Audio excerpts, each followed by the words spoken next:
Well, that was fun. That was short, but it was fun. So we're live. I didn't realize it was going to be that short. That was really short. I know that. Well, that's not what she said. I don't know. Hey guys, how you doing? Happy Friday. Welcome to Law and Lumber, the channel. I'm Rob. I am the host of Law and Lumber. I'm the owner of Law and Lumber. I'm the host of Friday Night Frenzy.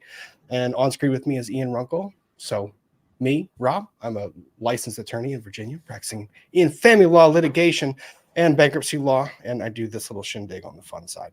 Ian Runkle is a firearms attorney out of Canada. He has his own channel, Runkle with Bailey. So please go check him out. And tonight we're going to talk about some stuff that happened this week in law. So that's kind of what we're going to do with debauchery along the way. I think. Ian, how you feeling? You came back from the UK this week. I've got the flu. Oh, fun. No. I know. You should be sleeping. I should, but I'm not. Are you meted up? A little bit. I'm gonna hang out for a little bit, and then I'm going to sleep. Then I'm gonna sleep, and what do you call it? Yeah. I don't know what you call it. I call it, yeah. Okay. So then I'm going to sleep and try to get prepped for, what do you call it? Lawyers and Dragons. Lawyers and Dragons. I also made this myself is going to be so much fun. I also made myself a Dark and Stormy because it's a good pirate drink. Is there hot sauce in there? In a Dark and Stormy? Are you crazy? That is not how that goes. That looks too red for a Dark and Stormy. It's more brownish, and that's because it's got what do you call it? Dark rum and ginger beer. Well, that sounds like it's going to be a good nightcap. So dark rum, ginger beer, and lime juice. Well, okay, good. So, I pot calling the kettle black. I'm drinking a Dark and Stormy as well. Even though we covered a case on ginger beer for Trials of the Century. So that's part of why I have a craving. I don't know. When we talk about ginger beer that much, incredibly wise. This is so foolish. Yeah, that case broke me in more ways than one. And it's a good one. I know we did the members only this past week. So this coming week we'll do the actual live show, and I've got to muster up the strength to drink ginger beer again. But I mean, it doesn't take that much strength. Brentwood Chic with a member chat. Celebrating my exact 1-year anniversary as a member. So happy to have found this community. I love you all. Thank you, Brentwood Chic. That's awesome. I'm glad you're here. What are you guys doing? How was your week? I want to hear from the chat. How was your week? Where are you tuning in from? Did you pour yourself a cocktail this evening? Or are we sticking to beverages that hydrate and don't dehydrate? Because I am personally exhausted. I had a trial that was scheduled to go for 3 days next week. And my day, I'm emotionally and physically drained right now.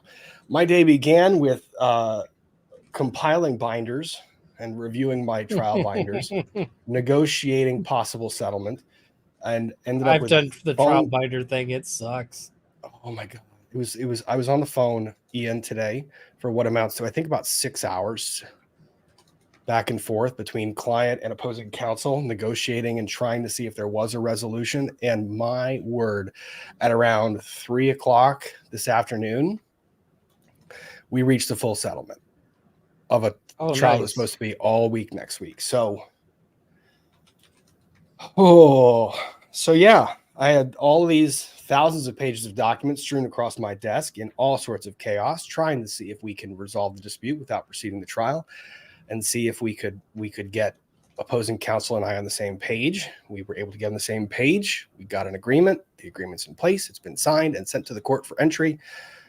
So now I'm sitting here going, I have Monday, Tuesday, and Wednesday of next week that's in theory open, but you know how that goes. When you have trials, you're disregarding other cases. So things fill that void pretty quick. That they do. Yep. Hold up. Tea and egg drop soup. So Bop, you not feeling well? Or is that just something that people want? Sounds good.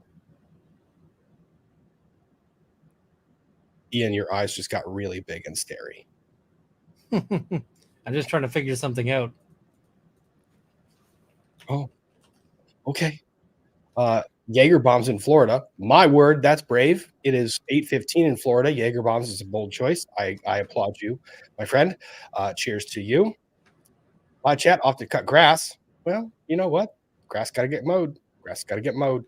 Drinking water. Busy week. Getting caught up on errands after getting my car back after a month. Oh my gosh. I'll do some That's work not good. if you're bored. Not bored. History teaser Lisa. Nope. Not bored. Nope. Not bored. Still busy. Still really busy. Yeah. Doggo had surgery on his arse Monday, but he's doing great. Only issue is shoving antibiotics down his throat. He's too smart. Law TX, Law Texas.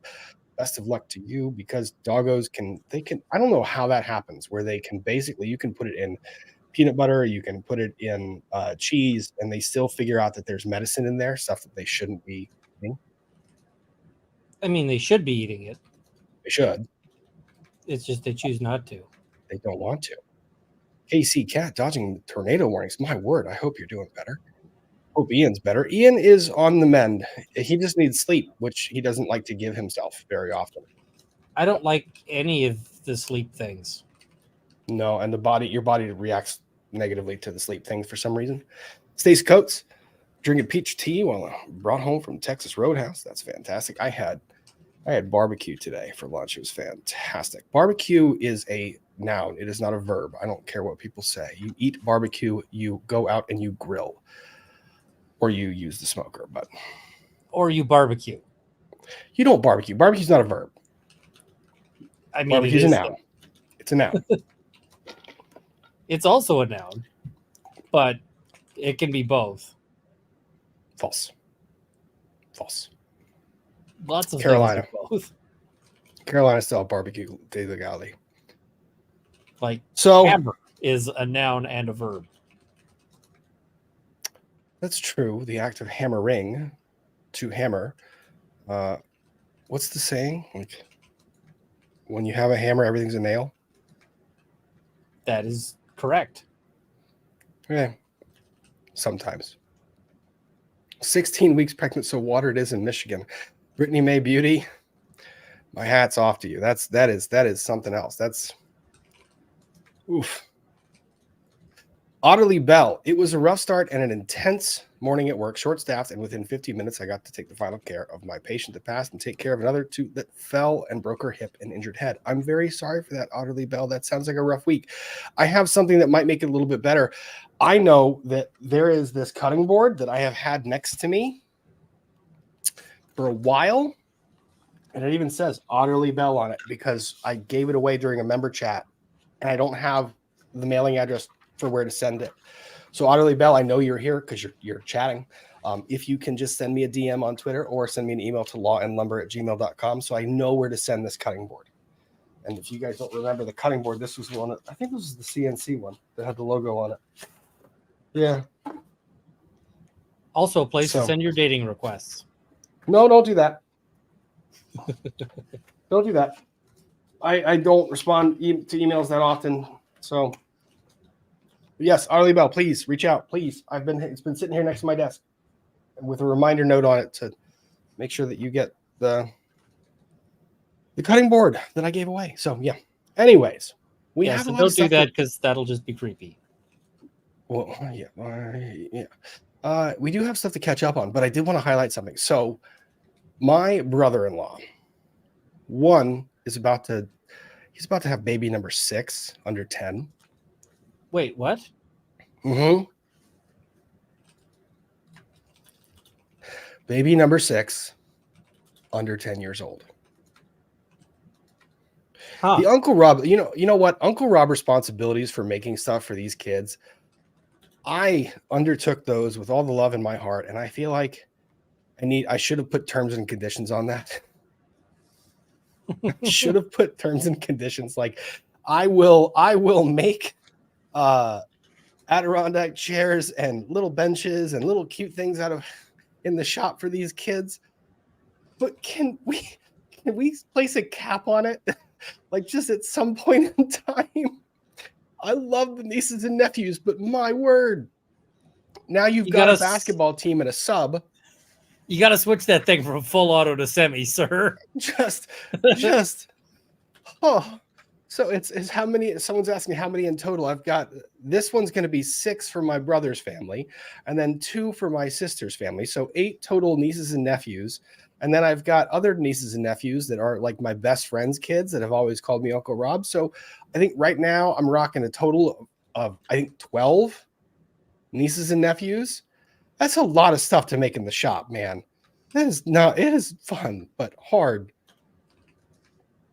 So exactly. And Purple Lady, yes, I would feel so guilty if I didn't do it. You're absolutely right. Absolutely right. Oh, Kurt, you can call me Uncle Rob. Overworked. And Kurt, I finished up some of the Lazy Susan, or not the Lazy Susan. I finished up some of the stuff on the CNC that was engraved, and I have your logo thing engraved. I have to mail that to you. So don't let me forget that. I have to mail that to you. It's there. Aqua 46784, Rob, delivery by age 14 should do it, or age 18 should do it, in theory. However, those chairs are designed for children under the age of 5. So I don't know how an 18-year-old could possibly. Yeah. So, oh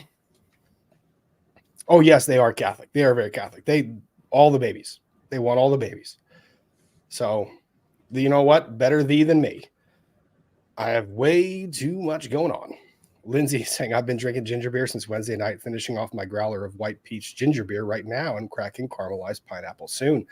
Oh, that sounds fantastic. Thank you, Lindsay.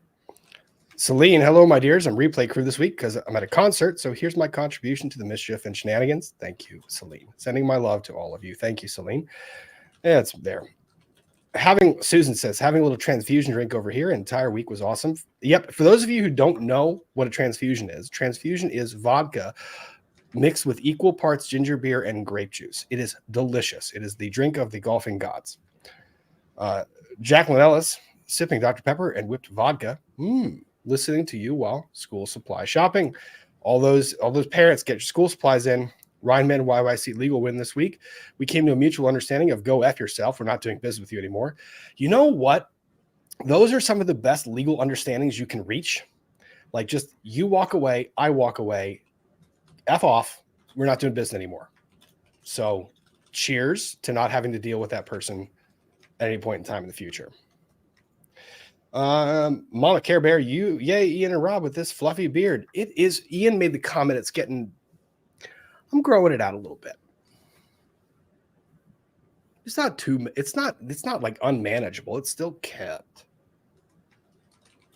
So, Steve A, did you say pirate balls? Wow. I said pirate and balls. Doggy Deb, I made a live show. Hello, friends. Hello, Doggy Deb. Great to see you. Jaragon, Rob, catch you guys on the replay crew. Have a great FNF. I appreciate all you do. Thank you very much.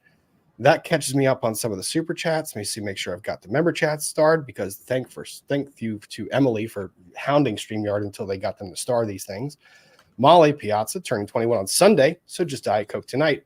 I'm pretty sure that Diet Coke tonight's going to transition to something a little bit stronger on Sunday. Cheers to you. Happy 21st birthday. Enjoy it. Be safe, but enjoy it. Tia Nina. Hi, Rob. Hi, Runkle. Hi, Mods. Hi, chat. Bye, Nightbot. Oh, my. Nightbot's already causing problems. Gwendolyn, member for 2 months. My oldest counted how many kids call me mom. 64. That's, I think, the sign of a good life. That's the sign of a good life. Honestly, that's pretty amazing. Jen P drinking Pinot and crocheting. That's amazing.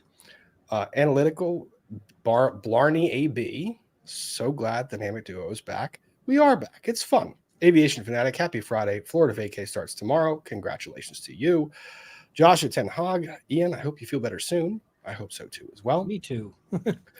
Honey 2800 toot banana flute. Oh yeah, you guys already saw the we're going to talk about some of the Lizzo stuff because why not? Sandy, 12 months has gone by fast. We're going to read it in detail because YouTube will love that. Oh, no, we're not going to do that. Sandy, who's one of the best mods anyone could hope for. So is Against the Tide. So is, you guys are going to see a new name in the chat. Law and Lumber Mischief Manager. I have more behind the scenes help, and it's really fantastic. So we've got all the mods. Thank you for the mods for all of you guys do. Maddie May, my ex gave my son German Shepherd this week. Ooh. Okay. Nicole has ADHD. We celebrate 20 years of marriage this week. Congratulations. That's one heck of an accomplishment. That's amazing. I hope you guys have something fun planned. Just getting out of the house and being by yourselves is pretty amazing. Baby Gator, it's my B-day tomorrow. Officially off AF. Cheers, Baby Gator. Happy birthday to you. And to all those celebrating birthdays this weekend. Crazy by Proxy, member for 8 months. Thank you. City T, I've been a member for a year. Where did the time go? When you figure that out, you let me know. Channel Tuggernaut, hey, Rob, hope you enjoyed the picture I made you. I did. They are amazing. They are fantastic. They need no editorial work. I can't improve on anything that's already been perfect. So I need to start posting those on the community page to share them with everybody else. I think I'm going to do that this weekend. I'll post your pictures on the community page so people can see the artwork. Could have a grown baby in this time. In 9 months, Haley Mouse. That's your, yeah, okay. T and finishing touches on Ride for Knowledge stuff. That's fantastic. I did look that up. Motorcycle ride for charitable benefit. It's pretty amazing. What is the benefit there? Or she DM'd me with it. I looked it up earlier this week. Now, mind you guys, I have been so missing off of any of the socials that I haven't been able to check into a lot of stuff. It wasn't a DM, it was an email. That's why I'm looking now. Oh, let's see where we are with our emails because we can find stuff. Ride for Knowledge is a fundraiser for our local school districts hosted by one of the motorcycle clubs in town. They collect and raise money for school supplies and new shoes. Well, that's really cool. Hang on. Let me do this. No.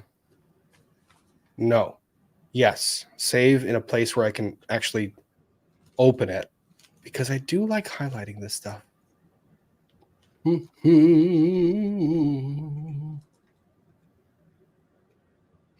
Share the screen. There.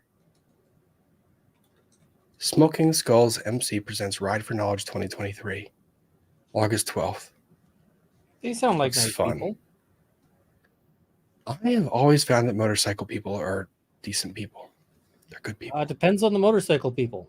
It does. I agree with you. It does. Because there are some big exceptions to that. That's true.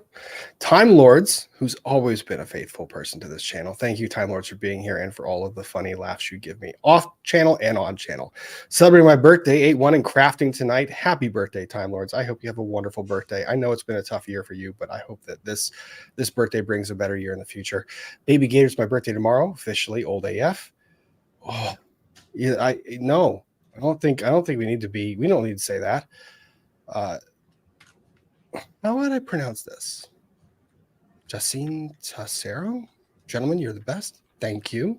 Very much appreciated. So let's see. I put up a poll on what we should cover first because I was productive today and was able to,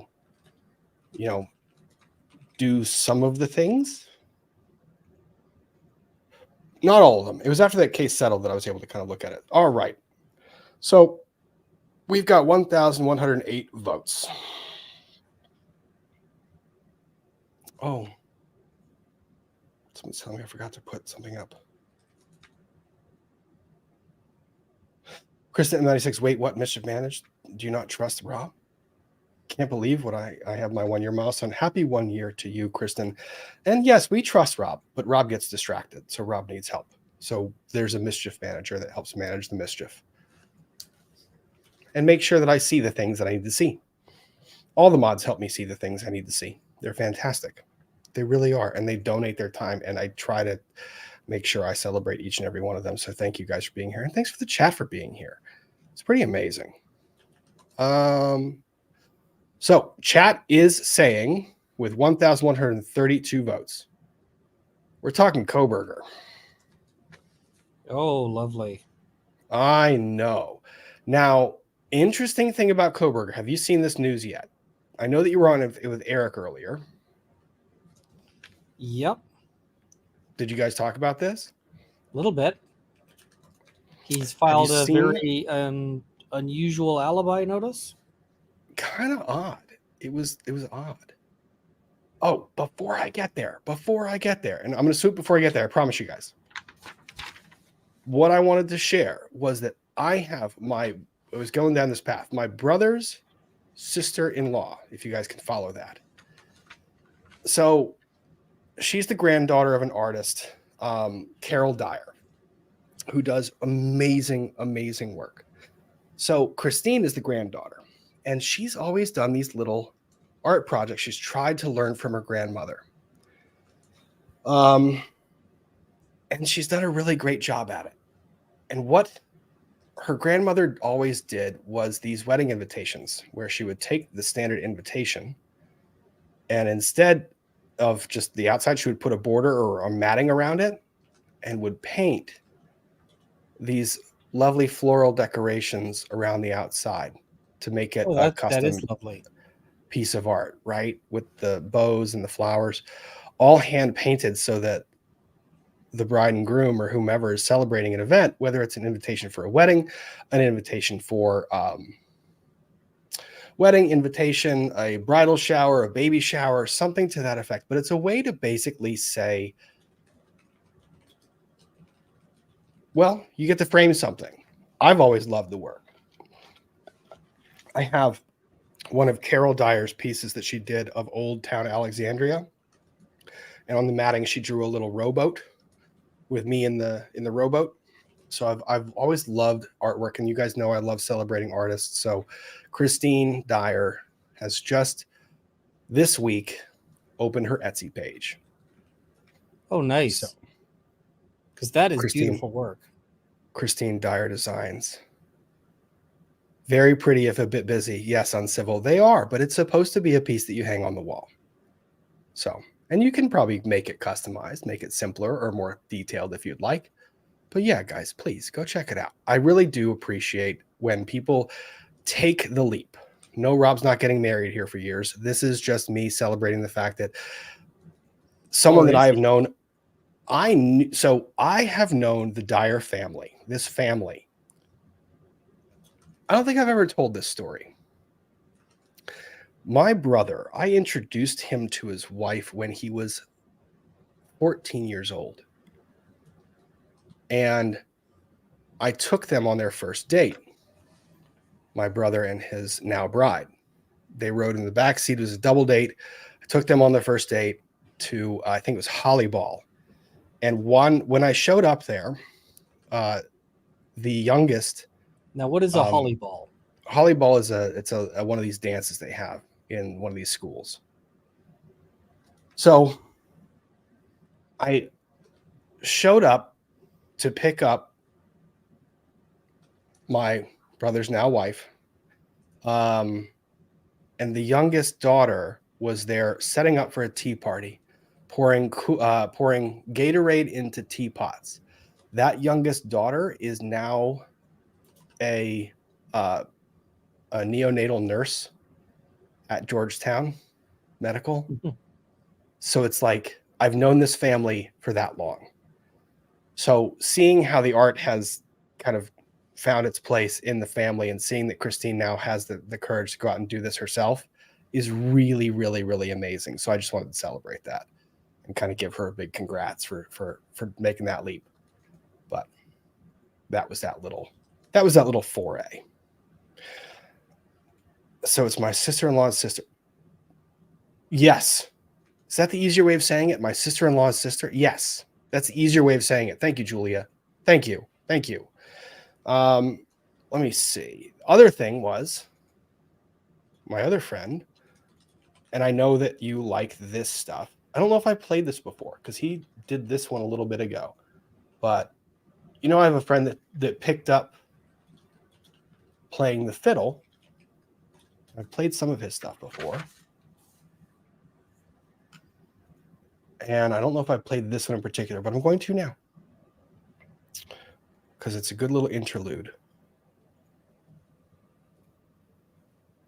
Have I played this one before? Have you seen this? Nope.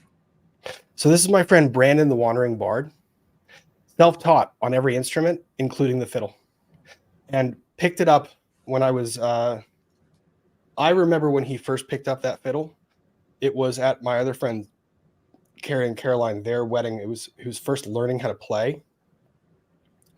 And we were all staying in this house together, and he brought his fiddle because he had to practice every single night. Holy crap. It was awful. It was so terrible. It was like screeching and squealing, and but he had to practice. That was 7 years ago, 7 or 8 years ago. And this is how good he has become. He now plays at bars around the area. So let me play this real quick, and then I'm going to take a second off screen.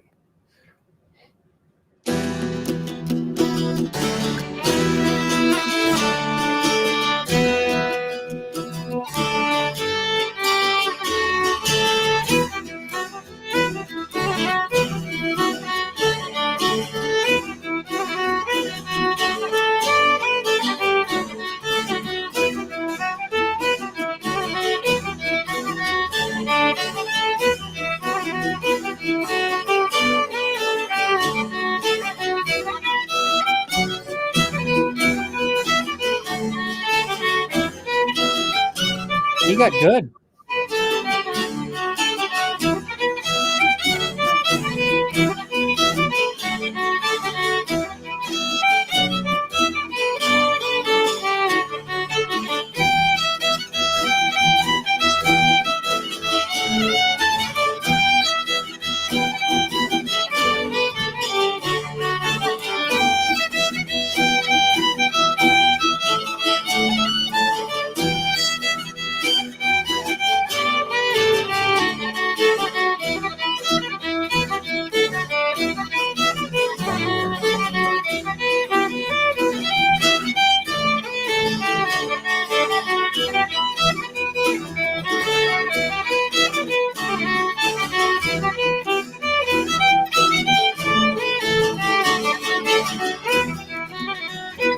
Now the fun will be when he copyright strikes you. No, he promised me he won't hit me with these. But yeah, that's Brandon the Wandering Bard. I will post a link to his channel in the description because I like when people go and see this. So I'm going to do that real quick. But before I do, I'm going to pull up our Kohberger documents. Yeah, I haven't actually looked at the documents. I just heard a bit about his arguments. Well, the documents are the fascinating part. It was the actual pleading that's the interesting part. So let me see here. That's usually not the case. I know. Well, you have to read nuance. You have to read into it. So this was filed August 2nd at 9:36 p.m. Got to appreciate lawyers working hard. Now, this is in response to the state's motion to compel. He's, I got to swoop. Dang it, I got to swoop. Got to swoop. We swooped. Okay. So the state filed a motion to compel because Bryan Kohberger said, I want to rely on the defense of an alibi. And you have to provide information of that alibi to the state under Idaho rules. And that's very common, folks. The reason why is that when you have an alibi, it's considered fair to let the government check out your alibi.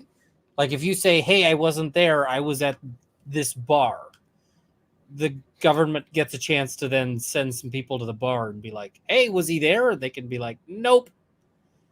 So, and I want to say that's true with limited exceptions because we'll get to that point, and I actually kind of want to have this discussion with you and see if what the rules require are truly fair.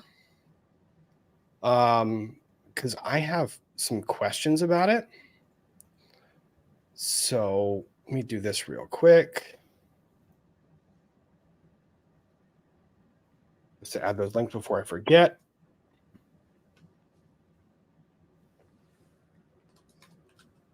I always forget the things to add the links. We do the YouTube things. We do the YouTube things and we remember to add the comments and the chats. There we go. All right. Now that that is done, we go to our pleading. So the state then seeks to compel Bryan Kohberger to give more information about his alibi. So Bryan says, I'm going to give alibi. I'm going to say I wasn't there. So he says affirmatively, I was not there the night of these murders. That is his alibi. I was not present. And the state's going, well, that's very curious, Mr. Kohberger. Where were you? And tries to compel him to say where he was.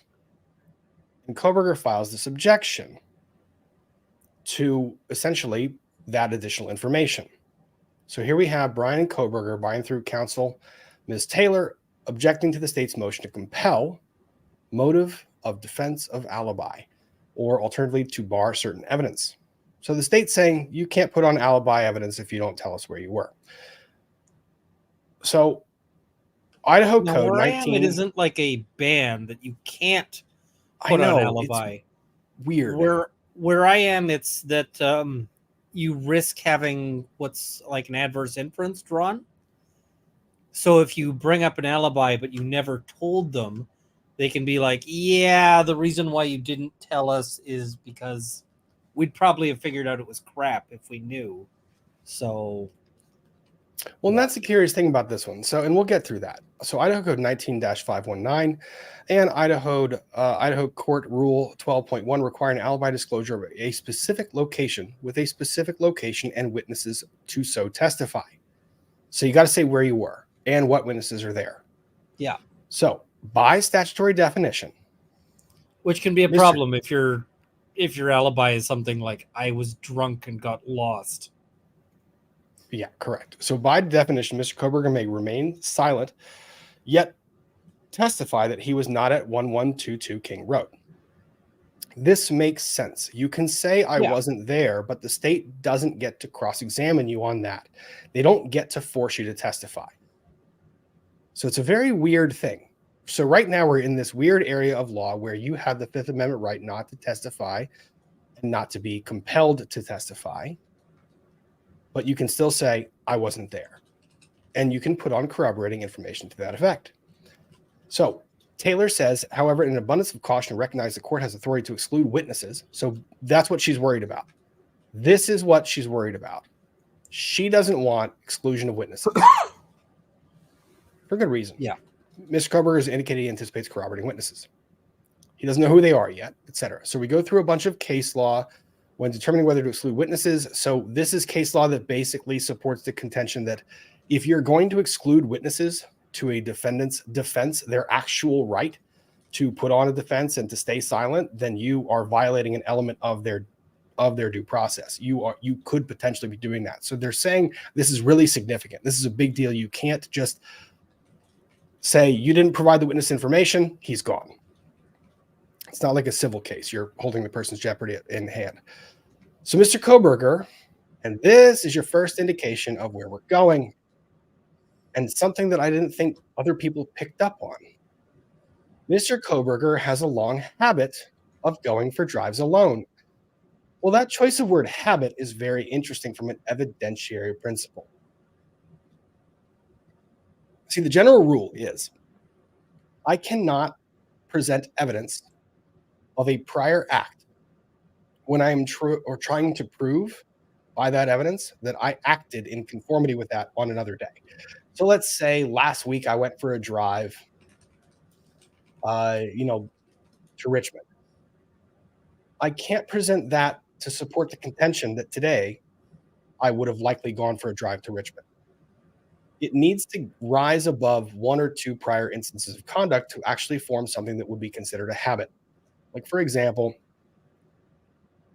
you shave your face every day or every other day, or you wash your hair every day or every other day. Those are habits. Those are things that we do routinely, things that are by their nature so repetitive that we do them, they actually form a habit. I thought the choice of word habit was very interesting here because it's already foreseeing the evidentiary objection that prosecution is going to make. Prosecution is going to say, you don't get to put this evidence on You don't get to say that he had other drives to prove that he had this type of drive this particular evening. So they went with habit to try and preserve that argument. But in order to prove a habit, they have to have evidence that he's done this quite a bit. All right. The other thing we learned from this is essentially acknowledging that he was driving alone that night, right? Yeah, I mean, it would have to be. It would have to be. Often he would go for drives at night. Okay. He did so late on November 12th into November. So this is now an affirmative statement by the defense saying that he was in a car driving alone on this evening. Well, Yeah, and I think that they were going to be able to prove that. And that's the thing. That's the defense acknowledging that they have that level.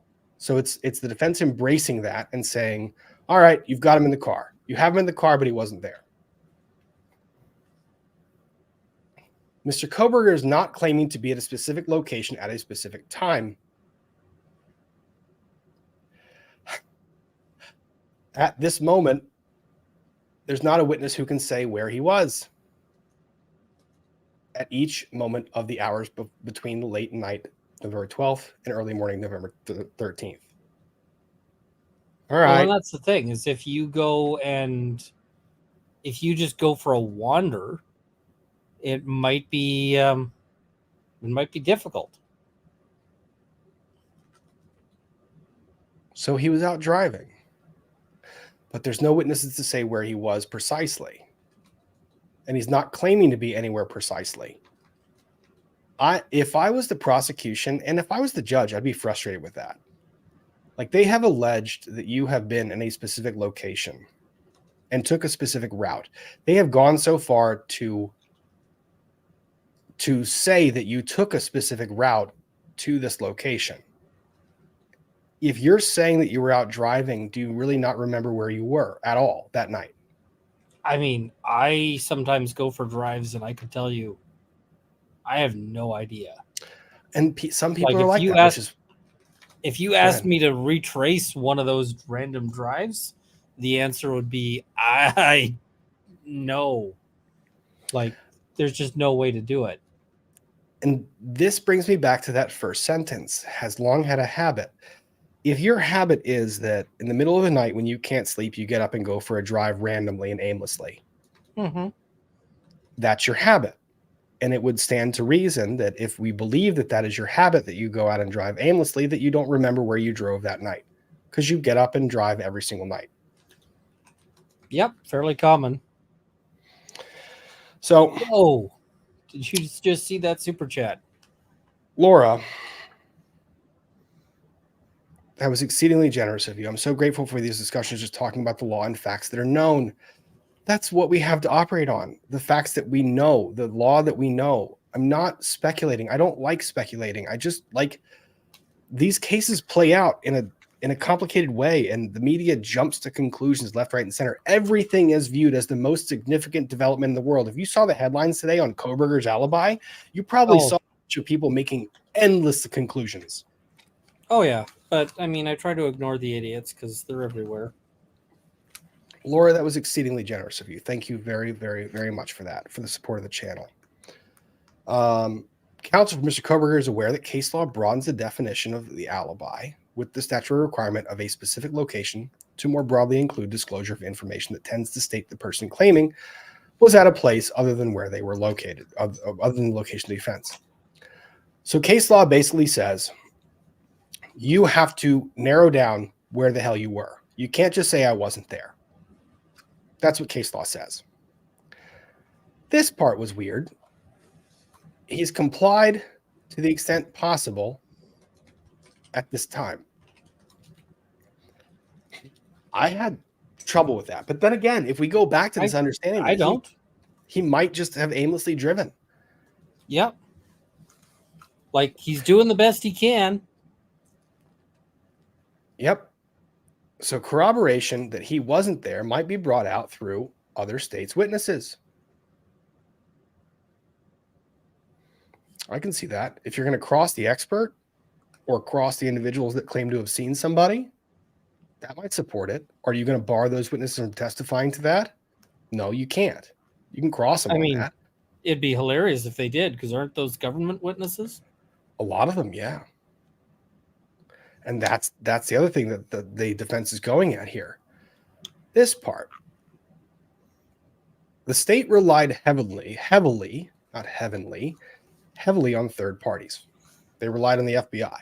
They relied on databases that the FBI had access to. And they have been playing, look, read between the lines, they've been playing games. We can't turn this over because some other agency produced the material. Defense counsel doesn't like seeing that. It's a bunch of BS. I know you have it. You can turn it over. You're playing games with why you're not giving it to me. And then they focus directly on the state grand jury. The state chose a secret grand jury rather than the planned preliminary hearing. Had the state moved forward preliminary hearing, defense would have had the opportunity to develop testimony. So this is highlighting one of the flaws in the grand jury process. The prosecutor is under no obligation to elicit exculpatory information in grand jury proceedings. But if the defense was questioning, they could have brought that out. They could have identified additional witnesses. They could have identified additional locations. They could have poked holes in the state's theory. So this is kind of saying grand jury was a bad move. It was a way to deceive the people as to where he was, or he could have developed those witnesses that he doesn't know existed by just asking questions at that grand jury proceeding. Instead, the defense has only received a copy of the testimony the state chose to elicit. I like that they highlighted the date here because I think it was 5 days after they were required to. So it's basically saying, Judge, you've told them to give it to us by this date. They are routinely giving it to us later than this date. I am not waiving speedy trial. They are making it harder for me to do my job. So the defense had to obtain investigative materials from the state's investigative counterparts, the FBI. So the FBI wasn't going to turn anything over through an order compelling the state to provide them. Well, that's not fair, Judge. They should have given them to us when they knew that they were fair game. And I like this one. This shade is fantastic. The state made draft disclosures. Why are they draft disclosures? That is weird. And why, if you're the state, why are you saying here are draft disclosures? What? No, you either disclose or you don't. Draft? When are you going to give me the final? When are you going to tell me what witnesses you actually have? That's not fair. So corroboration may be brought out through expert witness presentation because they're still reviewing cell phone stuff. And yes, the chat's already picking up on it, that the cell phone stuff, they want an expert to review the cell phone data. And what this is telling me is that they can't come up with their own expert to give testimony that's in his favor until they get the opinion from the expert from the state, which is routine. The state gives the expert opinion, and the defense says, I have the expert opinion. I'm going to find a different expert to say that you're wrong. That's fair. Yep. And again, notably, the defense had to obtain a court order to receive relevant discovery materials. Well, that's what, twice now that we've talked about a motion to compel? Not good. The defense acknowledges a vast amount of discovery has been provided. Discovery is received on a near weekly basis. I'm not surprised. Defense reviews and acts on the discovery as quickly as possible, including making appropriate supplemental requests. Basically, you gave me some, but not all. These notes said this other person has a name that was interviewed. I don't see an interview summary. You use the discovery to basically say you gave me not everything, and there's other stuff I want to see. The state's motion is an attempt to force the defense to open its work product files and let the state peek inside. Well, that was fascinating. What do you make of that? That was a question that I had. Attorney work product argument here. Is the state really saying if you have an expert that says that our cell phone data is wrong, you have to disclose it now before you see our expert report? Kind of. I mean, this is a weird situation because they're saying, hey, it's an alibi, but we don't actually know where he was. So, yeah, I mean, it seems odd that they're requiring this. Because the usual practice is the state brings on their information or their allegation. They say, he was here. And then you say, okay, state, how did you get there? And they say, here's our expert analysis. Here's our expert report that says how we reached this conclusion. And then the defense says, I see your expert report. I'm going to hire a competing expert to do the same analysis and basically determine whether you were right or wrong. Yeah. But the state, from what I'm seeing, hasn't produced their expert report about what the cell phone guy is saying, the pings. And they're trying to say, defense, you have to tell us where he is before we give you our expert report. Like, that's not how it's supposed to work. No, not at all. All right. This is not trial by ambush by the defense. We don't like that. This is the defense requesting information as quickly as possible, yet in some instances face the delay of requesting a court order to obtain information. Oh, there's third reference, court order.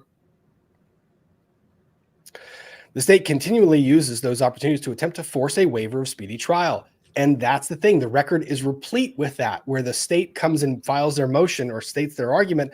Well, the defendant could just waive speedy trial. Well, he doesn't want to do that. That's his right. He doesn't have to do that. State continually uses those opportunities to attempt to force a waiver. That is a decision left to Mr. Kohberger and Mr. Kohberger alone. I like when defense counsel does this. This isn't about right or wrong. This is about the state has an obligation. Speedy trial is an obligation they must meet. They can't just railroad it or trick you or use discovery to try and force you to waive it. You have that right. They can't impede on it through litigation tactics and they often do though, but they're not supposed to. Yeah, they're supposed. In fact, the state is supposed to, because they're also like representatives of the government, and supposed to be behaving at the highest levels. They're supposed to actually be trying to uphold your rights to a speedy trial, or to any other right that you have. In theory, yes. I'm saying in theory. In practice, there's a lot of weaselly people who will, use all sorts of tactics. I mean, giving you an example in this particular case, when it comes to like hammers in the courtroom, the state is always like, we want to respect the defendant's rights. We want to just respect every defendant right he has to a fair trial. We want this trial to be fair. No cameras in the courtroom, fair trial. By the way, defendant, would you like to waive your speedy trial rights? No, we're just going to hold back discovery. Now you want to waive it? No, we're going to hold back more. Yeah. Reconsider. Like, so it's speaking out of both ends of their mouths. So Mr. Kohberger was out driving alone. Corroborating evidence may come from cross-examination of state's witnesses. That's restated twice. I think Taylor really thinks that she's going to get this out of the cross. Corroborating evidence may come from presentation of defense experts, and that's what I was highlighting before. We don't have to give you our experts until you give us yours. You can't change the order. I suspect that one of the things that they're going to say is, listen, you can only narrow these pings down to several blocks, and therefore therefore that says that he could be somewhere else. Like, you can't prove it because it could be anywhere. This part made me feel that this was the point she was getting at. You don't get to compel us to give you our expert analysis before you give us yours. You have the obligation to provide this information. We have the ability to rebut that. You can't change the order and have us give you expert testimony so that you can go back and craft yours better. Yeah. This part was really freaking weird. This was really weird. The court may exempt Mr. Kohberger from further inquiry. Okay. Mr. Kohberger requests such an exception. So, judge, don't let them ask me anymore about my alibi. Okay. If you keep letting them ask about my alibi, it dives into the investigation for my case, as well as work product. This, I think, goes to the expert stuff. This part, I don't know that I've ever heard of this procedure or that such a thing might exist in support of an exemption. So, judge, don't let them ask me any more questions. And in support of me asking you, don't let them ask any more questions. I am willing to tell the court in an ex parte hearing, which means outside the presence of the prosecution, prosecutor not there, just the defense and the judge. I'm willing to tell you more about where I might have been or what I don't think that's going to fly. Isn't that odd? I don't think that's going to go anywhere. Because the judge in that point, if the judge gets information that's not known to the state, isn't that, I don't know that I can't even consider how that would play out. Yeah, that just seems weird to me. It's like the court can put him under oath and he can testify voluntarily, but that wouldn't constitute a waiver of his fifth.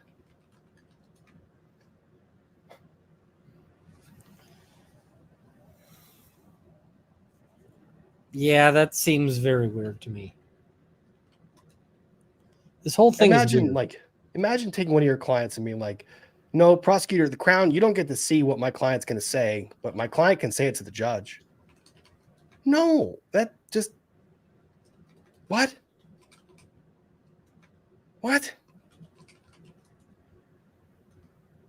But, so here's what we have gained or gleaned from this information. What we have gained is, let me pull this down. Here's what we know. Kohberger acknowledges he was driving a car alone. So that part of the state's theory, at least the defense knows they can prove. The state can prove it. So it's like they've got us there, but they don't really have us on where we are. So we're driving the car alone, and it was our habit to do this. Not just that we've done it before. We have enough information that we can demonstrate a course of conduct and a pattern of behavior that it rises to the level of habit and not just a prior instance of conduct that we're trying to use to say we did it the same way tonight. Right? So they have him in the car alone. And at least we know they're going to try and challenge the actual location of where the car was. So I thought it was weird. I mean, that was a lot of affirmative statements that I didn't think they would need to make, but they did. So we'll figure it out. But yeah, that caught my attention today. So any thoughts, Ian? This whole thing is weird. They need to. What's that? Go on. You can't just stop with weird. They need to make it not weird.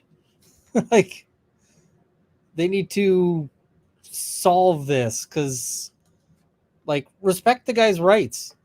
Even if you think the guy is absolutely a killer, it's like you've got to uphold his rights just to make sure that you've got the right guy. Because if you don't, then that's a problem. I don't know. I'm comfortable with people being in jail because we have actually, we have a system where we hopefully are respecting people's rights, giving them a fair trial. Hopefully. And so hopefully the people who are in jail actually did the things. Yep. So, yeah. Syracuse Brad, the defense is making everything weird to muddy the waters. I think the prosecution's helping.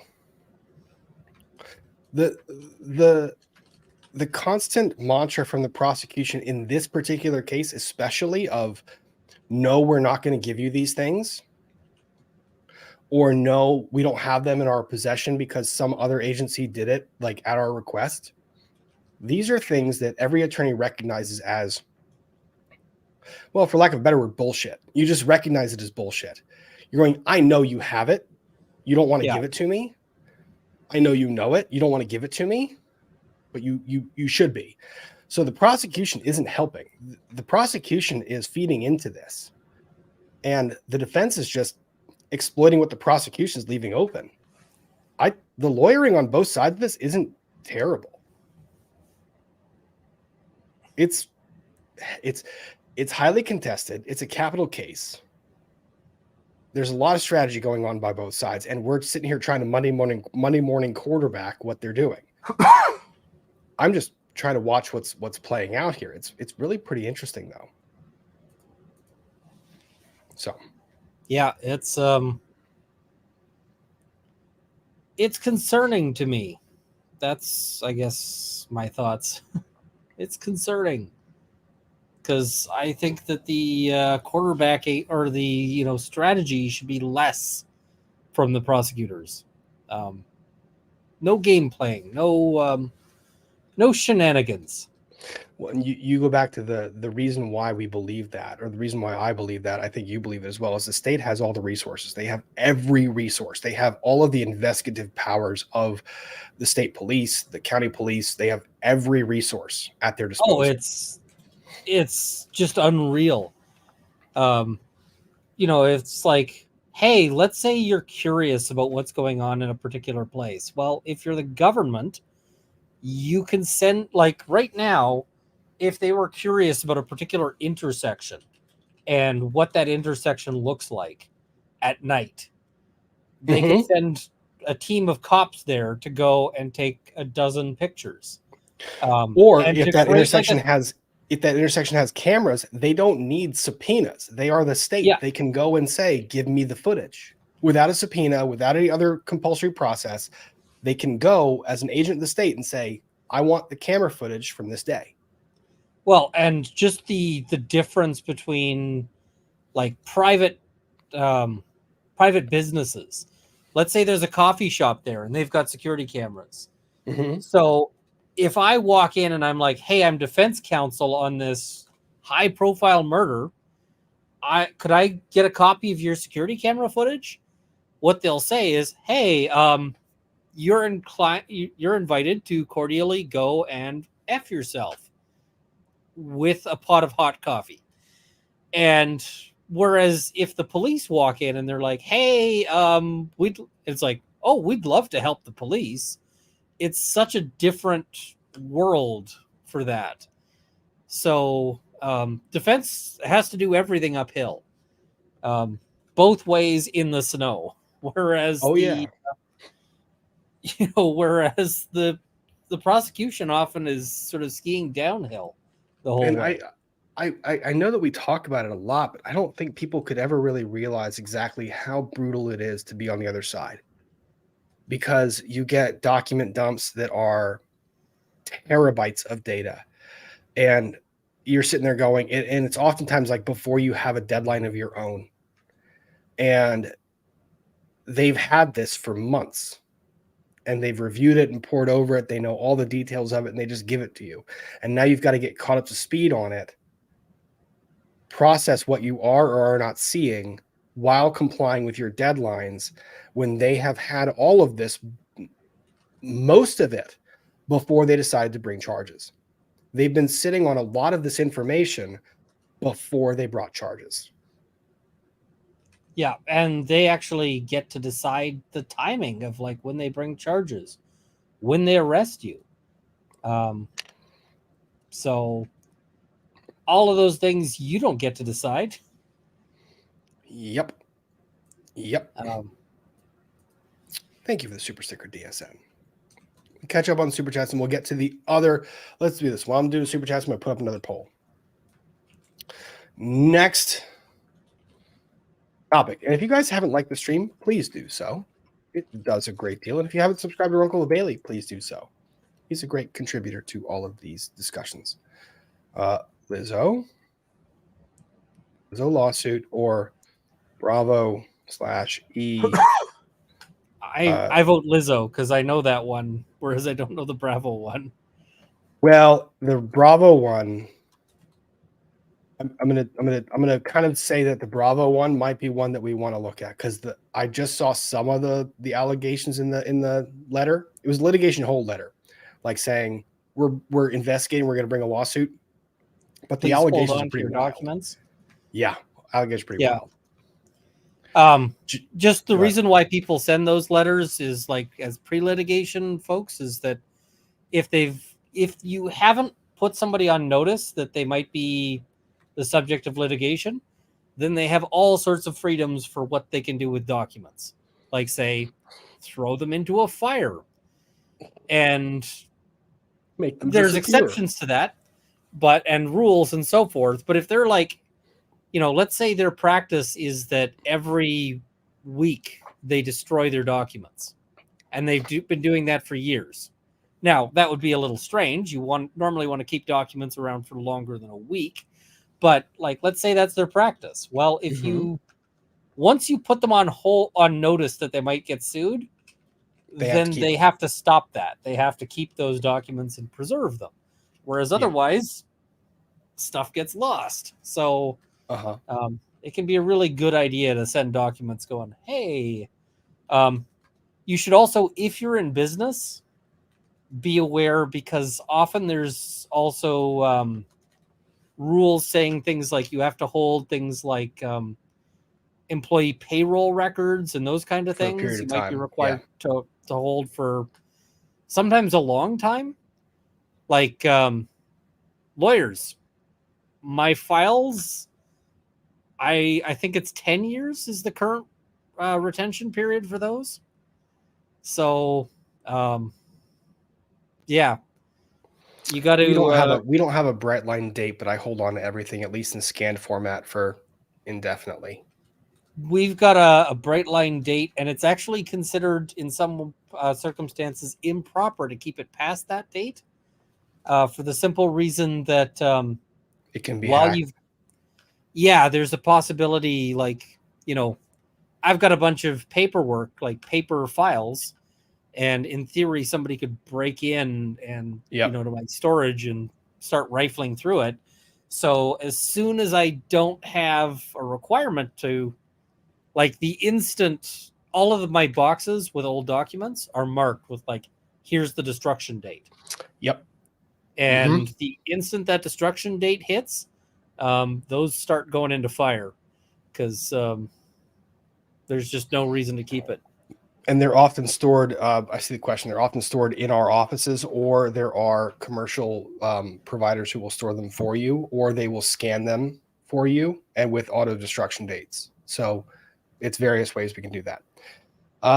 Catching up before we transition topics, JR feels kind of like they want to know what the prosecutor knows so they can craft their alibi better. Feels dirty, but the state also can't hide things. I think it's both ways right now. That's how I read it. Like, it's a little bit of both. So they're kind of both playing things close to the chest. We'll see. KC, Cat, defense will get DP thrown out, like definitely thrown out, like Lori Daybell for discovery violations. I don't think so. Not with this case. That's not where I'm seeing this going. Jen A, joining late but have to doze on FNF. Y'all give me something to look forward to on Fridays. Thank you, Jenny. Very much appreciated. It's have to have my dose, not doze. My dose. Dose. I have to have my dose. My dose, not doze. Dose. There you go. Thank you. Be kind. Thank you very much. The great thing about you giving your nieces and nephews such individual presents is they aren't hand-me-downs. Now, there's nothing wrong with hand-me-downs, but to be recognized as an individual is important. Also, balanced. I do my best at both. Thank you, Be kind. I really do try. KC Cat, this also seems like the defense is trying to delay more time without waiving speedy trial. It's possible. It is. It's possible. But that burden is on the state. So, Rocket Sue 86, I'm getting flashbacks to the Alec Baldwin case, with the state doing so much crap job that they're going to wind up letting someone who could potentially be in the wrong go. I don't think so. I think Baldwin's the state has making me angry. Baldwin's making everybody angry. I did watch that. That judge is amazing, by the way. That judge is no bullshit. She lets you know how she's thinking immediately, which is wonderful. Oh God, it's great. So, yeah, it's great. So Rocket Sue, I don't think they're not the state prosecution in this case. While they might be playing some games with discovery, they're doing a good job. They really are. Elizabeth Chetwood, I have to wonder if BK created this habit to give him an alibi while he was planning that night. It's possible. I mean, that's the other part about it. Is it kind of fits. Like if you just say I go on random drives in the evening, do you though? Or did you just start doing that when we said that you were driving that night? I don't know. A juror can feel like it was created. So that's up to the jury to decide. Crazy Cat Queen, Ari Kohberger experts. Are there ever times when the defense can't find an expert to testify for their side? Yes. Oh, lots of times. Do they just pay some random Joe Schmo? No, there's lots of times where they can't find someone to testify for their side. They are given ample opportunity to locate one, but you're not guaranteed. Go ahead, Ian. I've also seen situations where the Crown couldn't find an expert or the prosecution couldn't find an expert. I had one where it was literally, it's a lockpicking case. And so they said that this particular bent piece of metal was lockpicks. And I knew it wasn't because there's just no way you could actually pick a lock with it, with the thing that they were saying was lockpicks. I knew what it was, but I didn't want to tell them. But it wasn't lockpicks because it was too thick to fit in the keyway of a lock. So they're like, we're going to get an expert to say that it's to say that this is that these are lockpicks, that these are improvised lockpicks. And I said, good luck with that. I really want to see this expert. Anyway, I later heard back. They're like, yeah, we went to 4 different locksmiths and all of them told us we were wrong.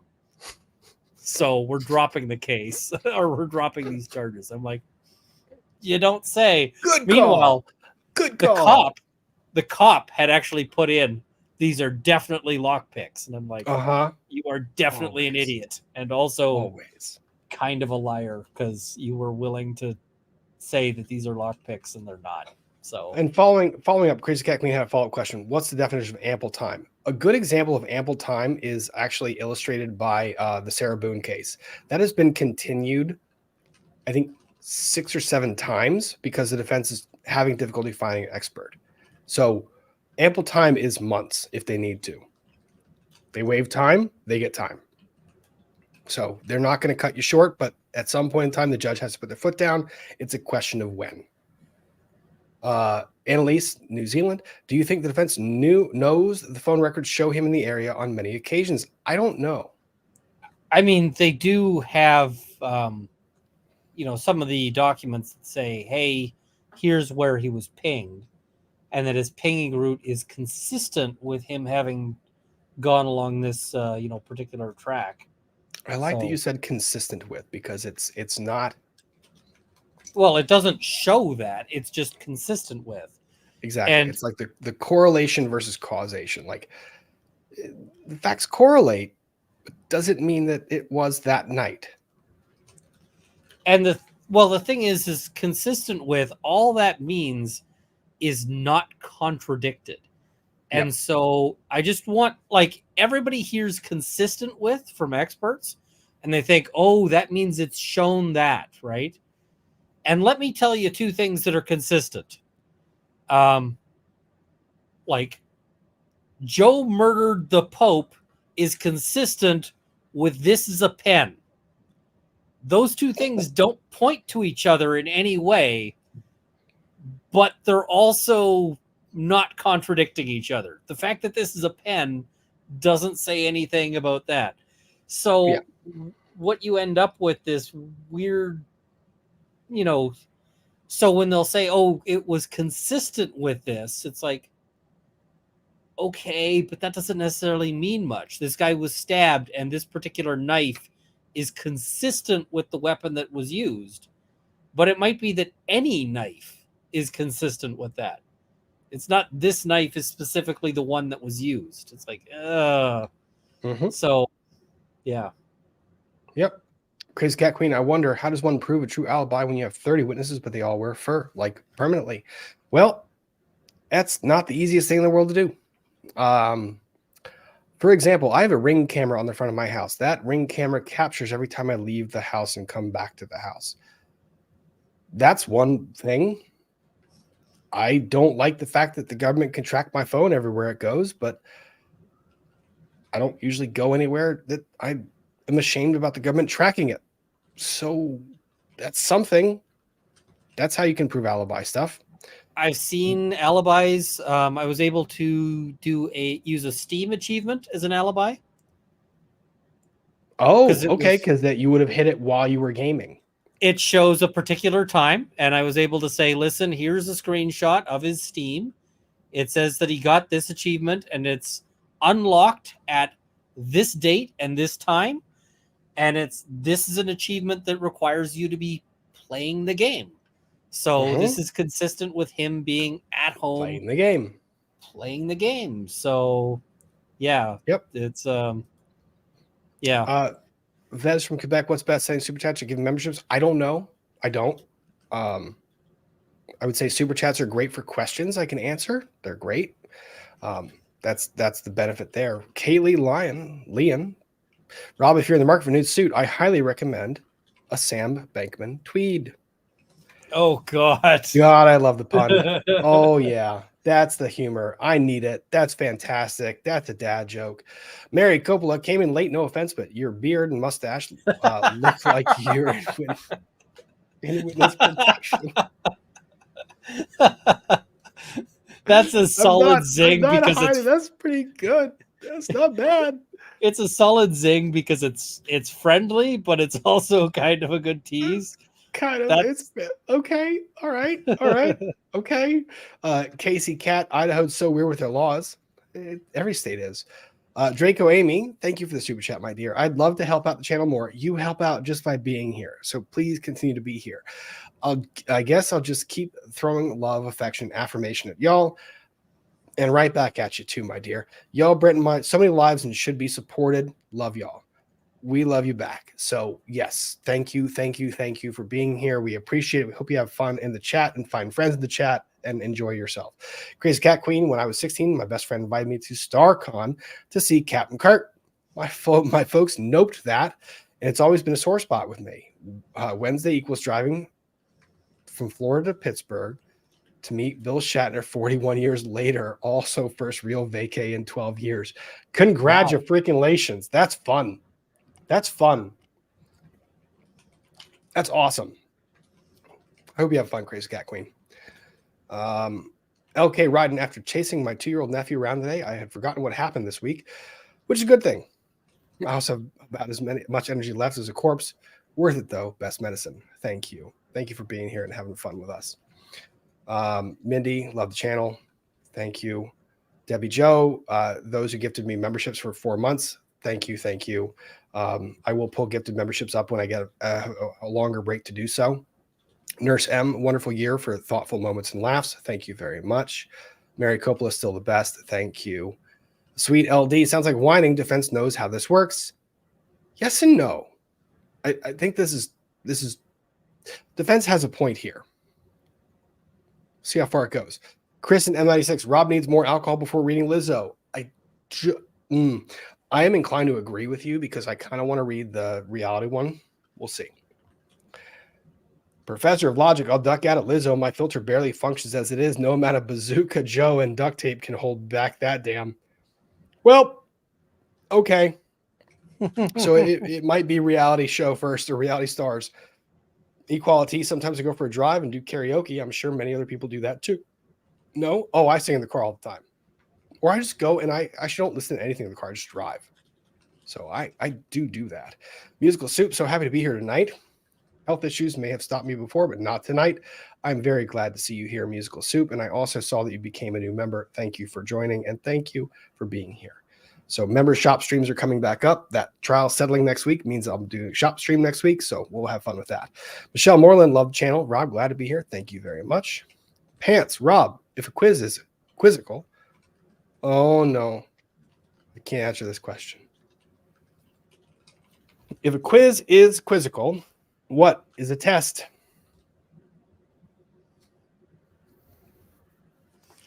You can answer that one.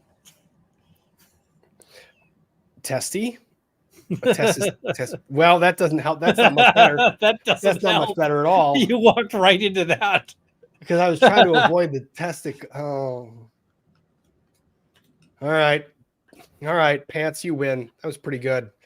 Sounds like he was possibly casing the place to me. That's a possibility the jury might reach. Bob, I took a note from Ian and put hot sauce in my soup. Great idea. I love it. Roxy Chick, I ended up having 6 kids in years, including twins. My word. And then Sam Bonarigo became a member for 4 months. Thank you, Sam, for being here. All right. Let's see where our poll is. Ooh, by the skin of our teeth. 717 votes. 51% says the reality TV letter. So, swoopy soup, and then reality TV. Old swoop too. Yeah, old swoop. Old swoop is good. Reality TV, litigation hold. Here we go. Where are we?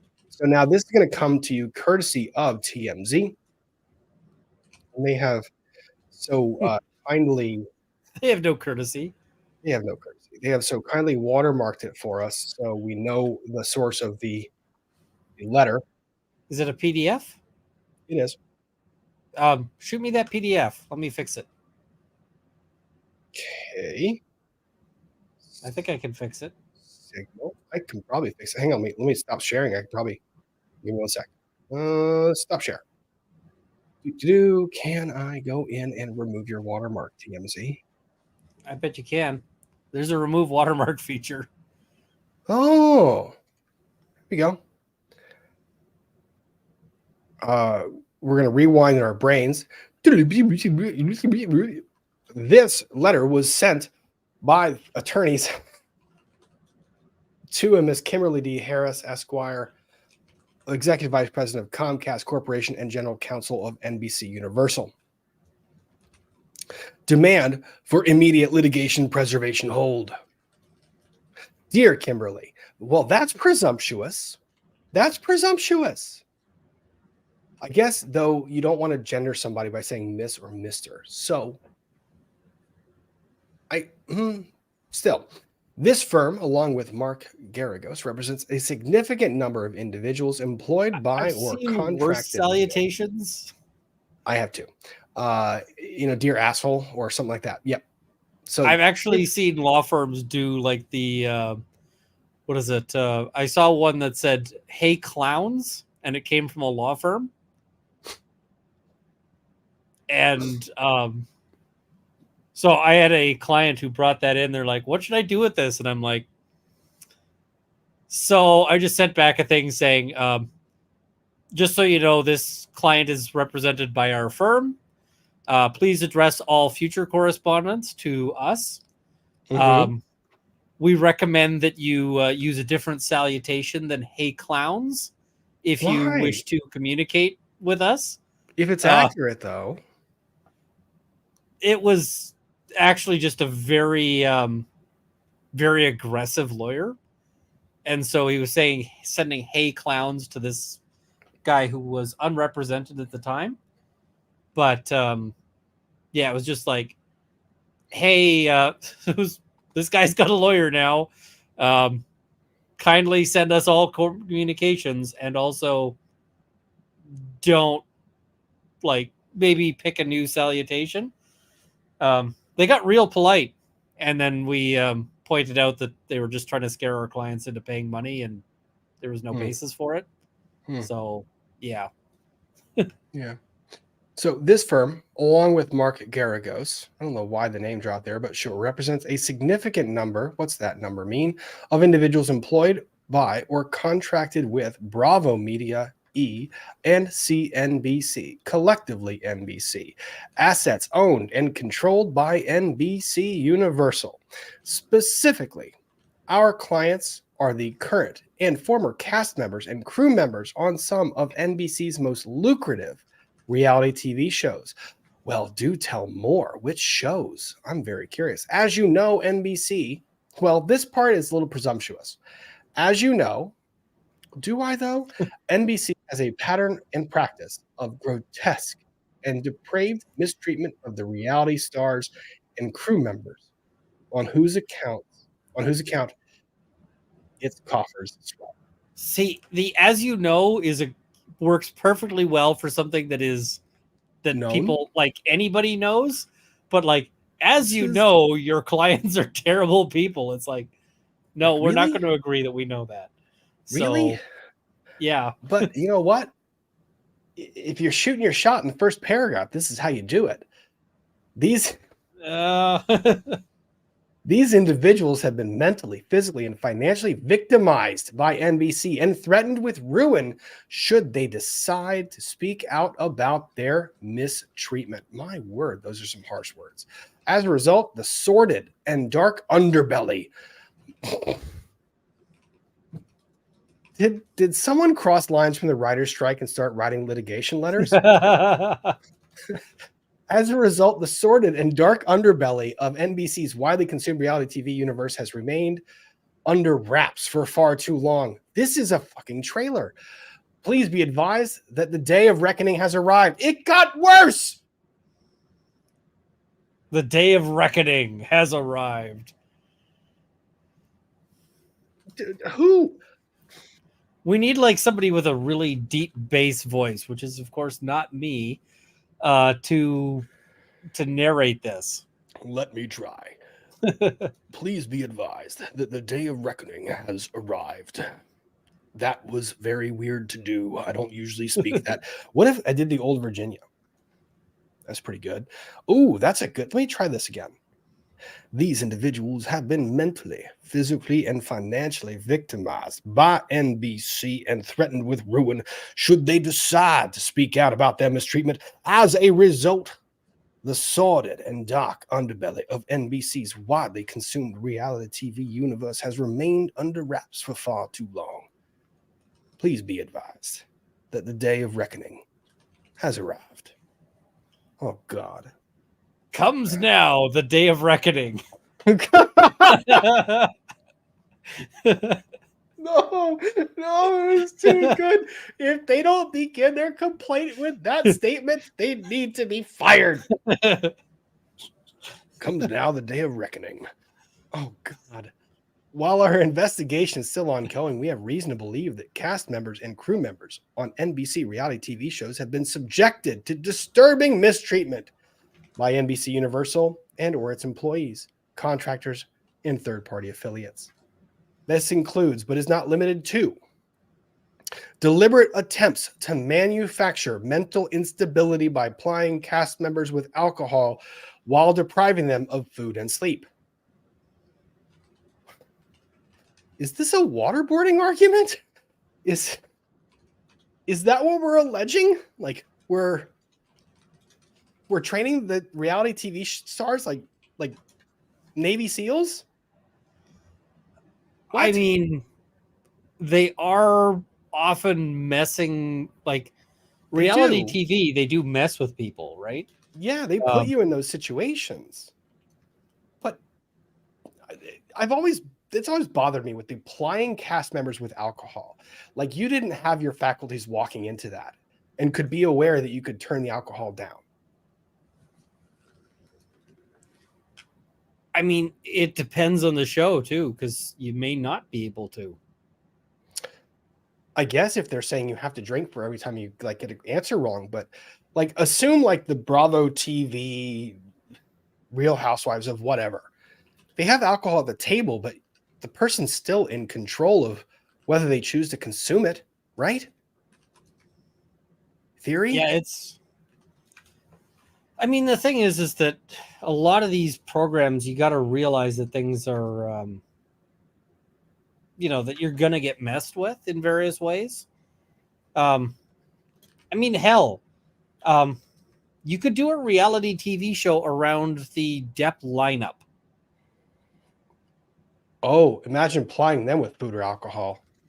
Well, I mean, food was, there was actually a lot of food, that showed up. People were very generous at like sending pizzas to the line and that kind of thing. But alcohol, there was some drinking, but not a lot. And I mean, there were a couple of people who were sent out because they were sauced in the line. But I mean, you had to be pretty drunk for that. So, yeah.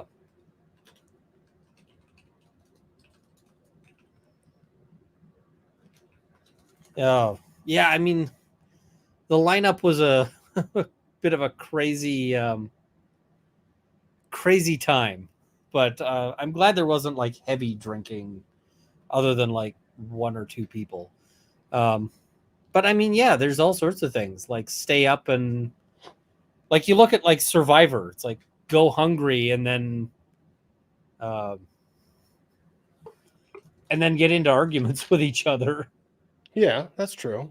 All right. So, point 2, denying mental health treatment to cast members displaying obvious and alarming signs of mental deterioration. Well, I have a question on this one. I mean, was that they're not. Was that their obligation? They're contractors. Are they parents? Is that part of the contract? It does seem a little, odd to expect this because it's like, hey, if you're on the Survivor Island, do you think that if you're having a rough time, they're going to parachute you in a therapist? Well, that'd be nice.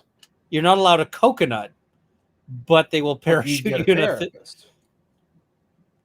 If you're just really hungry and that's why you're suffering, can you just like jump the therapist and take their granola bar or like? And don't a lot of these shows have pre-screening stuff? Like where they basically screen the person, they say you have to acknowledge that you are fit and capable to do A, B, C, D, E.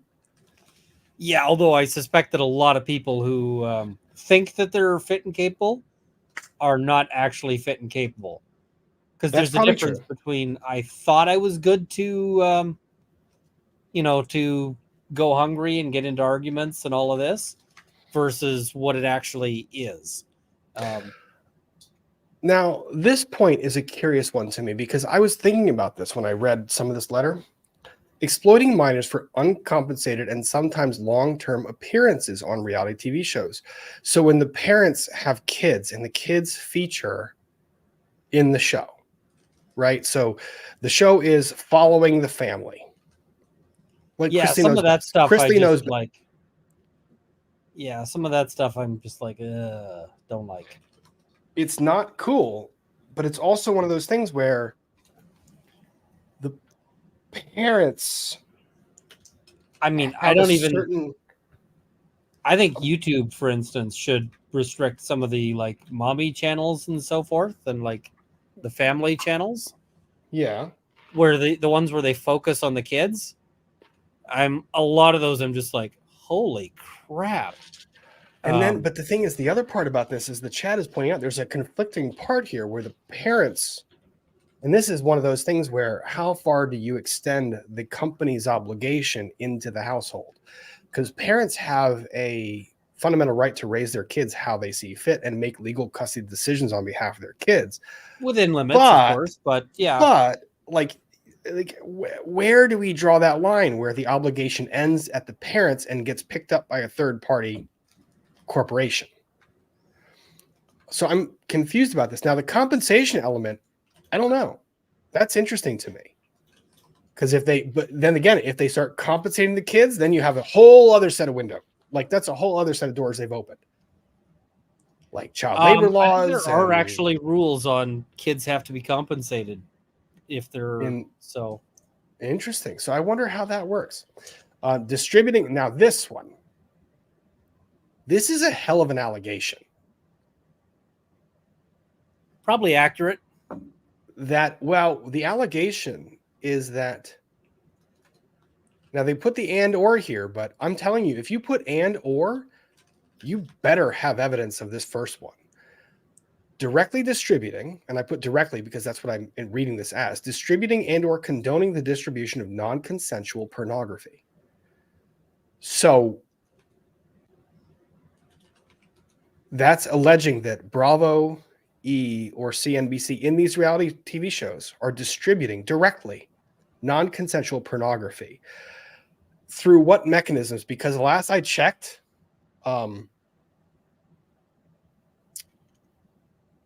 you get dinged for nudity, for profanity, for anything. So how are they distributing it? What's the allegation? Are they saying that they use social media? Well, I think this is a good point.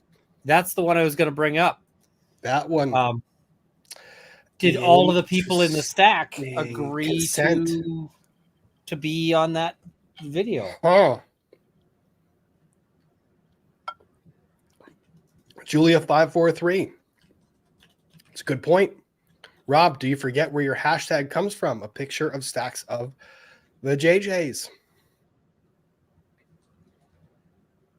Yeah, okay. I can see that now. Covering up acts of sexual violence. Anyone have any doubt that this happens? Zero doubt.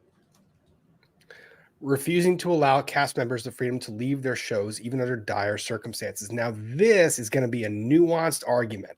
I am very curious to hear what they have to say about what constitutes refusing to allow them the freedom to leave. If it is you leave and violate your contract, you can't get the benefits of your contract by leaving, that's a different thing. It may also be things like if you we're not flying you out of here. Like if you're stuck on an island, it's like, well, tough. Oh, this paragraph is begging for the old Virginia. Here we go. Comes now. Did you read it? Yeah, look at the first sentence. This is begging for old Virginia. No doubt, Bravo will aver that the cast members and crew members assumed these risks contractually, but the law does not countenance waiver of intentional misconduct or gross negligence. On innumerable occasions, which we further detail in due course, NBC has exceeded the moral and legal limits permissible in a civilized society governed by the rule of law. Undoubtedly, when fully apprised, what about the society system, we live in right now, which is none of those things? But this is just so. This is written for a different time, my friend. This is, undoubtedly, when fully apprised, the legal system and the public will agree. It goes without saying that the foregoing misconduct by NBCUniversal and or its employees, contractors, and affiliates exposes NBCUniversal to significant legal liability for, among many other things, intentional infliction of emotional distress, fraud, distribution of revenge pornography, and false imprisonment. Again, our investigation is ongoing. Now, this to me seems less like a demand for preservation of documents. This is a settlement opener. Yeah. This is do you really want to see the complaint that we file? Yeah, this is, we are firing our cannons off the bow, and we're gonna be even worse in our complaint, and settle now, or this ends up on the front pages.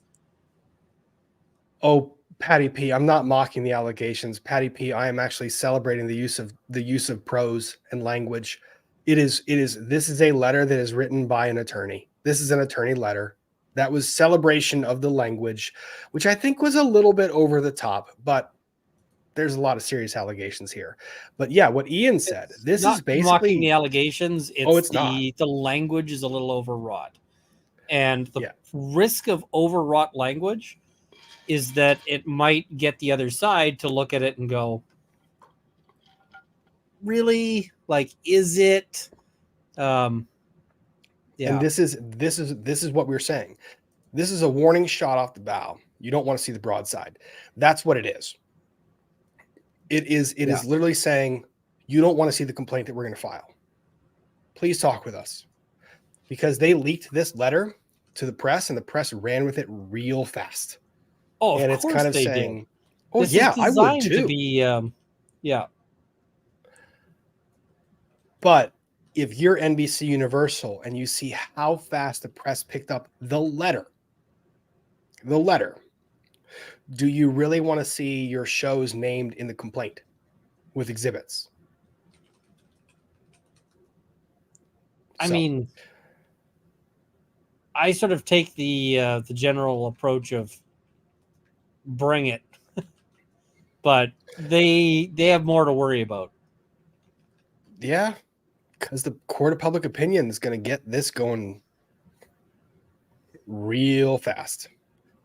Like I said, this was dropped this afternoon. I have it here and I'm reading it and going, this is you're saying you have some goods. I'm very curious what you're alleging. So, since our clients are asserting rights that may result in litigation, NBCUniversal is advised that a continuing duty to preserve evidence arises once a party has noticed that the evidence is relevant to a legal proceeding, or when a party should have known that the evidence may be relevant to a future legal proceeding. And again, this is purely for the press because there is no way on God's green earth that NBC does not have a lawyer that is aware of this. And thank you, because the funny thing is, you actually, with some of this stuff, like for example, internal topics, internal communications, you don't have a legal obligation to keep these things unless there's a contract that kind of specifies that. You do it to cover your own ass, but you don't have an obligation to do this. What this is doing is this is reading case law and saying if you are aware of litigation and you destroy something, that might be viewed as a negative inference against you. So this is lawyer speak that's really trying to threaten rather than, Furthermore, once a party can reasonably anticipate a legal proceeding, it must suspend its routine document retention and or destruction policy to ensure the preservation of relevant evidence. Well, that's a pretty heavy word to use. I don't know that you actually have that obligation. And if you did, if you're a lawyer, I would cite the authority here to kind of tell the judge, here's my authority. I mean, you do have to the extent of if you don't want an adverse inference drawn. That part. Yep. If you don't want this coming back to bite you in the ass, you better start saving it. That's what it is. And that said, I have seen like situations where you might say, you know what, I just don't care. For instance, if you are a celebrity, you will get a certain number of lawsuit threats that are, how do I put this? Bullshit. Bullshit is a good word. And I mean, I am not a celebrity, but I have also received a threat where somebody said, hey, a story you told on your channel that was my story, and therefore I'm going to sue you. Now, that might have been concerning if it was like a former client or something like that. Mm-hmm. But this was a guy from like Germany. And I don't know who this person is. So when they're like, hey, you need to preserve all of your documents, my thought is, I don't need to do shit because, first of all, you're not going to file a suit out here in Canada from Germany. Mm-hmm. And second of all, if you do, based on what you said, I'm going to get this yeeted at the earliest opportunity. And there's not going to be any discovery or anything like that. It's just going to be, hey, you've got this claim that is complete and obvious horseshit to even the most drunk or stupid person, analyzing this. Therefore, I ain't preserving crap. And if it comes down to like, why didn't you preserve this? It's like, well, I'm being accused of telling this guy's story and I don't know who they are. So how could I be telling this story? So, yeah. Can I just make a quick comment that one of the adverse impacts, and I'm saying adverse, one of the impacts that Emily Baker has had as a friend to Ian and I is that I have used the word yeet more in common parlance than I have my entire effing life, like in the past year. And Ian just said yeet. And yes, I see you, Elena, in the chat. Motion to yeet. I am waiting for that day to come, but yeet. When Ian says yeet, it just makes me all giggly inside and happy. I mean, quite literally, I sent the guy back a very lawyerly response. It was a 3-letter response. LOL, send. Like, reply, LOL, send. Because it was just like, are you kidding me, dude? So, Perfect. yeah. Yes. So now here the plaintiffs are going to say, this is what we're looking for, and yeet this at your own peril. Because I'm telling you right now, this is the plaintiff saying, I'm telling you right now, when we go to discovery, this is what we want, and if it's not there, you're going to be in trouble. The scope of this preservation. Go ahead. This one is not one that I would just throw out, because at least they make allegations that could be found by a court to be a thing. Yes. That isn't to say that they will. It's just that a court could look at this and go, that's not crazy. And so, I mean, just scroll back up. Look at, these are the bullet points. If you throw factual allegations behind those bullet points and you reference the show, the cast member. If you can back this up. Yeah. Wow. Yeah. Like that, that is huge. I mean, these are the kinds of things that actually turn into numbers if you can back them up. With zeros and lots of them at the end of it. Yeah, I think the line I used from my Colleen Ballinger video was, write a check, put a 1 at the start, and then keep writing numbers until your arm gets tired. Yeah. It's, you know. So, like I'm saying, this is one of those things where NBC is taking this seriously. So the scope of the preservation duty extends to all electronically stored information. Accordingly, NBCUniversal's obligation to preserve all relevant documents includes not only copy documents, but also audio, videotape, email, literally everything. Telephone logs, contact information, everything. NBCUniversal knows this. They have lawyers that have like done this before. And so this is purely to, like, this is for the media, so that the media knows that this is what they've asked for. Well, it's basically saying, so the media knows that if we get into a discovery dispute, NBC says they don't have something, we put them on notice a long time ago that we needed it, and they're saying it got somehow deleted. So the sources of the information includes hard copy files, computer hard drives, removable media, CDs and DVDs, mobile laptops, laptop computers, PDAs, BlackBerry devices, etc. You know what? Where's the floppy disk? Where's the floppy disk? Yeah, I want to know, like, zip disks. Yeah. What about cuneiform? If they've got clay tablets that say that the, you know, that clay tablets. Like, I want those too, if they've got those, because it's like, and I mean, sure, they probably don't say anything other than like, this guy's copper really sucks.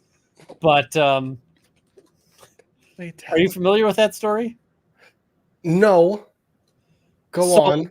Some of the earliest known clay tablets are these complaints that were sent to this guy to basically say, hey, we ordered high-grade copper, and instead you sent us really crappy copper. You sent us bronze. Also, you were rude to our staff. And, like, these are complaints that are sent in to this guy. And it's funny because this guy collected them. He actually seems to have collected the complaints that were sent in about him, which also tells you something about what kind of a douche this guy probably was. Probably. But so we actually know more about this guy than we do about lots of people of his era, because he was such a bad businessman that people like complained about him a lot. I forget what the guy's name was. A Nazir. That's the. Yeah, people sent a lot of complaints about this guy. Ian, from now on, you and I are only going to communicate anything that is controversial. We're going to do it via like pyrography in wood or leather, because they're not going to request pyrography or like stone masonry. That I think is a great, cuneiform but yeah, I just put in the private chat a Wikipedia link to the complaint tablet to E. Nazir, which, yeah. Might as well pull it. Where is it? There it is. Okay. Clay tablet, ancient New York, 1750 BC. Wow. Okay. Oh. That's a complaint. All right. There's your preservation letter. I think that's like our first known letter to the manager.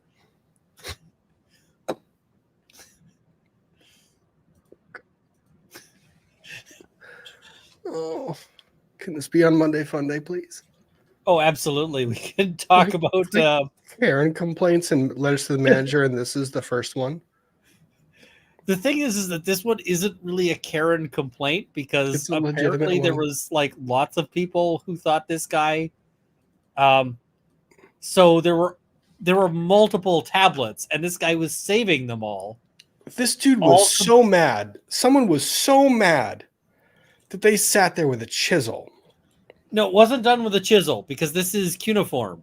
So what they would do is they would have like wet, soft clay, and then you'd write in that with like a stylus. And then once you were done with it, it would dry, and then you could fire it if you wanted. And then it's like, so much effort. So much effort. Oh, I mean, the invention of paper was a big deal.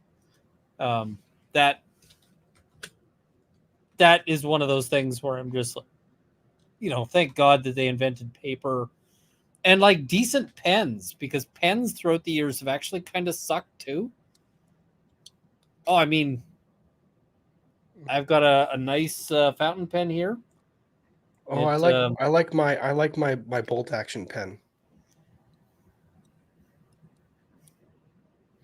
I'm not gonna lie, Ian. I take your fountain pen and I dismiss it with my bolt action pen. What's the steps to refill that with ink? This, and then that. But you got to buy cartridges. Oh, come on. You're really going to fight me on this? I absolutely am. I love these things. Oh. Like, you buy a bottle of ink, and then you could just fill it. It is fantastic. All right. Now that we've done our ADHD deep dive, why don't we get back to the document? Fine. Okay. Please be aware that any of the above mentioned sources of relevant information may include personal computers and mobile devices of employees. Well, that's a typo. If employees. Yep. Dude, proofread. Yeah. Of NB. I mean, you used a lot of big words, and I love it, but just that one. Of NBCUniversal, use personal computers or mobile devices to conduct business for NBCUniversal. These sources also include inaccessible storage media. I spilled it myself. Such as backup tapes, which may contain relevant electronic information. Please take immediate steps to preserve all existing documents and data relevant to NBCUniversal's treatment of cast members and crew members on NBC's reality shows to prevent an overwriting or any possible destruction of relevant documents and data. This information would include, but is not limited to, basically, if we issue a subpoena and these things are not there, we are going to presume that you destroyed them. That's what this is. All documents related to policies regarding cast members or crew members' mental health. All documents related to policies regarding cast members or crew members' physical health. Policies and practices of alcohol and drugs and consumption thereof by cast members. All documents related to the practices and policies of sleep, rest, and meal breaks for cast members and crew members. Interesting. All documents related. If this lawsuit goes through, Survivor is going to suck. Survivor is going to be rough. It's going to be like, and here's their feather bed and their 3-course meal. No. No. I mean, Survivor is already pretty wussy when you think about it in terms of like the survival aspects. So Like, what's the show? Naked and Afraid. Yeah. Who makes that show? Or like That's is that Discovery? Or what's the other one, like Alone or something like that? I see people are saying Survivor is CBS. I'm just going to tell you, if NBC Universal loses a lawsuit over this, CBS, every other CBS person is going to take note. Like, yep. They're not going to be like, it won't ever happen to us. Like, yep. no. Whoever is the show producer of Naked and Afraid and Survivor right now are going, oh shit. They're freaking out. Okay. All documents related to policies and practices of regarding sexual violence and harassment. Well, they should have those, a lot of them. Use of underage participants in connection with reality shows. Okay. Exploitation. Well, if you're a company, are you really having a document on file that is relating to exploitation of underage participant on reality TV shows? I mean, you're probably not calling it that. It's probably like, you're probably not like abuse of child actors doc. Oh no, there's probably some email somewhere that says, shouldn't we be paying these kids? Oh no. Oh, there's some stupid email. Like, shouldn't we be paying these kids? Oh, this is so bad. Yeah, and that's the point where it's like, oh, somebody sent that email. Okay, well, we're just going to do some routine maintenance and just delete the entire email servers and also delete this person from our employee roster. Laura Christine, file named Crimes. Okay. All correspondence communications regarding NBC's oversight of cast members and crew members' physical or mental health. Yeah, I'm just going to say, if you are ever in a position to have a crimes.doc, don't rethink. You know what? Unless you do like Trials of the Century and I actually have like crimes like written out. Oh, yeah. I mean, if you're talking about other people's crimes, that's fine. Yeah. It's just if you're talking about your own, then you are making terrible life choices and you should stop. Dude, the emails. If I'm NBC, I am freaking until 7 more minutes, freaking terrified of them getting to my email servers. And I'm sitting there going, please tell me that auto delete function worked for 7 days. Like, that's the thing, is that's why a lot of these things are auto yeet. I've seen companies, for instance, that don't have, or whose email retention is like a week. I've worked for companies where it's like, we use Slack or Teams or whatever else, and the retention period is like 2 days. It's like, oh yeah. Why? Because we don't want to keep that. And Lord, Christina, I pulled that on accident. Like, you're killing me tonight. Hello, back up, my old friend. But the thing is that if you are setting this up, you are also probably setting up your automated backups to not save those chat logs. And the thing is, if you're NBC, you know, there is someone in those meetings who's a young person who really wants to get ahead, who's taking a note of everything said. I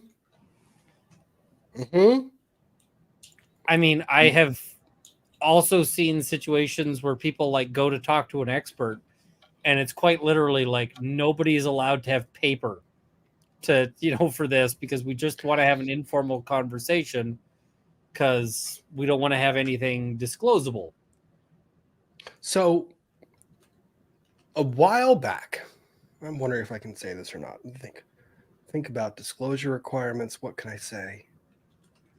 A while back, a certain family member of mine who has since passed, very close to me, who might be on the paternal side, was a corporate designee in certain litigation involving another corporation regarding the construction of something big. And those two corporations, not naming names, went to litigation. Rather, they went to binding arbitration. We'll just make up a fake name that nobody would actually call a corporation, something like Halliburton or something.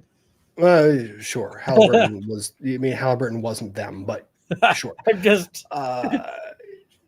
so being this annoyed. particular family member stayed with me, and they had a team of lawyers that prepared the depo binders for his deposition or her deposition, whoever. And I remember sitting there and reading through or watching this person flip through those binders and just shaking their head and going, who put some of this shit in emails? Like, oh yeah, who said some of these things? And it wasn't really relating to the company that he or she represented. It was kind of the exchanges back and forth. It was all of it. And it was about three binders that were that freaking thick of emails from like a decade ago, just going, oh my God. And it was one of those things where I looked at this family member and the admiration that they had for the attorneys who poured over this material and somehow found this stuff. Oh, like, yeah, attorneys gonna find it. They will find it. the other thing is, like, let's say you have just gone to law school. You are a bright, shiny, newly minted lawyer, and you are such a keener in law school. You've got the big law job. It pays the big money. Mm-hmm. You know what you're going to get assigned as your first ever tasks? Doc review. It's going to be something like, hey, here is 50,000 emails. Yep. Your job is to go through and look for anything incriminating. First, we want you to read the statement of claim and the statement of defense so that you know what the case is about. And then your job is to read through all of this shit. Also, the guy 3 offices down, or maybe the guy at our other branch, is doing the same thing. Is reading exactly the same emails Yep. you are. Yep. And we expect you to find everything he finds and vice versa. And then some. Yep. So you need to read this really carefully, because if the other guy finds more stuff than you did, you might not be here next year. Yep. So that bright, shiny lawyer who is like, oh, right, I'm going to be like Aaron Brockovich and saving the seals or whatever the hell else. No. They're like, oh, no, I'm looking through emails to determine if there is, somebody said something somewhere that they ought not to have. So a lot of the people who got those big law jobs that they really liked, that they were really super happy to have, a lot of those jobs kind of suck. Mm-hmm. Just saying. Having flashbacks to highlighting phone records in Clueless. Yeah, that's pretty accurate, actually. And Melanie Williams, this is cool. Former doc reviewer, the things people have put in print. Our team had an 80% success rate for calling settlements. Loved it. I don't doubt that for a second. Oh, yeah. That's awesome. Yep. But doc review sucks. It's it's terrible. It's terrible. And the billable hours in the room for the deposition, I think, were about 12,000 an hour for the depo that lasted 3 days. Oh, it happens. Mm-hmm. So this is where we're heading in this particular litigation. I think we just gave a pretty good summary of what's going to happen once the production happens in this lawsuit, to the extent it's filed, and why NBC should take this very, very seriously, because those emails, all it takes is a couple. All it takes is one. Yeah, there have been cases that have been entirely won or lost on a single one, on a single email, because one person says something like, and sometimes it can be something cryptic. It'll be something like, hey, remember the thing we talked about in person that we're not putting in writing? Make sure you get that done. That's the kind of thing that can absolutely destroy a case. So yeah, it gets fun. Yep. So this one is that one. If NBC has it, they are effed. All audio and video of sexual activity involving cast members of the reality shows, whether taken by cast members, crew members, or third parties that NBC has ever viewed or had in its possession. If you have in your possession like a cell phone footage, like taken secretively, I mean, get if ready it's to just secretive, all the zeros, all the zeros, all the I zeros. mean, I suspect there's a bunch of things like, you know, I don't know if Big Brother is NBC or who the heck that one is. But I mean, they've got cameras on everything. I suspect there's somebody who rubbed one out Ew. and was on video. And like they're gonna end up with that, and it'll be like, what did you do with that? Well, we put that on the cutting room floor because holy crap, we didn't want that. Like that was obviously not gonna make it to broadcast. But it's the emails, and it's whether we can leak a portion of this. And it's Yeah. the communications behind the scenes. That's what it is. It's the communications behind the scenes where the video gets shared internally, and it's like, hey, can we use any part of this? Yeah, or And, somebody says, hey, oh my God. Like let's say they've got somebody who's, you know, particularly attractive or particularly unattractive. And they're like, hey, you know, you might get people laughing about that because people are a bunch of bastards. Mm-hmm. And they say horrible, you know, horrible things. And it's like, so, yeah. Can you help out by reading from here for a little bit for a second?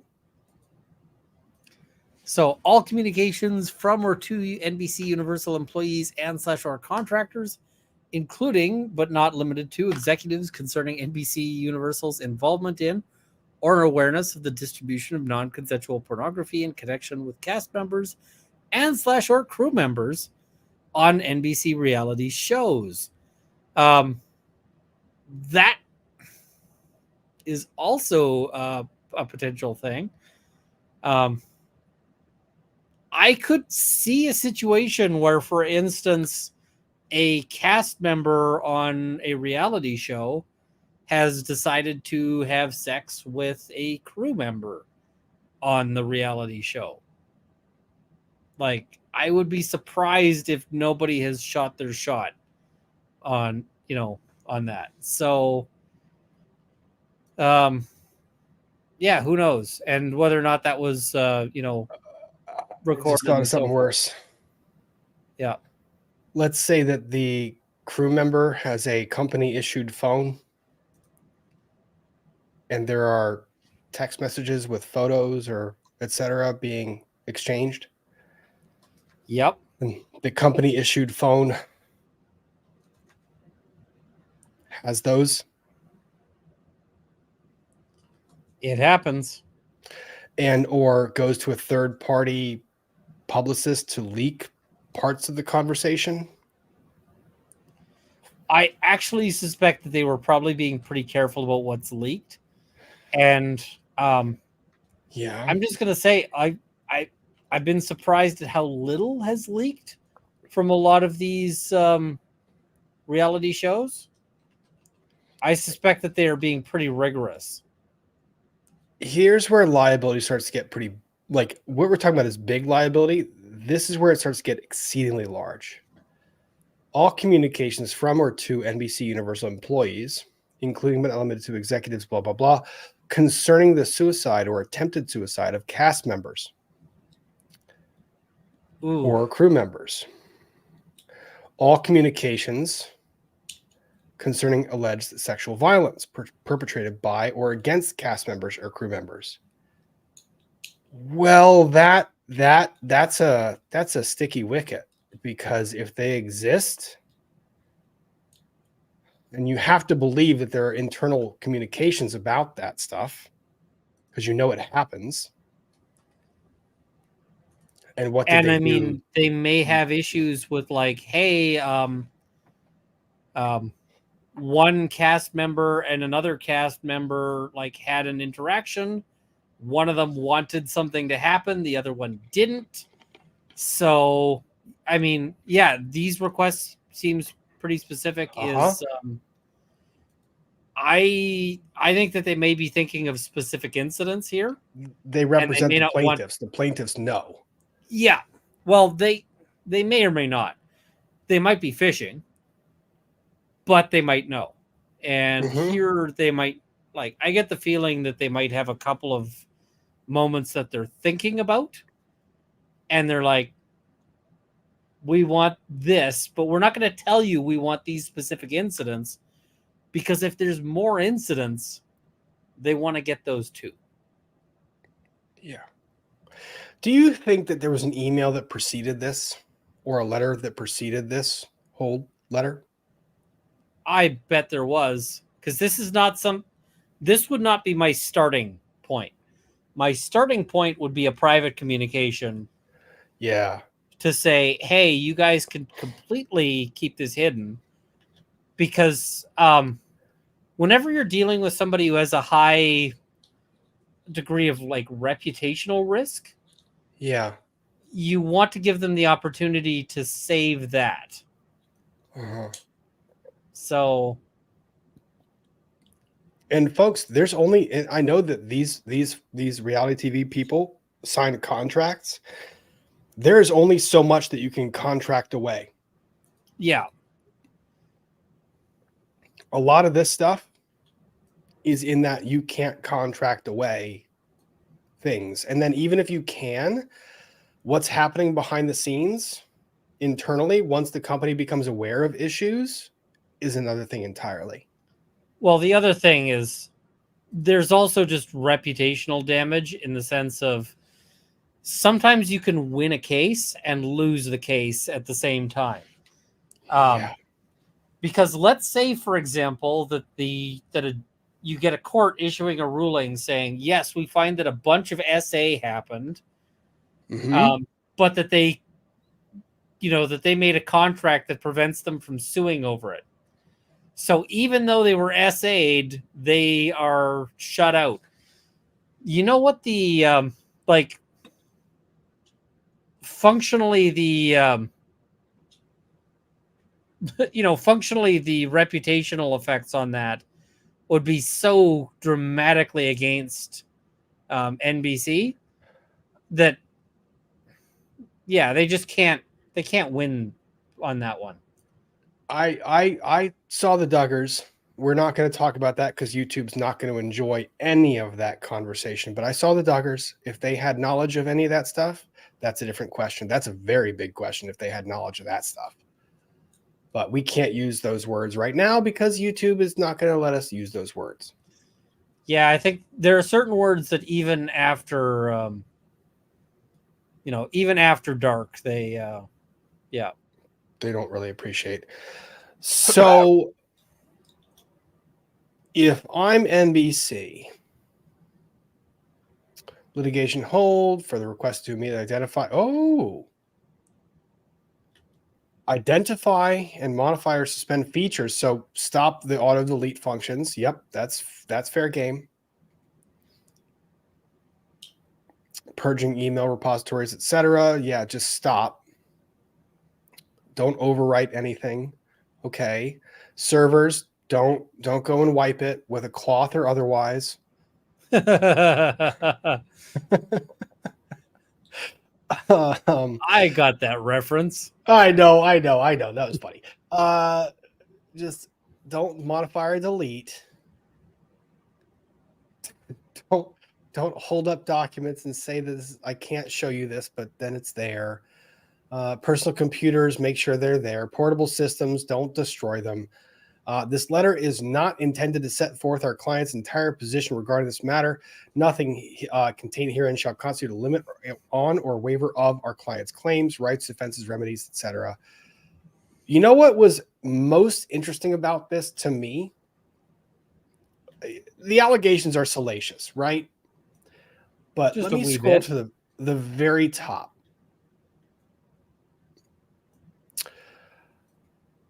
This one. Who? they represent a number of significant number of individuals. That's a really vague number. And you don't tell us who they are or what information they might have. So if you're NBC, you're going, I need to understand the scope of exposure, but I don't know I who the think heck that's they're on purpose, referring that to. they're very much intentionally not tipping their hand on this. Yeah. Yeah. They want NBC worried about just how many people there might be. And this is an open solicitation to everyone else employed by NBC or who previously was employed by any of these companies to say, this is a law firm you can contact. Oh, yeah. I mean, if you were on a reality TV show and you weren't in the lawsuit yet, you're probably making a phone call right now going, how do I get in on this sweet, sweet money? Ian, can I ask you a funny question? What if this significant number happened to be 2 total people and this was a fishing expedition?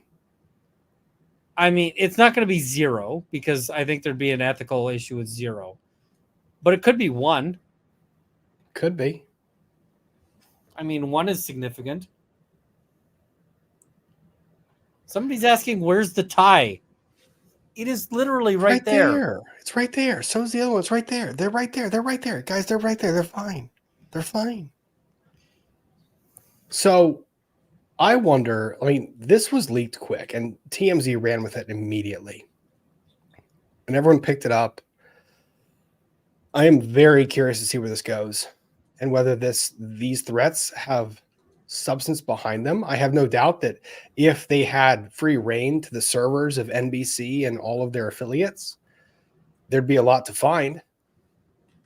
Are they going to get it?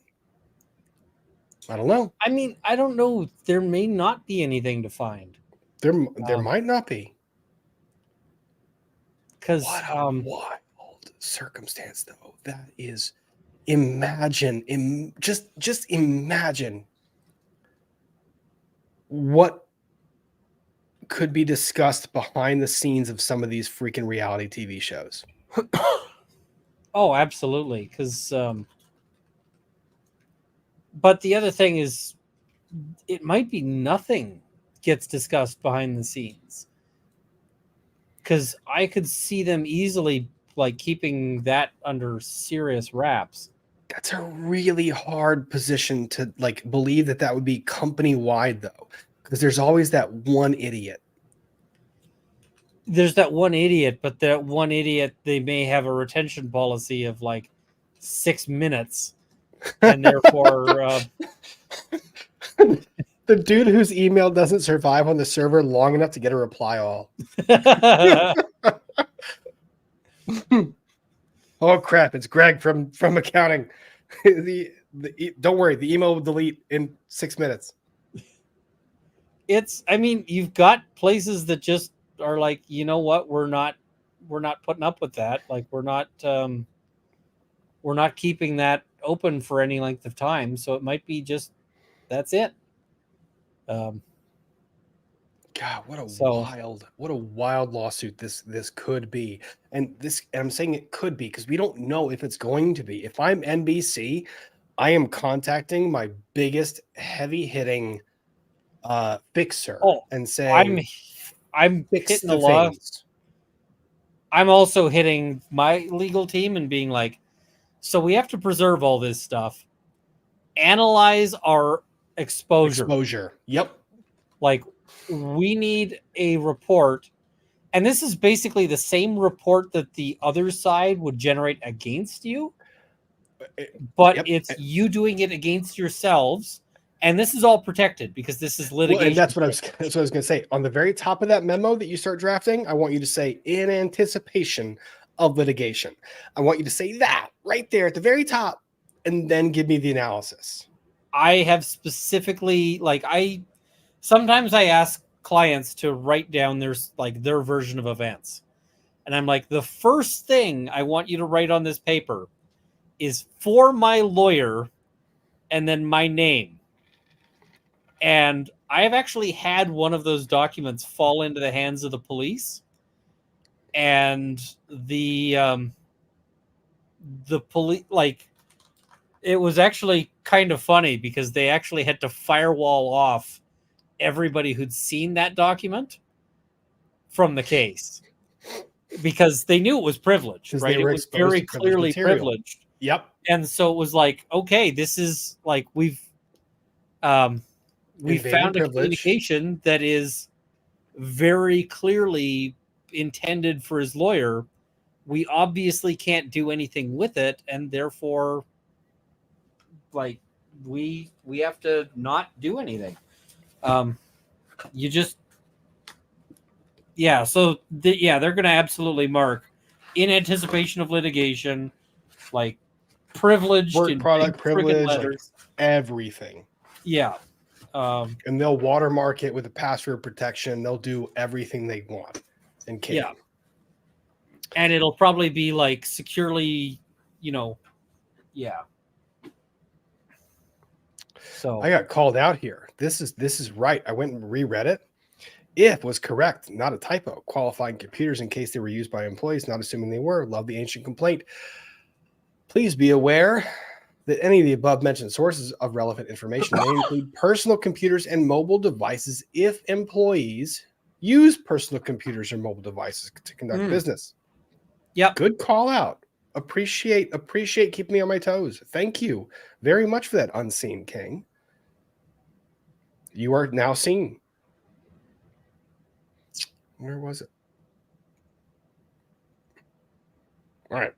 Let's catch up on Super Chat, and then we're going to get to our last story of the evening, which is, Lizzo. Sorry. Drinking a sidecar in St. John's. Thank you, Cindy Collins. Lynn Patch is a new member. Thank you, Lynn. I don't want to butcher this. Kaiki Taxi, you guys want to trip out? Watch Lori Vallis' statement. I did. I can't watch it again. I watched it like 3 times. That was a statement. She said words. They were words. We're going to go with that. Professor of Logic, this is a script for another reality show. Last network sued, gets a rose. Pretty good. Lindsay, you both have a nice voice changer. I thought I did okay with the voice changing by myself. Chris Cat Queen comes now, always makes me giggle. That's because Ian has made it a suggestive comment. Tasty Devil, thank you for the member chat. Best laugh all week.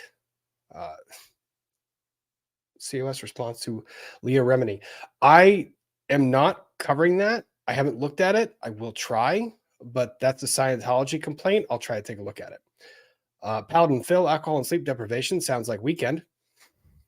Yep. Ange Torres, thank you. Test equals diagnostical. Yes, it does. It also equals test test things. Yes. Thank you, Ange. Galax 5 just had a MM for the first time, 66 years before. Okay. MM. Crazy Cat Queen. I really, really want to use yeet in the conversation at FSU, but I'm afraid I'll make the other students who are my granddaughter's age uncomfortable. FSU, I got to catch up on that. They're about to get like outed from the ACC to another conference. It's sports ball, Ian. Don't worry about it. We'll get back to the I was not worried about it. Yep. It's a weird conversation. Mary Coppola, all you need is a couple Erica Jane videos. You'll have all the evidence you need.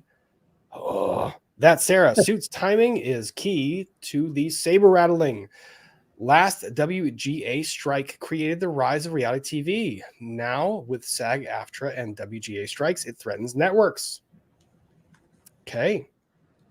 Maybe that's some of the writing. Jen, thanks for becoming a member. 20th Century Fox, I have pen envy. I like making pens. These are fun. They take little time. This one was so cool. I love the bolt action. Yes.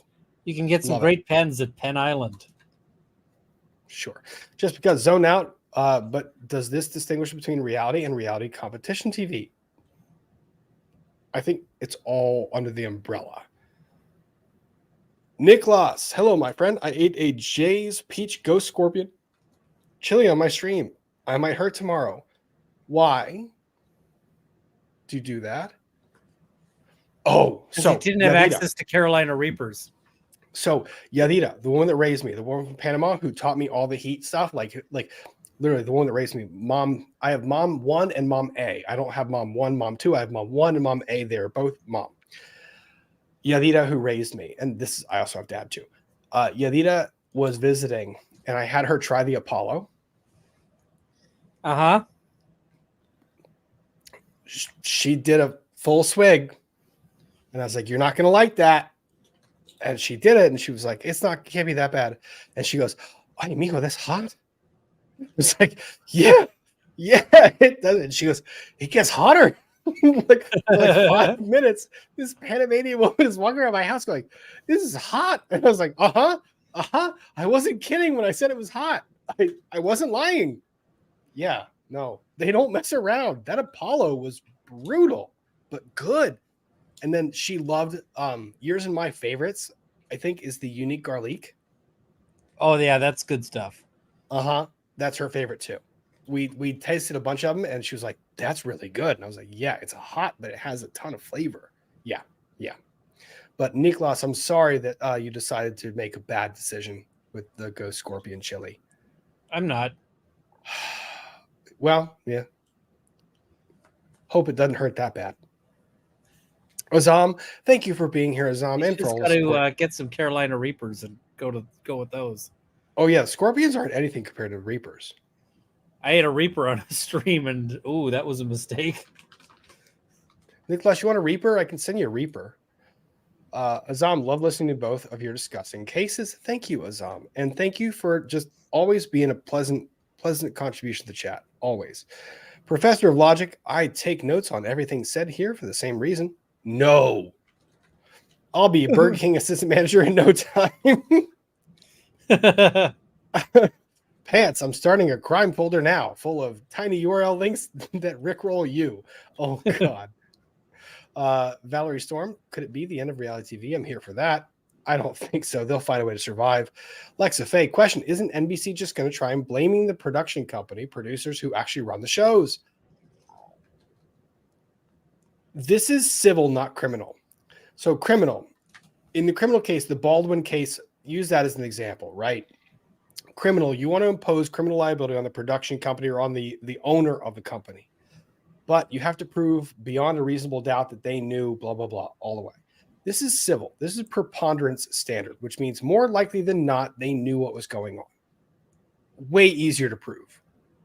So I don't think they can get away with that well. Darth Chaz, invite Uncivil and discuss his anti-law pope stand. Right now, I'm trying to run through this. Guys, I admit I am very exhausted. I am trying to keep the stream under 3 hours because I am really tired from this week prepping for trial. This does not mean anything for any of my friends at all. It's just I want to. It'll get to be a point where it's like I gotta bow out because and Ian's tired. Like I am beat, so I need to get through the Lizzo stuff pretty quickly. And it doesn't mean anything for one person or the other. I haven't even seen any of the uncivil and Mercatus stuff, so I have to catch up on that period. Time is today Friday. It is Friday for another hour and 30 minutes here. There's a cough. Lyrebird, seen job posts on set HR, helpful or no? Oh,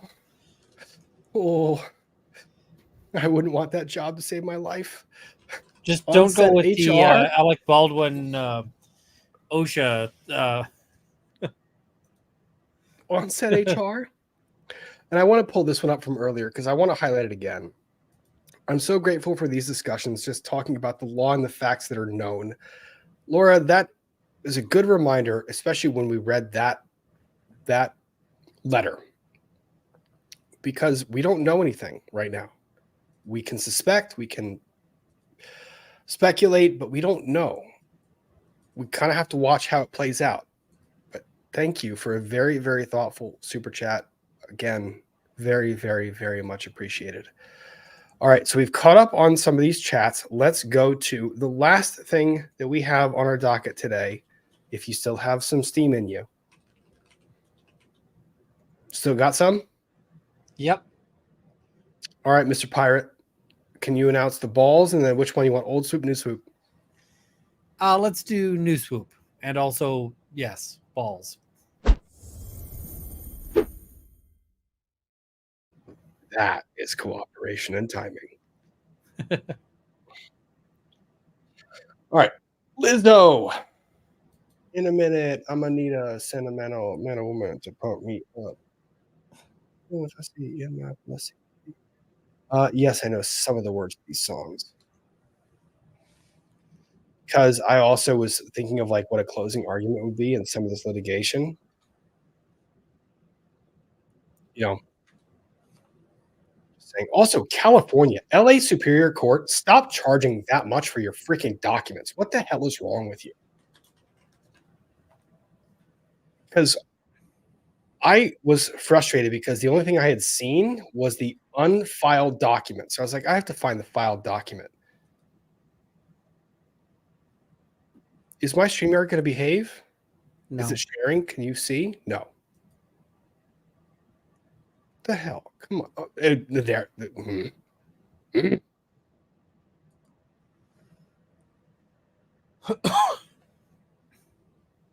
There we go. This stupid document of 37 pages cost $17. All because I was pissed off that all I saw was the unfiled document. So, Ian, Kurt, Alita, if you guys want to cover this case and you want the filed document, I will send it to you. Don't pay the freaking money. God, man. Fucking LA. All right. So, Lizzo. Was I making closing arguments in the back of my head about, how would I close this case out if I was the plaintiff's? Lizzo did not need a DNA test. It turned out she was 100% that bitch that created a hostile work environment. That was one of the things that came to mind. There were lots of lyrics I could have used, but yeah. I didn't know that Emily pulled it. I thought Emily only had the unfiled one. And Emily doesn't have Emily calls a clerk but doesn't get the file stamped. You have to pay for that every time. So here we go. Ariana Davis, Crystal Williams, and Noel Rodriguez. Plaintiffs suing. Primary plaintiff, Big Girl, Big Touring Inc., a Delaware corporation, Melissa Jefferson, a.k.a. previously known as Lizzo. I think it's supposed to be AKA, but how is it? I mean, we'll get there. I want professionally known as Lizzo. Oh yeah, professionally known as Lizzo. Yeah, because it can't be previously because that is professionally. Currently. That's gotta be. Yeah, but is that like a normal acronym? That seems weird. Lizzo, as an individual, it's not and normal. Shirley But nothing. Quigley. Nothing in this is going to be normal. Just so everyone's aware. Yeah. Wait, hang on. Where was this? Linda, she mentioned it. I'm going to DM her now. Give me 1 second. Don't download the Lizzo complaint. I already did and will happily share. For the petty fee of $2. Okay. Going on. Undercut for no monies. No, you can't undercut me. That's not fair. Did you download it? Really? You paid for it? I just have it. I don't like you. Why don't you like me? I always like you. I'm just teasing you. So, complaint for damages and demand for jury trial. Go ahead. I also have a watermark-free version. I don't know if that's what you're running with, but this isn't watermarked. This is downloaded straight from the court website. Oh yeah, no, I got mine from somebody else who downloaded it, watermarked it, and then I just de-watermarked it because I downloaded it from the website. So this is the filing stamp and everything. So this is the official one. Because I don't trust people. I don't wonder why. Going on, especially media. Comes now the plaintiffs. Well, okay. Ariana Davis. Do they though? Crystal Williams. I mean, no. This is entirely the wrong lawsuit. Bad lawsuit for that language. I agree, Ian. Son of a bitch. There Noel is no good Rodriguez. lawsuit for that language. There is no good lawsuit for that language. If I ever win like the what is it? You've got like the Powerball lottery. Yeah. My wife bought some tickets for that, and it would have been great if we won, because if you win as a Canadian, you don't have to pay the U.S. taxes. So you just get the entire payment tax free. Okay. So, but then I would have used some of that money to fund the creation of like a really ridiculous Victorian porno titled Comes Now. No. Oh. It would have been legal themed. And it would just be to forever end Comes Now as an intro, because nobody would be able to take that seriously. When did you take your flu meds?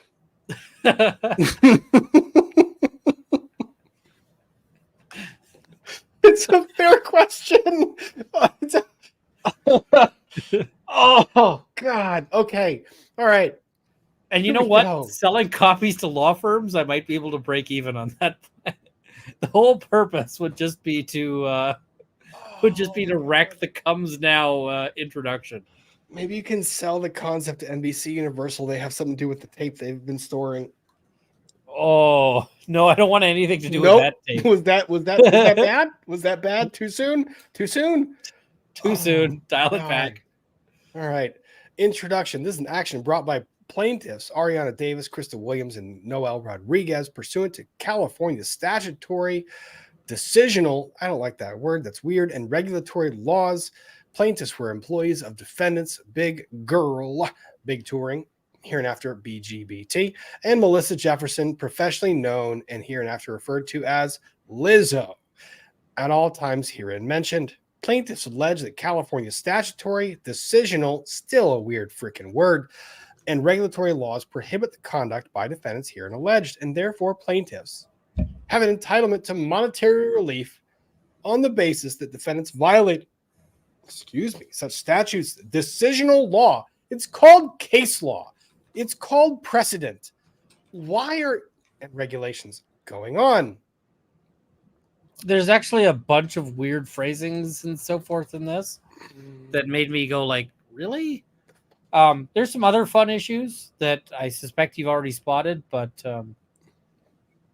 we'll get to some of them. Jurisdiction is proper in this court by virtue of the California statutes, decisional law, and regulations. Well, that's a blanket statement that doesn't have really any authority behind it, other than just to say, I allege there is precedent that supports us. We're not providing any of it. Trust me, bro. Reasons. Legalese is great. Yeah. Like, for reasons. Yeah. Because this is my question. The parties. And now I have an argument for why it's proper in California. I do. I just don't know why they didn't make it. So at all times mentioned herein, the plaintiffs, residents of Los Angeles, California. So the plaintiffs, so you have one party in California. Good. Yeah. Defendant, the company, which presumably has a lot of money, is Delaware. And why are they Delaware? Well, partially because Delaware is where lots of places are incorporated for a bunch of reasons. But it also means that Delaware is not a friendly place to sue a corporation. Yes. Defendant Lizzo, California. Okay. So we have Quigley, California. So we have California, and Delaware, the company.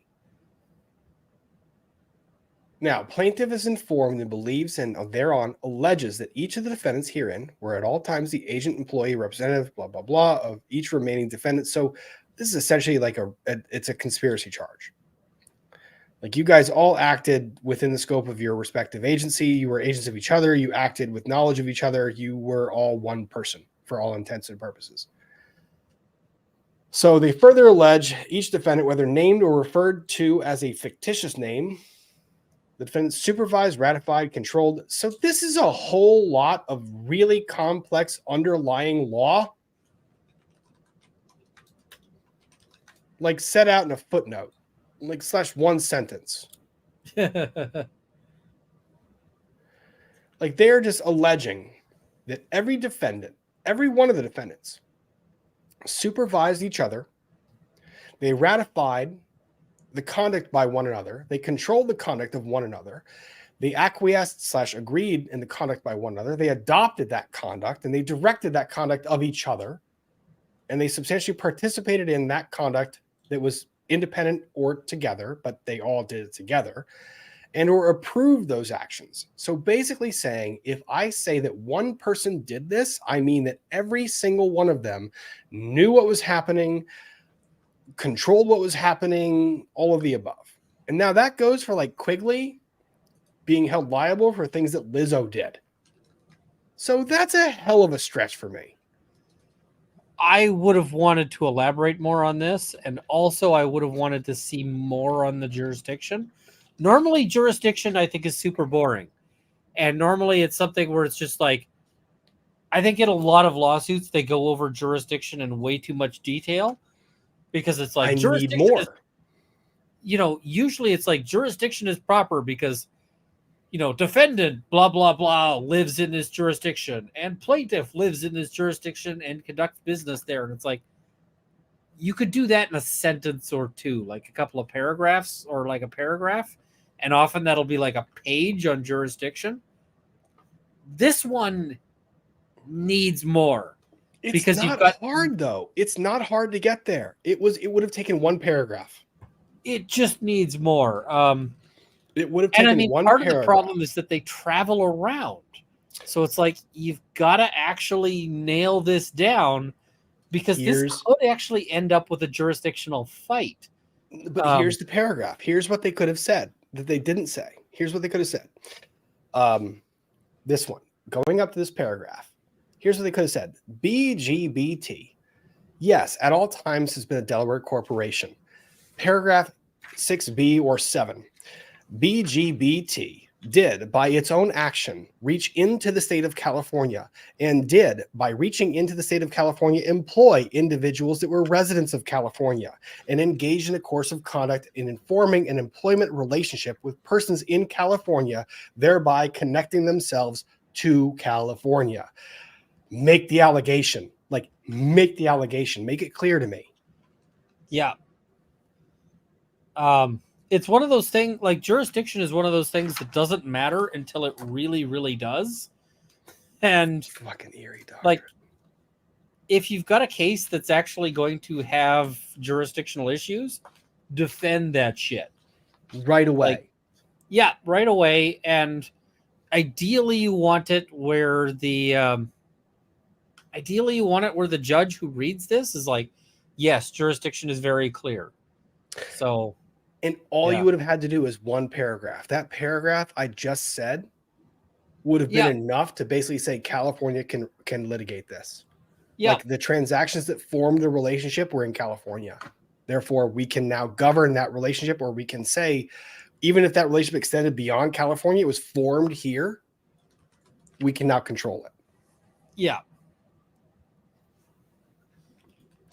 Then miscellaneous defendants, those 1 through 10, seems like a rather restrictive number.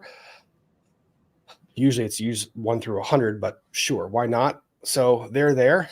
The case centers on 3 professional dancers' experiences working for Big Girl, Big Touring, BGBT, and Melissa Vivian Jefferson, Lizzo. Well, you already gave us that. So throughout their employment, Ariana Davis, Williams, and Rodriguez were subjected to a host of violations of California statutory and decisional law. Can you stop with the decisional law? They're doing it just to piss you off. I know. In or about March, and it's working. It really is. Ms. Davis, oh, that's a typo. Ms. Davis, and Ms. Williams. They're not both Ms. Davis. And Ms. Williams were introduced to Lizzo when they were contestants on a reality TV show. Watch out for the big girls. which was released on Amazon Prime. During this show, contestants competed for the opportunity to join Lizzo on the team. So here's the opportunity to say the show took place in LA, in California, within this jurisdiction. Say that. Just say that. And then don't say decisional ever for any reason.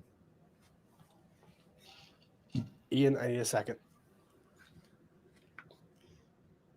In or about. Just so long as you're not going to get a banana. No bananas. All right. So in or about May 2021, Ms. Davis was required by Lizzo and BGBT to submit a psychological evaluation to ensure she was psychologically healthy enough to endure the straining of filming the television show. During this examination, Ms. Davis disclosed that she struggles with anxiety and depression, which occasionally results in binge eating. The waiver of privilege and confidentiality and consent to evaluation form she signed prior to undergoing the examination states that the information disclosed during the evaluation may be provided to production, its representatives, and/or any other individuals or entities involved in the show as deemed appropriate by the doctor performing the evaluation or by production. Ms. Davis is informed and believes that her disclosure of her struggles with anxiety, depression, and binge eating were relayed to Lizzo and BGBT. So the reason why that matters is because they know that that she's a vulnerable person. So yeah. So that is that's kind of why they're saying that. Yeah.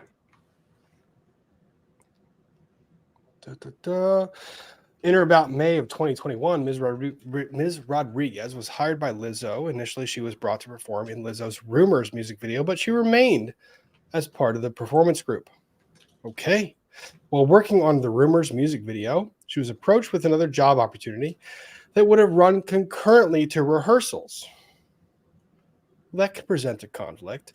After rehearsals for the live shows were postponed, Ms. Rodriguez approached the tour manager, Carlina Gugliotta, about taking on this one-day job opportunity. Ms. Gugliotta responded, "Do you want the job or not?" Well, that's not... I would want something more solid, but sure. Implying that if the position was to be taken, she couldn't take any other positions. All right. Okay. On or about July 28, 2021, Ms. Rodriguez was booked by Lizzo and BGBT to perform with Lizzo at several music festivals. Now, this allegation was interesting to me. Usually, the contract or the booking is through one or the other. I imagine that the contract says BGBT, not Lizzo. Yeah, I would. But they want Lizzo because they want to get past that LLC, right? Yeah, I suspect the LLC is possibly thinly capitalized. Maybe. Which, yeah. I mean, it's really easy for those things to be just something where money flows in, money flows out, and never gets held for a whole lot of time, and therefore you just can't, you can't hit it for much. At this stage, wouldn't you also start arguing alter ego for the LLC? I would. And I was surprised I didn't see that at all. Okay. So, in or about August, they began filming. During the filming of the show, Ms. Davis and Ms. Williams were first introduced to Quigley. Quigley, one of the judges and instructors in the show and captain of the dance team. Quigley was not only vocal about her religious belief, but took every opportunity to proselytize, good use of phrase, to any and all in her presence, regardless of protestations. Another good use of phrase. During filming of the show, Quigley took particular interest in Ms. Davis and regularly preached at Ms. Davis about what Quigley believed to be a shared Christian identity. Yeah, that's a bad idea. Yeah, but I'm also confused. Also, during filming, Quigley discovered that Davis was a virgin, and Davis's virginity became a topic of extreme importance to Quigley. Why is this being discussed in an employment context? What? Imagine if anything, if your employer came up to you and said, "Oh, you're a virgin. Cool. Let's talk about that for 25 minutes." What the fuck? Like what? What? No. No. No. All the no. And this is one of those things where I don't care if it's like dancing or whatever. This is like employer employee. Okay. In the months to follow, Quigley would routinely bring up the virginity in conversations with Davis. Right? Quigley even mentioned Davis's virginity in interviews she participated in and later posted to social media, broadcasting an intensely personal detail about Davis to the world. All right. Davis never gave Quigley permission to share private detail about Davis's life. Now, this part, I'm going to need to see the contract. These reality shows that we were just talking about usually have a lot of contracts that say that they basically own every detail of your life.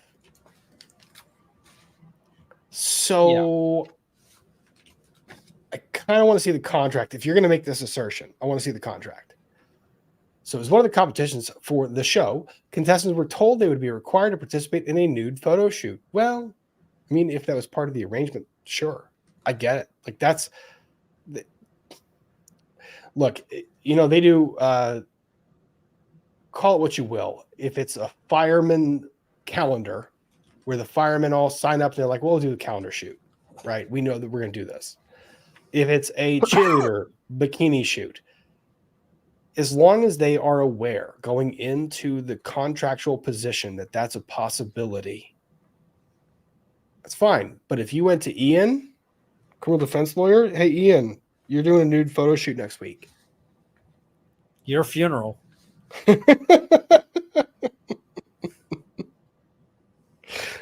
Yeah. Ain't no one wants to see that. She was entirely uncomfortable being photographed nude for anyone with access to Amazon Prime Video to see. As this challenge was part of the competition, Davis believed poor performance or outright refusal would have resulted in Davis being sent home. Well, I'm of two minds about this. If the brand is this thing, right? If you knew that's what the brand was and you're competing to be part of the brand, then yeah, you can choose not to be in that competition anymore. But I also think that if you were not told that, it's a big fucking problem. If you weren't told that that was a possibility, I have a problem. That's like basically saying I hired you to welcome people to the restaurant and now you have to do it in a bikini. No. That wasn't in the job description. You don't get to do that now. So while Davis did not want to be photographed nude, she also dreaded the thought of not earning a spot. Okay, now we're starting to see issues creating. The dilemma caused Davis's anxiety to flare, resulting in extreme distress. I wonder if she reported it, but the tears on set, while struggling to choose between a once-in-a-lifetime career, tears on set would suggest distress. Ultimately, Davis was allowed to participate in the photo shoot, partially clothed in a nude bra and underwear. However, the experience foreshadowed the sexual charged and uncomfortable environment Lizzo's employees would be forced to endure. All right, so we're previewing this. Watch out for the big girls wrapped filming in or about September of 2021. Ms. Davis and Ms. Williams were both selected to be part of the dance cast accompanying Lizzo on tour. Williams and Davis and Rodriguez all performed with Lizzo at her festival appearances from September of 2021 till April of 2022. April of 2022, plaintiffs began rehearsal in preparation for Lizzo's The Special Tour. Very original, The Special Tour. During this time, they worked closely with Quigley. Reminder, Quigley is the one that was religious but asking about virginity. as she was captain of the dance cast. Quigley continued to preach at everyone in her surroundings, especially about her beliefs regarding Christianity and sexuality. Quigley often made comments deriding people who engaged in premarital sex. Knowing that some members of the cast did not share her views, Quigley also had party trick in which she would simulate oral sex on a banana in front of other. Okay. In front of the rest of the dance cast. Well, that's quite the party trick. One of these things is not like the other. Huh. These instances were always unprompted and made plaintiffs uncomfortable. Yeah, I can see they would. Quigley's sexual inappropriate behavior did not stop at faux fellatio. Well, that's a phrase I didn't realize I would see today. Faux fellatio. Sure. Despite her staunch beliefs in opposition to premarital sex, she had no problem sharing her. Oh my God. We are at masturbatory habits with the dance cast, often stating things to the effect, masturbating is against my religion, but today I had an oopsie. Is that what boozy means every time he says oopsie doodle? Oh no!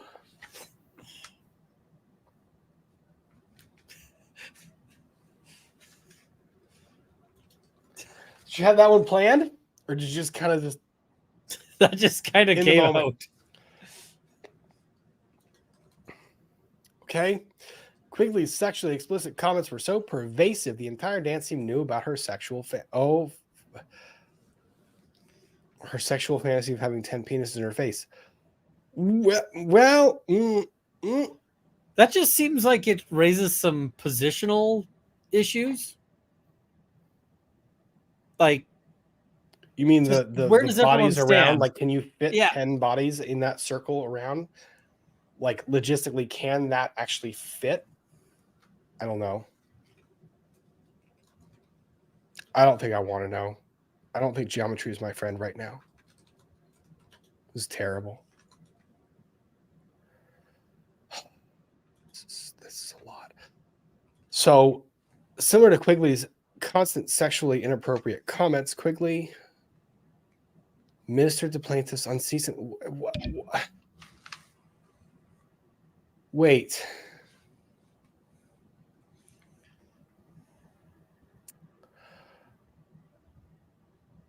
So we're having oopsies,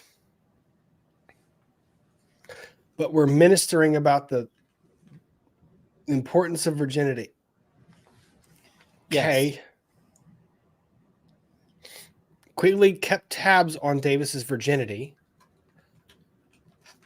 Oh. And made it clear Quigley thought the only way one could be a proper Christian was through similar abstinence.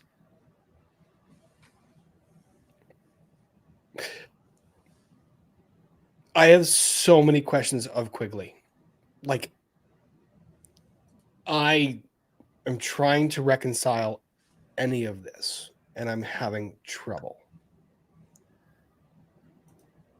Quigley signaled out Rodriguez as a non-believer and made it her mission to preach at Rodriguez. Even told other dance members it was her mission to minister at Rodriguez during the tour.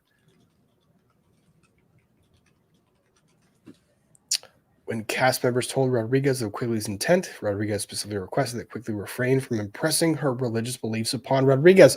This is now a claim. Here we are. Now it's a claim. Yep. Do not press your religion upon me. There you go. There. Now we have got to legal. Now we're in law. Guys, we're in law. We've made it to law. We have made it to law. Quigley became irate. Employer becoming irate at subservient. At one point while on tour, Quigley stated, "No job and no one will stop me from talking about the Lord." Well, now we're at legal claims. Thank the Lord Almighty. Well, that's a weird thing to say right here, but sure. We are at legal claims. Yes. Legal claims. Page 7. You knew we were going to get there eventually. At some point. On one occasion, Quigley interrogated about religious beliefs. We are still in the legal claims, folks, in the legal claims. While in the dressing room during the makeup and events of the show, Quigley began stating her own religious beliefs and asking Davis if she held the same. Wow. If that's true, now we're into employment issues. Davis expressed a different belief that Ms. Quigley became visibly upset, making it abundantly clear she expected Davis total conformity with the dogma. Well, do we need to say that word? Because that means something different.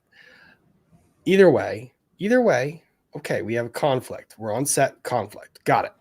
Quigley was for sure the most extreme of her religious convictions. Her sentiments were softly echoed by others in supervisory roles. That's a problem.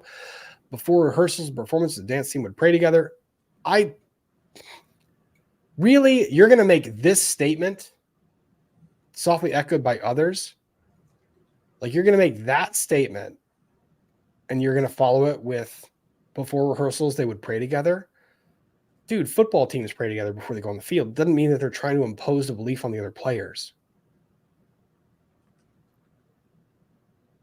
Yeah, but when you're talking about the context here. I know. This one's a little weird because the Quigley stuff beforehand, responsible to lead the group prayer, rotate across the dancers. Oh, no, that's a problem. So it's not just Also, participation. You're never going to be able to watch the movie Quigley Down Under again.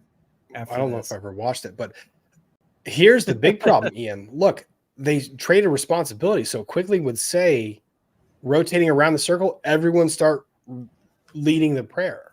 You can't do that. That's a problem. Yeah, I mean, you're going to end up getting somebody like me doing it, and it'll be like, all right, let's pray to the Ford Motor Company or something like that. Just because I'm not religious. So if you're going to make me, like, okay, well, don't make me do that. Yeah. So Rodriguez was struck by Quigley's insistence on overstepping. That's unnecessary, but okay. Rodriguez took her concerns to the Korea. Okay, so now we have reporting it up. Now we have passing the knowledge on from the supervisor to the company. Now you're trying to get to the company. You're saying company should be liable because company knew. There you go. Ms. Charlotte showed empathy for Rodriguez, but merely suggested Rodriguez take her complaints to Quigley. Well, that's a problem. You actually have to fix it. Okay. On another occasion, while on tour with Lizzo, Williams accidentally brushed up against one of the tour bus drivers. The driver responded by saying, "You can back up on me again." That's...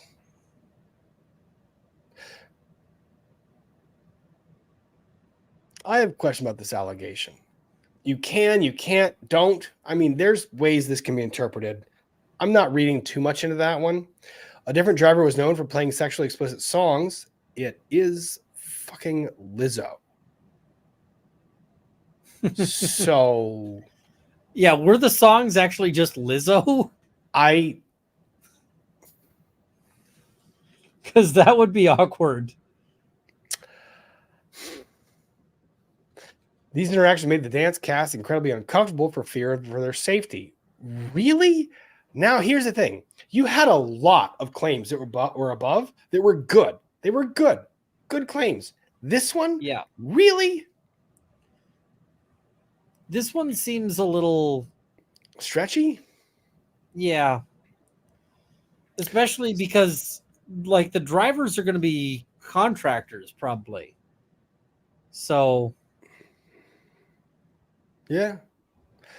Davis and Rodriguez reported the driver's inappropriate behavior to BGBT on multiple occasions, but BGBT never did anything. Okay. Oh, we've got EDB in chat. Oh, we do? Hey, Emily, how are you? We're talking about Lizzo. I think I got past the jurisdictional problem, but it just took a paragraph. They just didn't write it. Management merely questioned whether the drivers were drunk and or driving safely.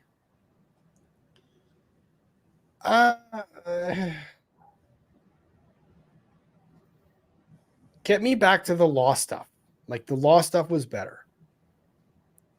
As the domestic leg for the special tour, God, the name, man, killing me, came to a close, problems became more abundant. Ooh, do tell. With the last domestic show being played on or about November 19th of 2022, and the European leg not scheduled to start until February 2023, plaintiffs began looking for other work. Good for them, as they were only paid for the time they spent on tour. Common problem. BGBT preferred plaintiffs did not take on additional gigs, no moonlighting for you, even instructed plaintiffs' agents to place plaintiffs on a soft hold. Well, okay, all right. That's not uncommon. Gig work and trying to hold people over, whether it's in server jobs or performers, okay. Due to BGBT's soft prohibition, it'd be easier for their claim if it was actual no moonlighting, but on plaintiffs and their team members taking on other jobs, they became wholly financially dependent on the income they received from their performances on the special tour. Do we really have to keep fucking doing this thing like the special tour? Why? The dancers then learned that the musicians and other members were on retainer. Like I said, that actually is a thing in which they were paid a portion of their tour rate while on break. Yeah, okay. Plaintiffs and their team members started discussing how they would negotiate. Oh, we have a union. We have a union forming. Union is forming. Except they don't think they ever actually form a union. No, I don't think they do, but they were talking about it, apparently. How they were going to negotiate for a retainer of their own. Got it. Making matters more stressful, plaintiffs in the dance cast were only ever given 2 weeks advance. But then again, was that disclosed to you? Like you knew that you were only going to have 2 weeks advance notice? I need the contracts. I need the employment agreements. I need to know what they were told. Sure, that some of that'll get filed. I know, but I feel like this is one of those where in Virginia we have motion craving oyer, where if you file a complaint and it necessarily refers to a document, but you don't include the document, I can file that motion and force you to include the document. Like this one, I would say, motion craving oyer, give me the contract. So I can actually seek to dismiss it based on the contract. So now we have a purgatory reference. I don't know that that's totally appropriate. We're talking about religion all over the place. Anyways, not knowing whether they should start looking for other jobs or wait for Lizzo's performances to resume. The insecurity made obtaining retainer the most important. Okay, now we have a critical issue. Got it. On or about February 7th, plaintiffs arrived in London to start rehearsals to perform at the Brit Awards. They performed in Amsterdam. Oh, God. Lizzo invited dancers out with her on the town. They were not unusual, and attendance was not mandatory. But it was well known that the members were expected to endear themselves to Lizzo. Lizzo often mentioned that she had eyes and ears everywhere and only wanted good people and good energy. You know what? Set those parameters. That's not the worst thing in the world. Those who attended after-party events Lizzo planned were often selected to perform with Lizzo at shows outside the regularly scheduled tour dates. So it was encouraged to go on these things. Okay, got it. By not attending, dancers not only risked losing out on being selected, therefore additional income, but also risked being ostracized from the group. That's tough. This particular evening, Lizzo sent out the invite through her. Did you get a banana?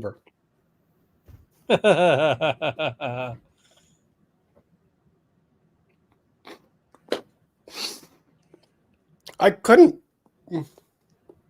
It was downstairs, and you said not to do it, and I didn't know I had it until you said not to do it. And then you said don't do it. And I said I don't respond to being told what to do. Have you read the? Have you read this through beforehand? I know the complaint. I get it. Okay, good.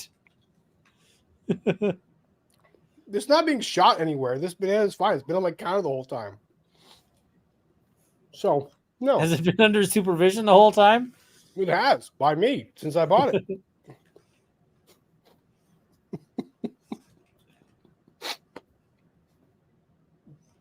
Because I'm just saying, this is some bad things happen with bananas in this. I mean, they do. They do. It's terrible. Bananas become what bananas should never be used for. Oh, Jess, I didn't bring a banana. I was eating bananas all week before this freaking lawsuit came out. I eat a banana every morning. Anyways.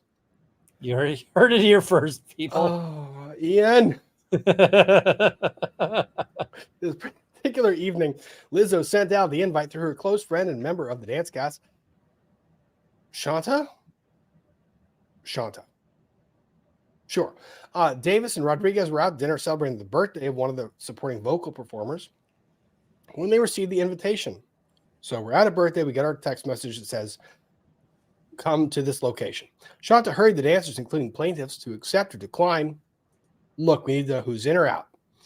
Feeling their absences would be noticed or taken personally by their employer, plaintiffs accepted the invitation before learning what Lizzo had in store for them. Well, that is really interesting. Had in store. As it turns out, Lizzo had planned a night in Amsterdam's notorious red light district, known for its abundance of sex theaters, sex shops, and clubs and bars where nudity is on full display. Well, it is frickin' Amsterdam. The main event of the night was a club called Banana Bar, where patrons were allowed to interact with complete nude performers. What the hell? Interact is a very It's a loose description. That's a bad choice of words. it was just Okay. So, all right. So here's the thing. Let's talk about the law getting here. So they're out at dinner voluntarily. They're in Amsterdam. They get a text message that says, we're going here. Are you in or out? They feel pressure based on the work environment to say yes. And they say, I think it was more we're going out. Are you in or out? Yeah. So we're going out. Are you in or out? Okay. Yeah. So they say yes. And they walk up to this place through the red light district so they know where they are. Okay. Again, though, these are dancers for a hip-hop singer who sings about just, in a minute, I'm going to need a sentimental man or woman to pump me up. I mean, all kinds of different stuff. Yeah, but that doesn't mean that you I are know. Like, none of what happens next is part of the regular employment context. No, I agree with you. I'm just trying to play devil's advocate and understand any of this law. I mean, all of this, you can swap Lizzo out for creepy 50s era lawyer. If this is a dude, lawyer in his like 60s. If this is a dude, this is the most meritorious lawsuit I have ever seen in my entire life. So you're right. That's me. Thank you for calling me out on the double standard part. You're right. I'm sorry. That's my fault. Thank you. That was very telling. If this is a dude asking other people to do this, this is the most meritorious lawsuit I've ever seen. You're right. So the main event of the night was a club called Banana Bar, where patrons were allowed to interact with completely nude performers. When plaintiff expressed misgivings about the plans for the night, Shauna stated that it was too late to back out because she had already sent Lizzo the head count. Okay. Again, feeling looming pressure. Like, tell her you miscounted. You miscounted, yeah. But again, I'm going back to this. There was going to be like 12 people. It's actually 0. Whoops, right. It happens. If this were a dude,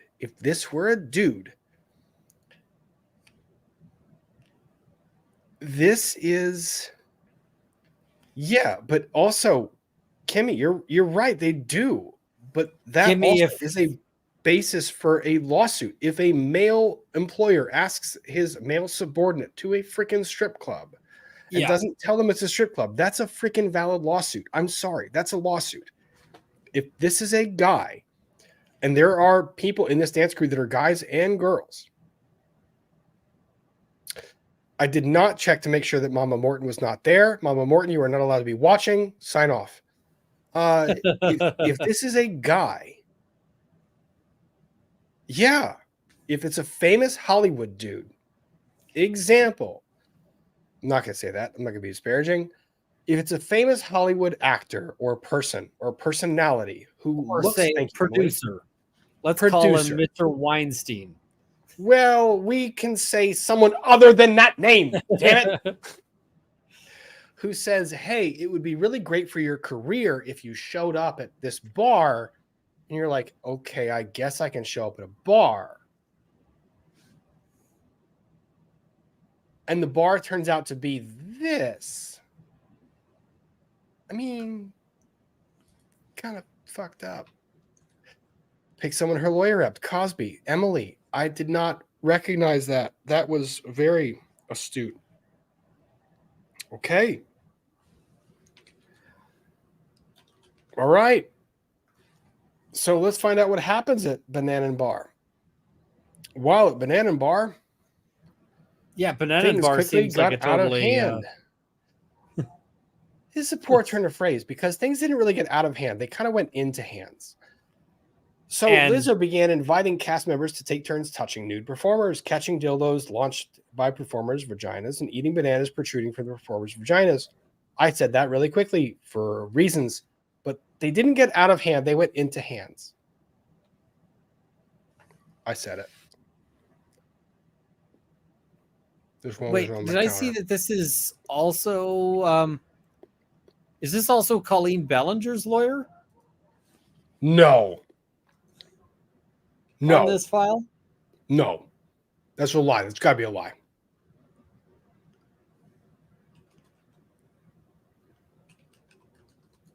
Because, yeah. Lizzo then turned her attention to Ms. Davis and began pressuring Ms. Davis to touch the breasts of one of the nude women performing at the club. Now, rephrase Lizzo and use the name that Ian said in your heads, not in the chat or verbally out loud, the name that Ian said earlier. Blank, Mr. W. Blank, then turned her attention to blank female that was under their employ and said, you go ahead and touch the naked body parts of this other person. Uh-huh. This is your direct employer. Lizzo then began a chant goading Davis and said 3 times loud enough for all to hear, I'm good. So Davis said, no, I don't want to do it. Chant grew louder, more strident, demanding visibly. So here's the other thing about this. Presumably, based on this description, there are several witnesses to this event. And also, it's like, hey, so we made the workplace somehow hostile. Yeah, like this is a lot. Like this, there are a lot of people here, so they can testify to this. Ms. Davis reiterated the discomfort, saying, I'd rather not because I'm cool here in the corner. Finally, the course became overwhelming and a mortified Ms. Davis acquiesced in an attempt to bring an end to the chants. Everyone that's been shaming or kind of saying, Lizzo, this is bullshit, this is a bullshit complaint, I want you to take Lizzo, replace that name with a Mr. W. Replace that name with Mr. W. They hold your career. They hold everything in the balance. And this is what's playing out. Now, these are allegations. They are not proven. They're allegations. This is a complaint where you put your best foot forward and you say, this is the best I have to give you. This is my best interpretation of the facts. Allegations. But Lizzo should not go into the business of having a banana brand. No.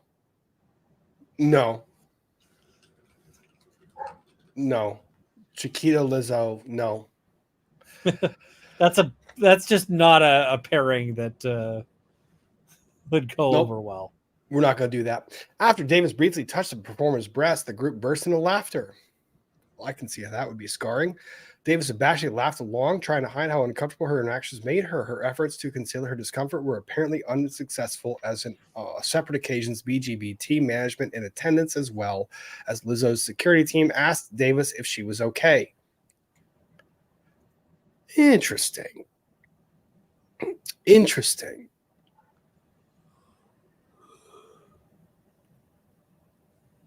I don't think that saves them at all from liability for the other stuff, but if the other stuff plays out differently than how this is described,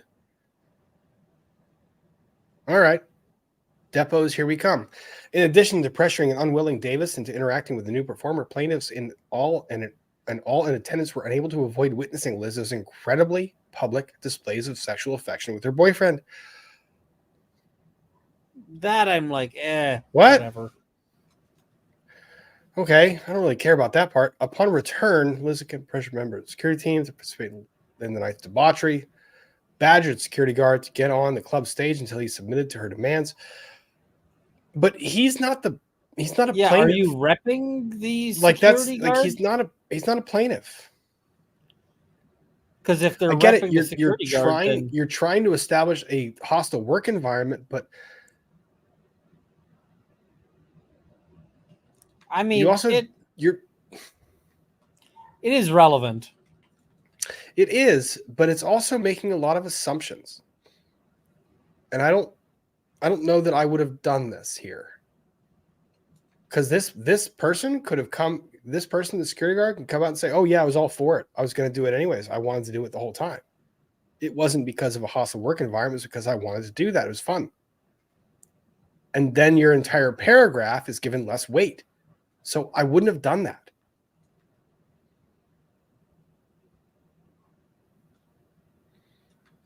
So Crazy Horse, that's where they're going. Crazy Horse has multiple establishments, both in Paris and elsewhere. Live dancers performing, well, cabaret / nude.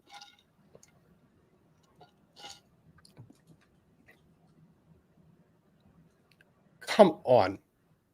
This part. All right.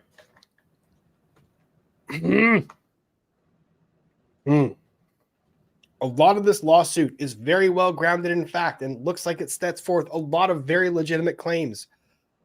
Can we stop mixing the legitimate claims with things that are less so?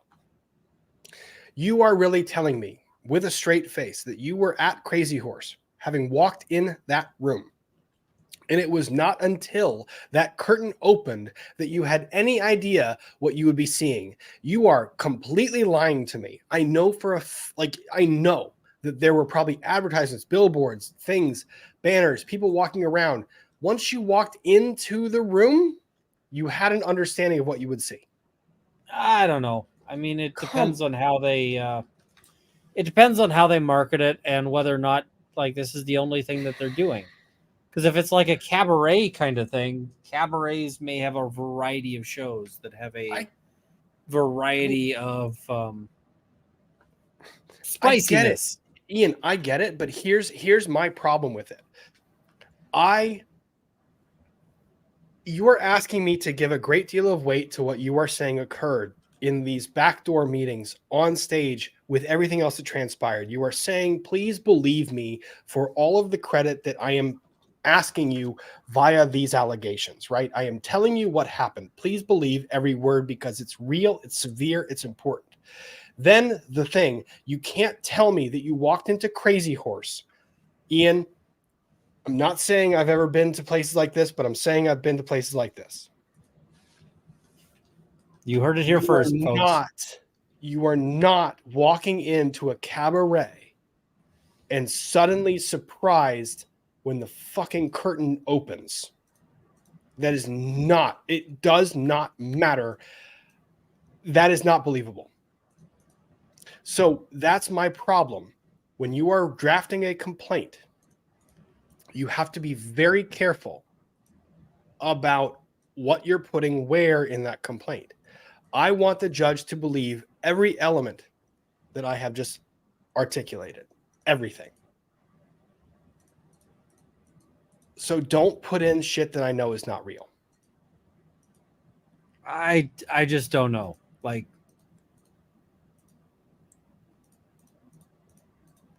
and I'm trying to get Google to cooperate here. Were you looking for Crazy Horse? I am indeed. Just be very careful because I don't want to pull up. I don't want to be like on the NBC side of this argument where I'm like, other stuff I can't show. So, anyways, they're at a cabaret when nudity is prominently featured. Okay. So they hid that fact from them. While at the show, the Crazy Horse was artful and nowhere near as uncomfortable as their outing and banana bar, plaintiffs were shocked that Lizzo would conceal the nature. These two things are not the fucking same. The Crazy Horse Cabaret and the Banana Bar, where bananas are being shot as projectiles out of things that I didn't know could shoot things. Saying they're the same, I have a problem with. Stick with the Banana Bar. That was traumatizing. I am still traumatized. And yet you did eat a banana. Yeah, I did. That was more just therapeutic. On or about March 9th of 2023, the dance team submitted to the request of BGB2. Speak, Rob.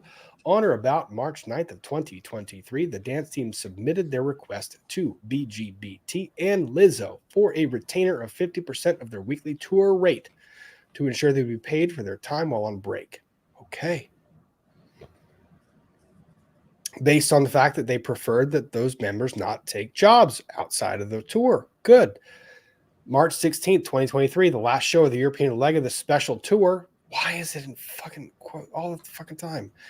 Was played before the show. BGB2Q accountant, Miss Joshi, sent an email responding to the dancer's retainer request. In the email, they said, "We will give you 25%, not 50%. Exactly half of what the dancers requested." It's negotiation. Do you really? Okay, I understand it. Ms. Joshi took the opportunity to scold the dancers for unacceptable and disrespectful behavior. All right, so they're laying the groundwork for termination. Yeah, like there is some context to this. Yeah, there's it's like we'll give you 25%. Also, we note that you have been unacceptable and disrespectful in your behavior. Blah blah blah. They are trying to create a record that would allow for termination.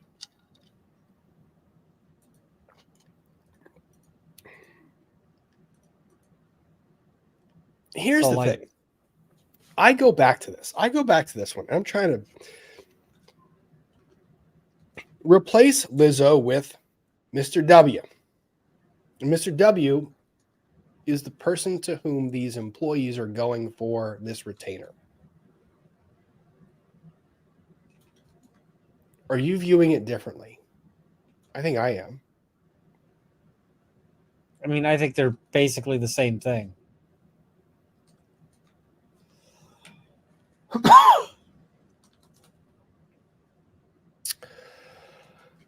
Well, and this allegation, I think, is a problem in their complaint. Oh, God, I'm going to go ahead and flag this one freaking red. Only the dance cast comprised of full-figured women of color were ever spoken to in this manner, giving plaintiffs the impression that these comments were charged with racial and fat-phobic animus. We're not going to fat shame anyone, ever, ever, ever. We love people of all sizes and shapes and wonderful people with personalities. This email marked the beginning of a strained relationship between the dancers and management. Well, there's a whole lot of shit that happened before this. Yeah, I wouldn't say it's the beginning. I think that, I mean, what they're trying to say is that things got a lot more tense at this point. But, yeah. Like the whole, like, the hyperbolic thing, like, if I'm a defendant, I'm putting in my motion, plaintiffs openly acknowledged that the strained relationship did not begin until they brought up money. That's an own goal. That's an own goal. Little bit. Because you can now say they didn't, in your motion to dismiss, you can say the plaintiffs by their own complaint acknowledge openly under oath and by their complaint, they acknowledge that the strained relationship did not begin until after all of this stuff, this was all fine until they brought up money.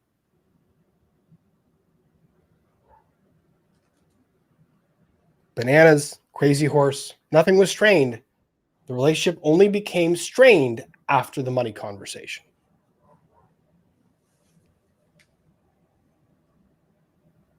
an associate attorney could have caught this. This is a bad move. It's going to feature in a motion to dismiss. Whether it wins, I don't know, but it's there. That's an oversight.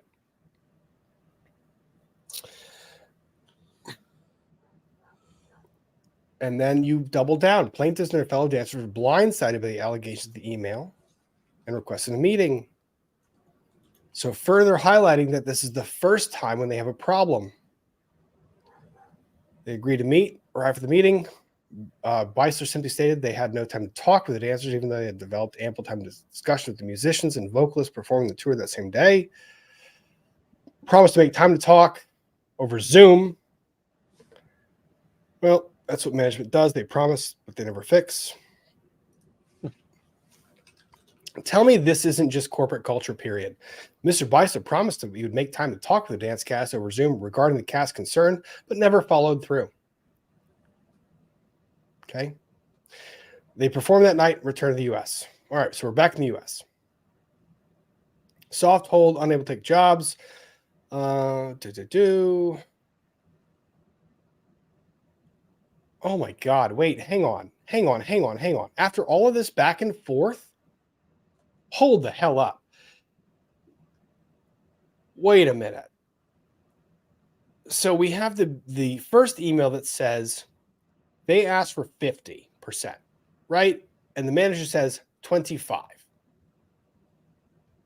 And then says bad behavior. Tension ensues. Okay. Then fast forward here to April. Fortunately, they were able to agree to 50% retainer.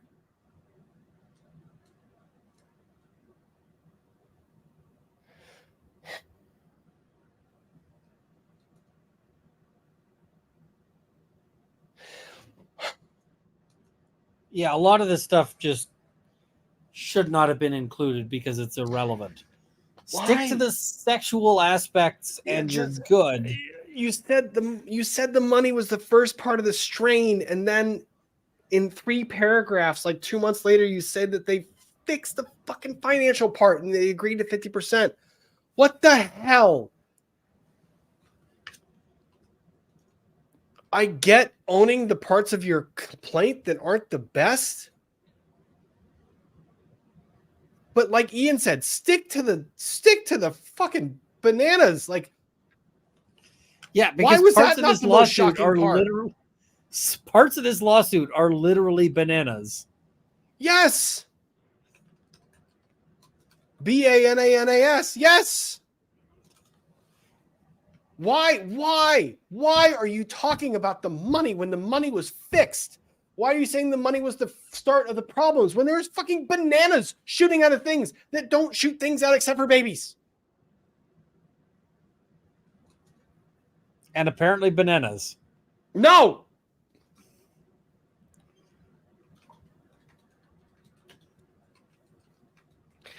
This lawsuit is a freaking badass lawsuit if it is written properly. What the fuck? I actually probably would have put in the lawsuit. Had this been, I mean, I would have put some allusion to, it is not uncommon for individuals with significant power in Hollywood to manipulate individuals. I would have actually fucking footnoted a Weinstein case. I would have put that illusion in the minds of the person reading the complaint.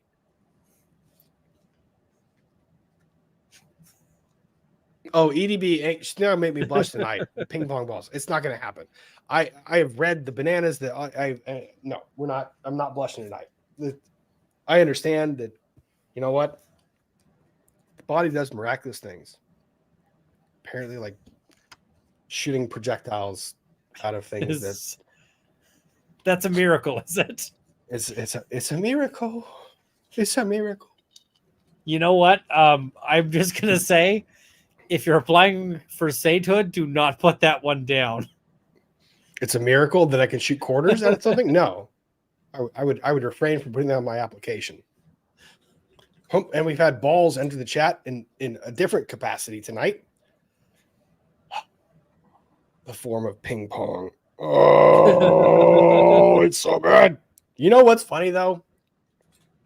Hey, Captain Corey, I hope you're getting a fucking kick out of this in heaven, because I know that I am laughing my ass off, and you better be laughing your ass off too. Balls. EDB is saying it's a cheat code that not everyone has unlocked. Apparently I feel not. like this is something that not everyone practices. No. I hope not. I hope not. Hope not. Oh, God. All right. So, unfortunately, despite the advances made in the obtaining the retainer, again, it became clear that BT's management began to lash out at dancers. Why are you saying this? Well, they're saying Why that there is- wasn't lashing out from the management. There was just From sexual the beginning, inappropriate it was things. just here.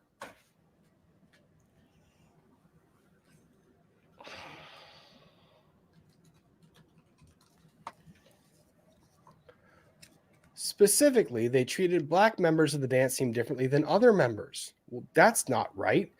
They consisted mostly entirely of white Europeans who often accused the black members of the dance team of being lazy, unprofessional, and having bad attitudes.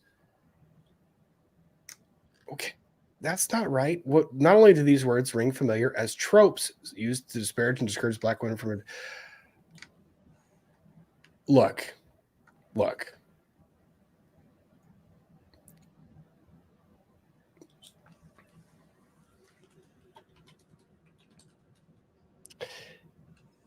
Keep societal implications out of your own allegations of contact or of wrongful conduct. I 1000% believe that there were probably insulting words that were very terrible and horrible to hear. But saying they ring familiar, and yes, I acknowledge a little bit of hypocrisy because I did say you could have said the Weinstein thing, so I kind of take some of that back. It's just kind of hard to read. Like, we're going to do this with Lizzo, who is probably one of the biggest advocates for, but again, that doesn't mean anything. I'm having an internal debate in my head right now.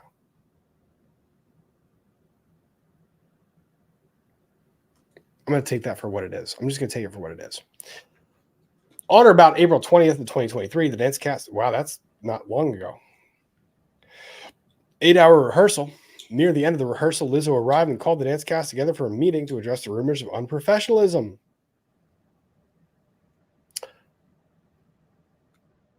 I feel like we didn't talk enough about the rumors of unprofessionalism. Okay. Lizzo also stated that the dancers were not performing up to par and repeatedly accused them of drinking alcohol before shows, even though the dance cast had never partaken in such practice. Who would drink alcohol before any show whatsoever, ever? That's unheard of. Also, False. Are you starting to get the feeling of like we're already seeing what the statement of defense is going to look like? Yeah, a bit. Like, hey, as it turns out, we were actually not really happy with these dancers because they weren't performing up to spec and we thought they were drinking. Uh-huh.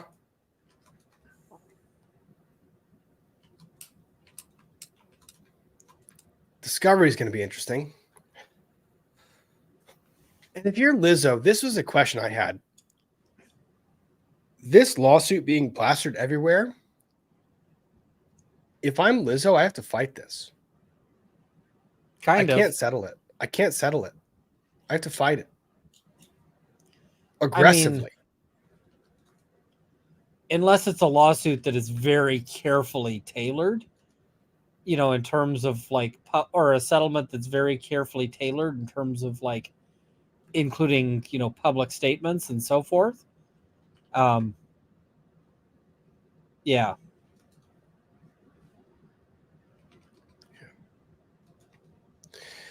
So I know, and chat, I have read this complaint before.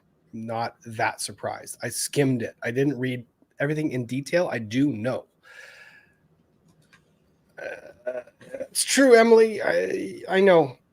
If a lot of them, yeah.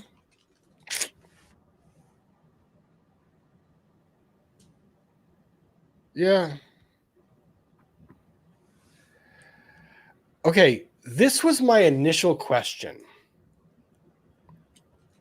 I mentioned at the outset of this litigation that companies get in litigation all the time, and they have these things called binding arbitration agreements in their contracts. Not uncommon, pretty routine.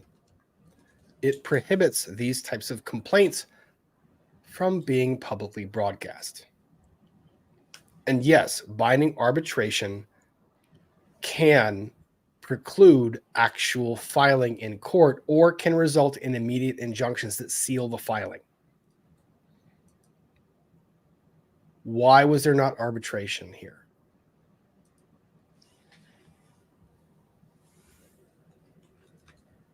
Yeah, I don't know.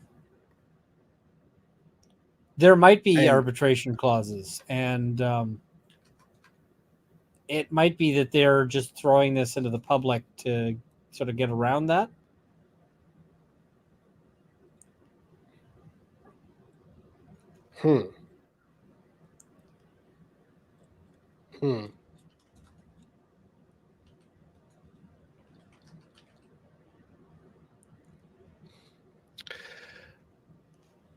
Yeah, Emily, you're the California attorney. Is there any penalty? Because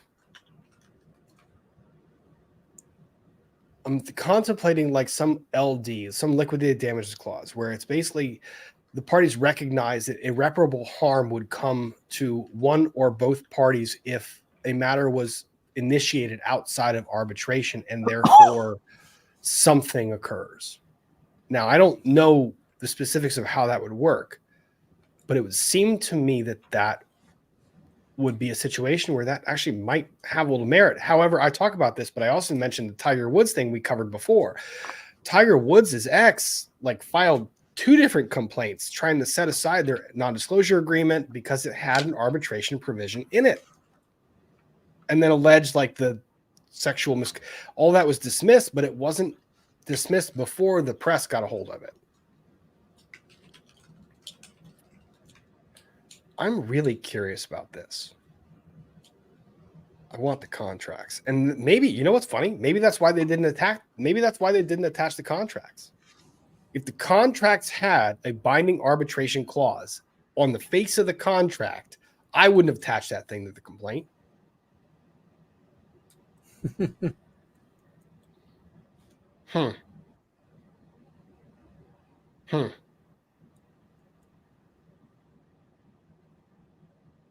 Okay. Sorry, my brain is I'm trying to keep up. No worries. I probably need to bow out, although I'm probably going to cover this case on my Monday stream as well. You're of course invited if you'd like, but we have thinking time between now and then. Exactly. And also I've got that letter from Mr. Sykes. Oh. Because I sent in the I know you sent the neti pot. Yeah. I haven't read it. You're gonna unveil. Oh, you haven't even opened it? No. Oh, you shit. No, seriously, you haven't opened it yet? No. All right, I'm giving you have the floor. You have the floor for a second. You have to explain to the chat what the letter from Sykes is and where it came from, because I need people to be excited for this Monday stream. So so Sykes was Terry Sanderson's lawyer in the Gwyneth Paltrow trial. And one of the things is that he went over the, simple country lawyer over and over and over during the trial. He also had this, he had really bad sniffles. So because of all of that, I sent a sort of lighthearted joke gift his way, which was a neti pot that was emblazoned with simple country lawyer. I got a letter back, And so I don't know what it's going to say. I'm hoping that he takes it in sort of, good humor, but there's all sorts of possibilities. And it does say simple country lawyer without a whole lot of context, Ian. it does. And I didn't really include anything like a letter or anything like that. So I don't know. Is Ian going to be reading a cease and desist on his channel? It's possible. Oh no, and he hasn't even opened it yet. Oh, I mean, it could be like, "Dear sir, kindly go to hell." It could be a C&D. It could be any sorts of things. I don't know. I hope he's taking it in the sort of lighthearted sense it was, it was intended, but I don't know for certain. So Kate R is asking, you didn't give any context whatsoever. Did you include a card? Nothing. No. Emily is asking the same question. There was no card. You just sent a neti pot that said simple country lawyer with your return address on it, openly posted. Correct.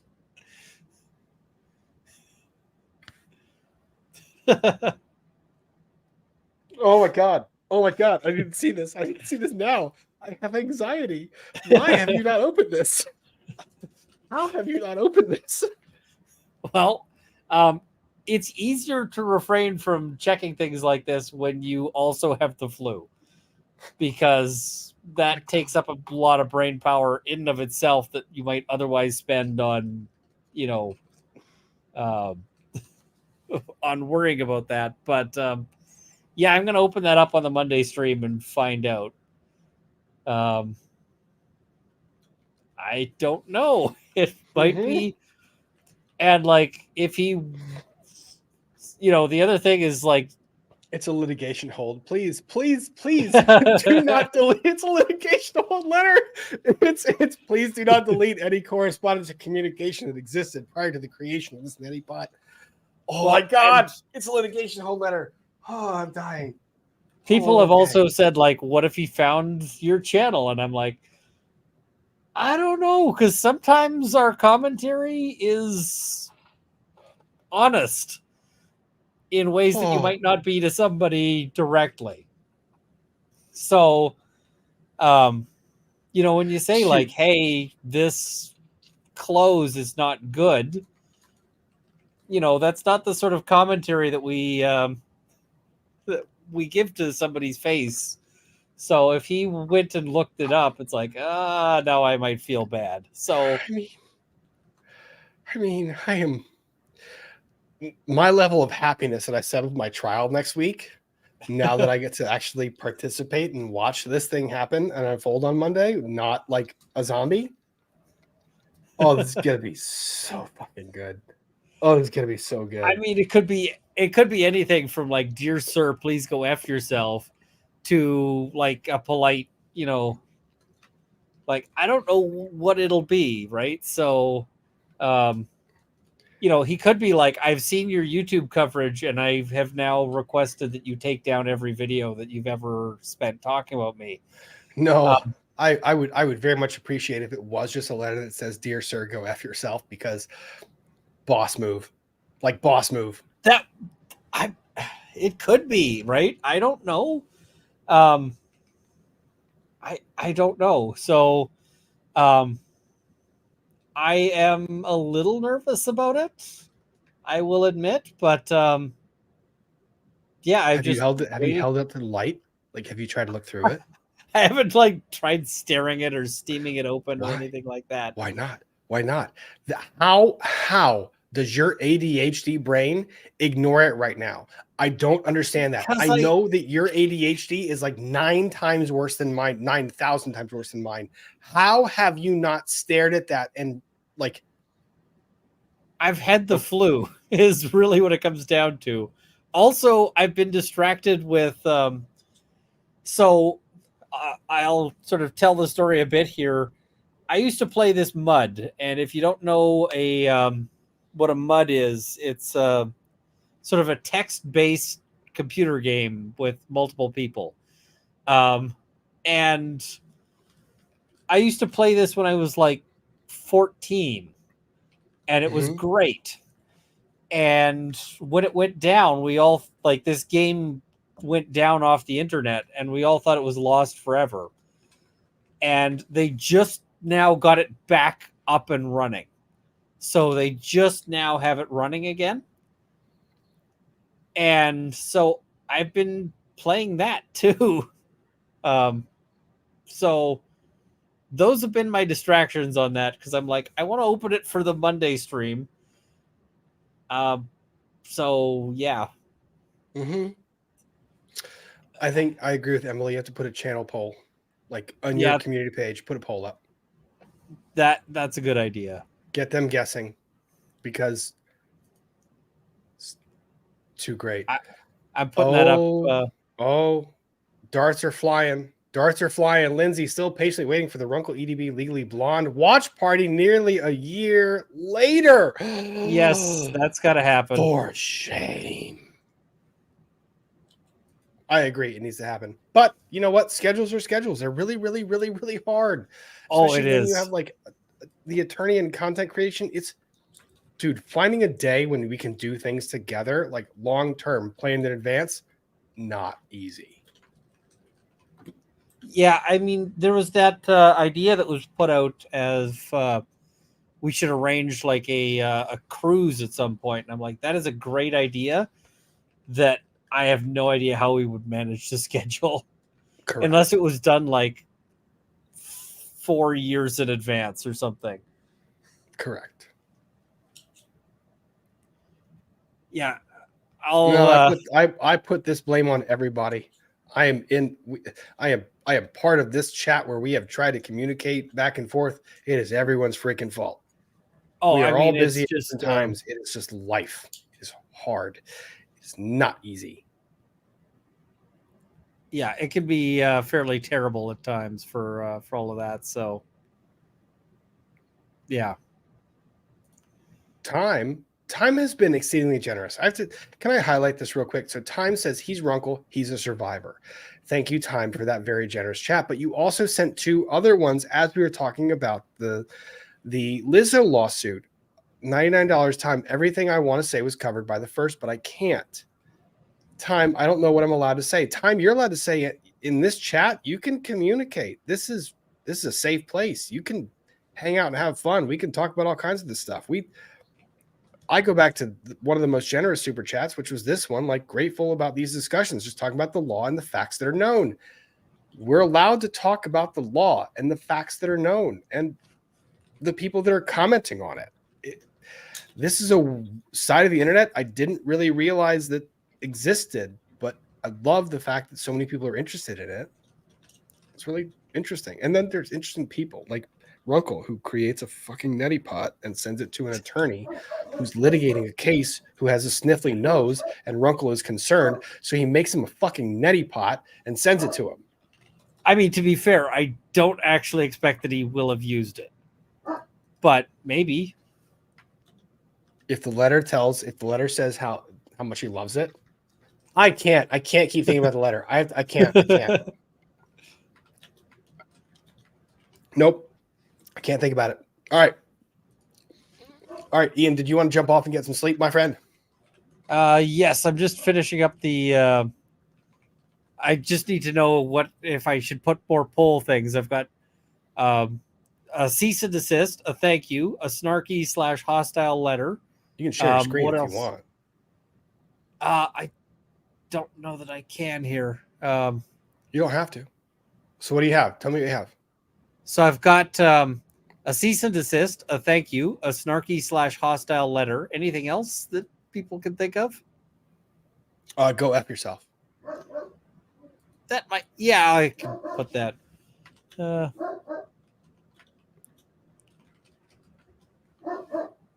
Oh, I hear Potter is maybe one more that says just confusion. Dear sir, what? Huh? It's just like question mark, exclamation mark. Yeah. Huh? So, I mean, I'm curious because that's got to have been a crazy trial. a crazy trial and a crazy experience. Yeah. And I feel for the guy, and it's like his client is Sanderson, and that's got to have been a tough client to wrangle. So I feel like that's a tough horse to ride. Yep. So yeah. So I've got the poll posted there.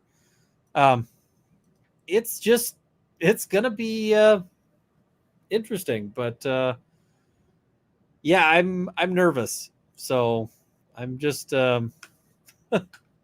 nervous on that. I see somebody saying plane ticket to Utah. I doubt that. So resort tickets be fun to go skiing. Yeah. I don't know. That seems like a very dangerous ski hill. Oh no. I didn't mean to say with his client on the loose. I didn't mean to say that. That was rude. And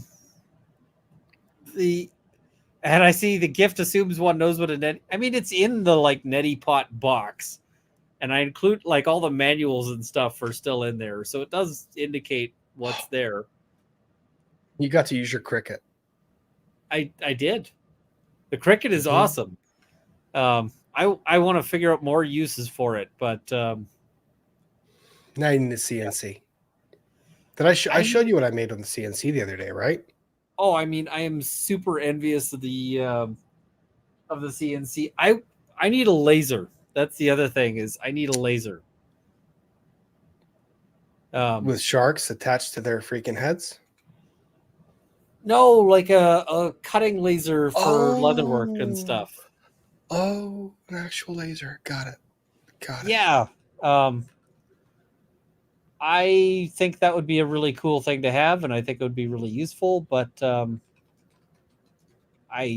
they're also expensive, especially the really good ones.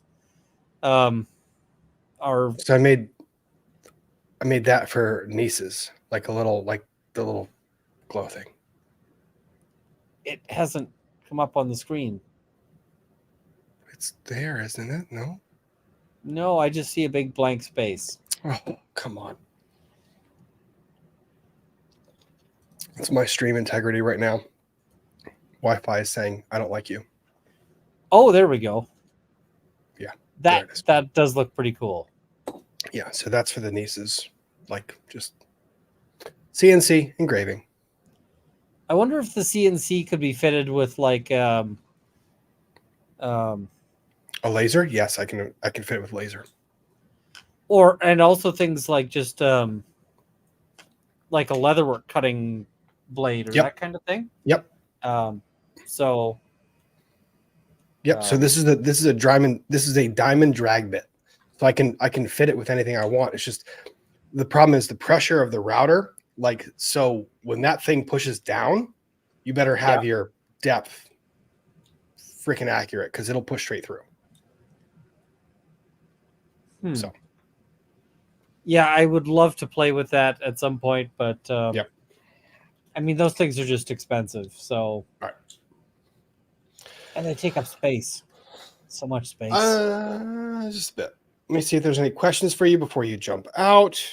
Let me see, make sure because I think I pulled up a bunch of them.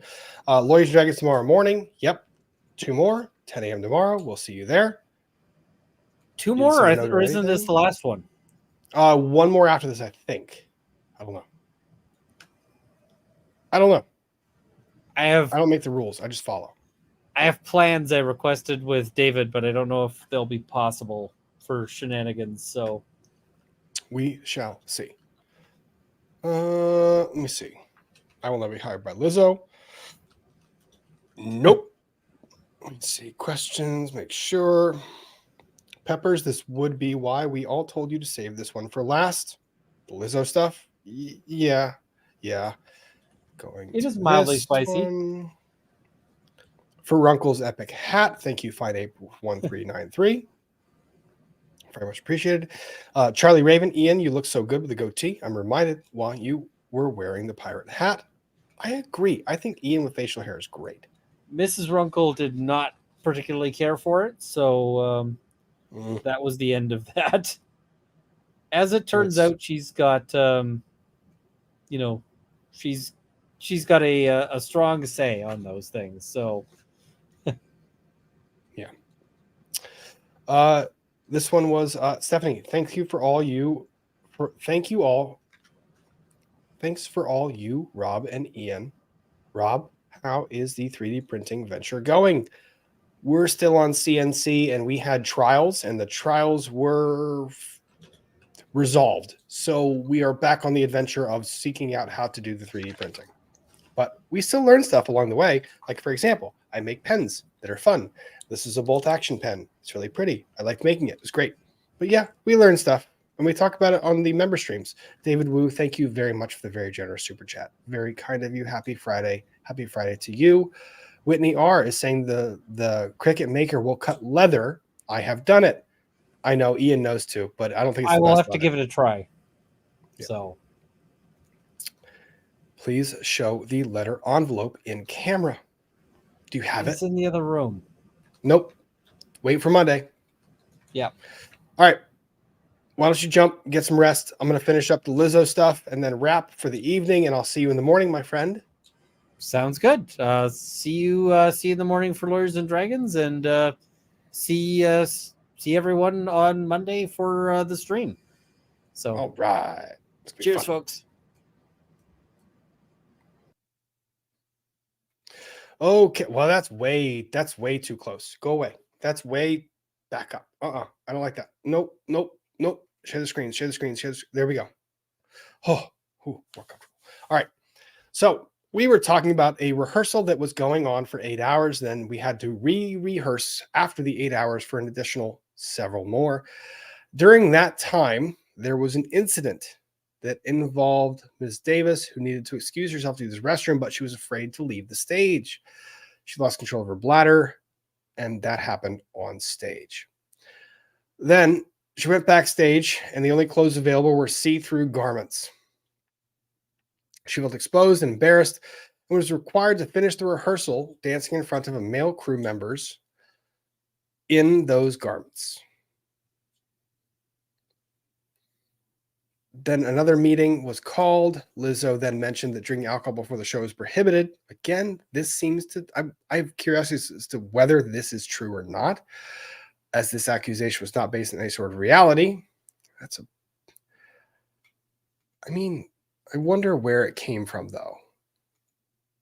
Ms. Williams raised her hand and asked to speak. Williams went on to rebut Lizzo's accusation, drinking on the job, stating the dancers never drank alcohol prior to shows.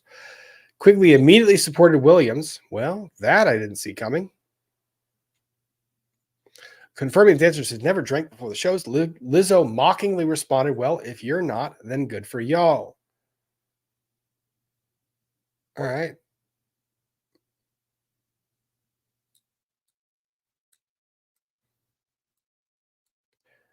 So it was something that it was nothing? Okay. So April 21st, Davis was called in a private meeting with Lizzo and Scott. Lizzo and Scott questioned whether Davis was struggling with something as she seemed less committed. Interesting. So they're expressing concern. Lizzo and Miss Scott pressed Davis for an explanation why she seemed less bubbly and vivacious. This is weird. This could just be management saying, what's going on? I don't know. I think Lizzo is probably going to portray it as we were just concerned. We said, what's going on? Then they expressed the weight. Oh, no. Wait. So there's no mention of weight at all here.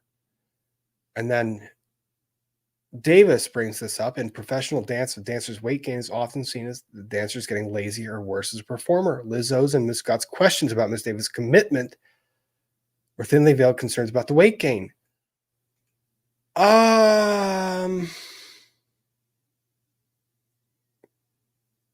Which Lizzo previously called attention to after noticing it at the South by Southwest Music Festival. I am going to need a time frame here.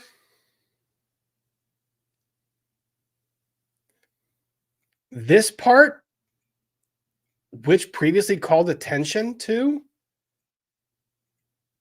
You better believe I would have raised this as a separate paragraph before I went into this and drawn a connection in time.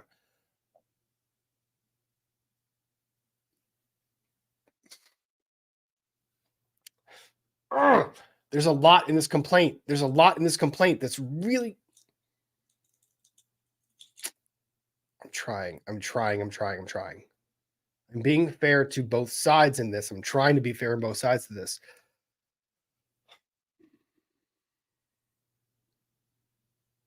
When was the South by Southwest Music Festival compared to this?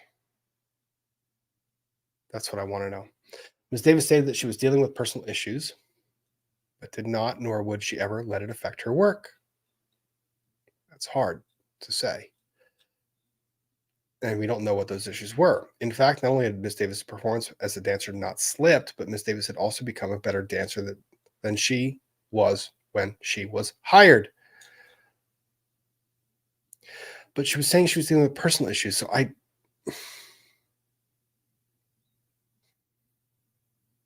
there's a lot of words between the words that aren't being said, and I'm curious. But again, that's what litigation is. Lizzo and Miss Scott were never satisfied with Davis's answer and continued to press, just as she was at Banana Bar. Oh, Banana Bar's back. Lizzo was relentless until Miss Davis bent to her demands. But there were questions.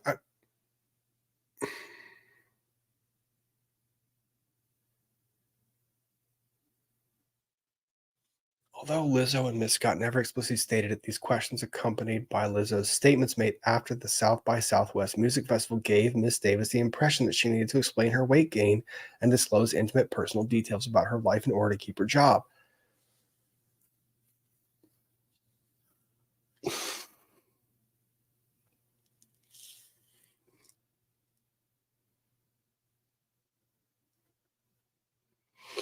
I'm struggling here. I am struggling here. Because maybe it's the writing. Maybe it's the writing. We have gone from narrative and chronological to meandering and trying to draw the connections. That's two references to South by Southwest, but we don't have the date for the South by Southwest or the comments made. They were not separately identified in a paragraph. And then you have intimate details being shared, but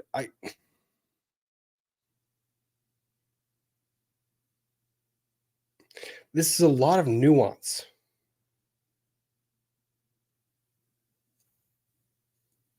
So Davis shared she'd been struggling with anxiety and depression, been diagnosed with binge eating disorder.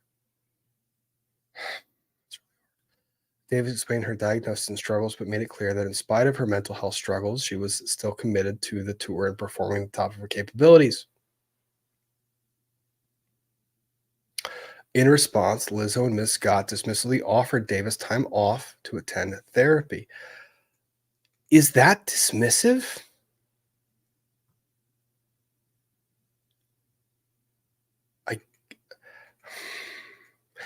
I'm missing context. Will someone tell me if I'm crazy here? I feel like there's more here.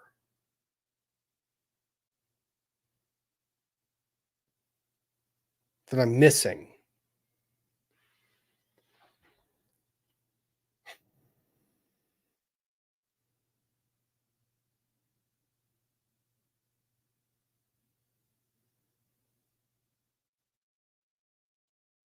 All right, I'm going to fast forward through this part because this is a lot of personal struggle and a lot of nuance that is not getting to a lot of significance. Look, this offer seemed strange to Miss Davis and made her feel like if she accepted time off, Lizzo and BGBT would see her as too weak to continue as a member of the cast. That does not make a claim for employment discrimination. She declined, saying it was the only way to keep her job. Maybe there's a whole lot. There's a whole lot that you have to prove in between a lot of. That's why I say there's nuance. There's a lot of nuance. Meet before a show. Look, there's pressure. There's pressure.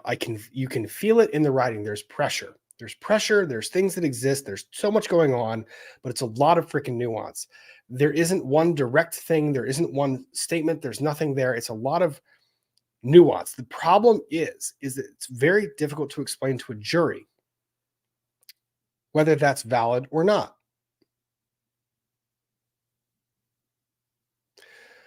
It's not nothing. I agree. But it's not the strongest part of their case. But again, they buried the strongest part of their case before they said, and that's when tensions got difficult.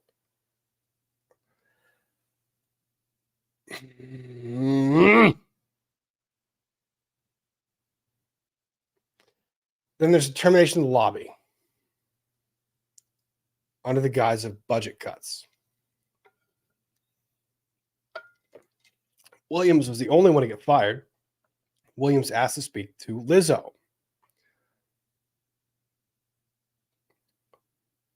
Giuliana said Lizzo isn't the best with these things and she's got a lot going on. Look, that's understandable. You don't have to. If Lizzo delegated that job to Giuliana, Williams doesn't have the right to speak to Lizzo. But then another dancer, Rodriguez, said, I'm out.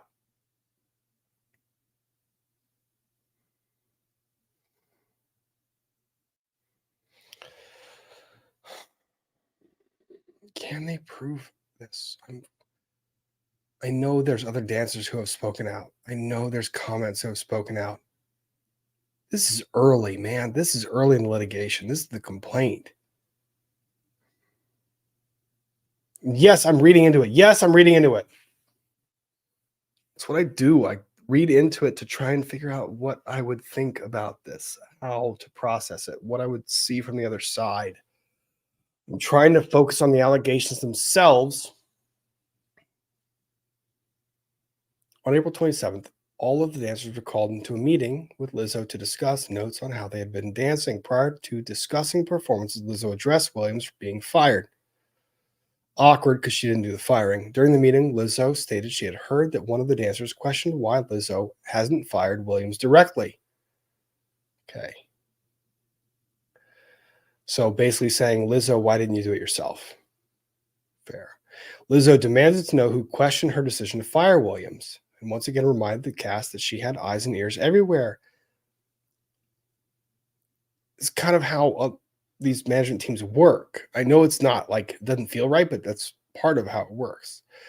Lizzo stated that her performance, that the dance cast refrained from socializing with Williams before Williams left New Orleans, where the tour was performing that night.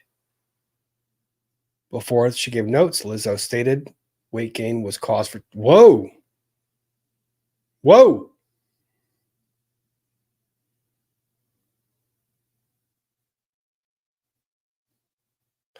Wait, before Lizzo gave the dance cast performance notes, Lizzo explicitly stated weight gain was cause for termination.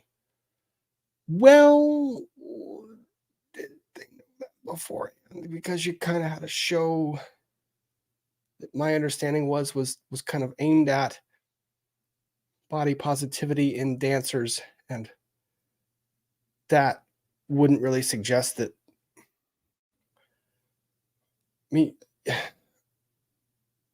when did that become a metric? When did you start using that as a metric? Because based on the whole show and the premise behind your hiring of these dancers, that's not a metric. After making the comment, Lizzo paused for a moment and her gaze lingered on Davis, making it clear as a warning to Davis. Dude, if there are people that corroborate this, that's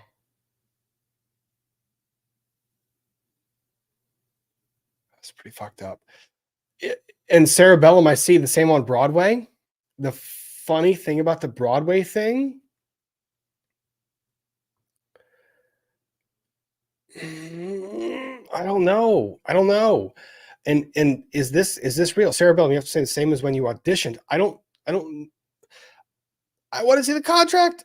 I want to see the contract. I want to see the contract. I want to see where these terms are, because this is a lot. You better believe if I'm going to come in there and say weight gain, Jesus, I can't even imagine saying the words, that's a basis for termination, then I would want that in writing when they basically say, you are auditioning and understand that you have to fit into this costume. All right. But give me the contract. Show me where that's stated. Show me where they know that. Show me where they know that. That's what it is. And that's what I'm saying. Emily, you're right. I want to see the contract. And the more that they don't show me the contract, the more that I feel like there's a freaking arbitration clause in there that they don't want in this. I want to see the contract. All of these allegations are so focused on what their expectations were in their contract of employment. Give me the damn contract.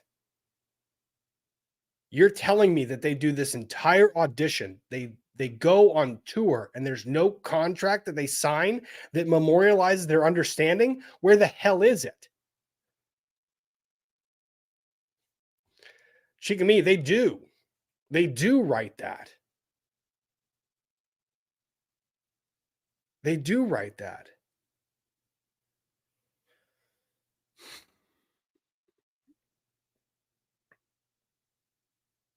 For example, when you get hired at freaking Hooters or whatever you're doing, you get hired and they give you these disclosures when you get hired that this is the expectation that you wear the uniform, right? There's disclosures. People enter into that voluntarily because they sign acknowledging that these are the expectations. If there were expectations on weight, it's there. Crazy Cat Queen. How many times have I heard about concerns of an NFL player getting weight in the offseason? You're right, which is why in their contracts are built what they can and cannot do and why they have to pass performance tests. Albert Hainsworth lost out on, I think, $70 million of a $100 million contract because he couldn't pass fitness tests. They're there. They're written in.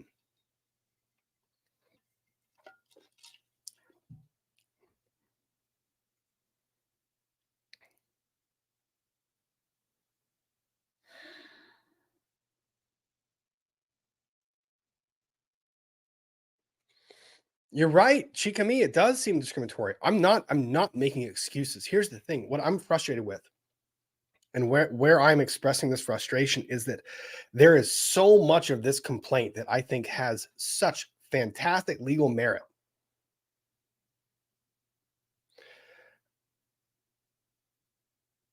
But I have a problem with some of the paragraphs. Look, I draft complaints a certain way, and clients come to me and they say, they want to use the abuse word a lot. They want to use that word. And when they describe what they have gone through, I then articulate to them the different standards that exist, and I say that this is terrible behavior. But if you put that big A label on it, a judge who has seen so many terrible things might not give the same weight to what you just said in that paragraph.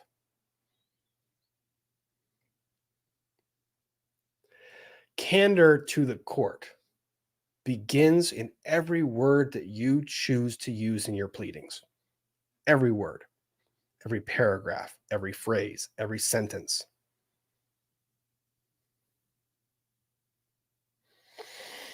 So I struggle with this complaint. A lot of this shit's really fucked up. It's really messed up. This is really fucked up. This is really fucked up.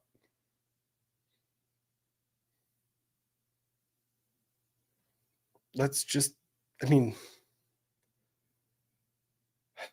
minimizes it can minimize the severity of what you went through in paragraph A. if you overemphasize something in paragraph B. And the severity that what you went through in paragraph A is enough. It's a lot. I made this comment when I was talking about Amber Heard or other people, period. Don't exaggerate your claims. Don't. What you went through is enough. You don't have to make it more. When you make it more, you hurt yourself. You hurt your litigation. I know we're not there yet. I know I'm still reading. But every paragraph is viewed independently. We're getting there. Because I did read this. I did actually read it. So Ms. Davis, who suffers from an eye condition, which Lizzo and BGBT were aware of, becomes disoriented and in stressful situations. She has a habit of making audio recordings of stressful interactions so she can review them later in less stressful environments. Okay. As tour camp became incredibly tense for Davis, and the original intent of the meeting was for Lizzo to provide performance notes that could be crucial to the dancer's continued employment, Ms. Davis recorded this meeting so she could review it later on. I'm going to give this sentence all of the weight that I possibly can. But my understanding is that California is a two-party consent state.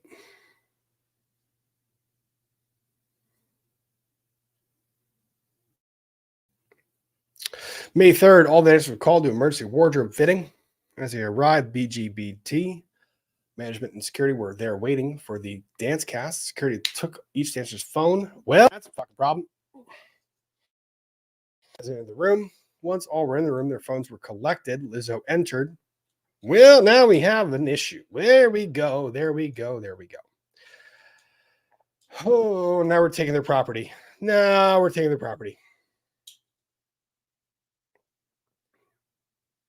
Lizzo stated that she knew one of the dancers recorded their meeting on April 27, 2023, 2 days before my birthday. Lizzo became, I had never said that out loud before. Lizzo became furious, hurling expletives at the group and stating she was going to go around the room person by person until someone told Lizzo who made the recording. And fucking ball game.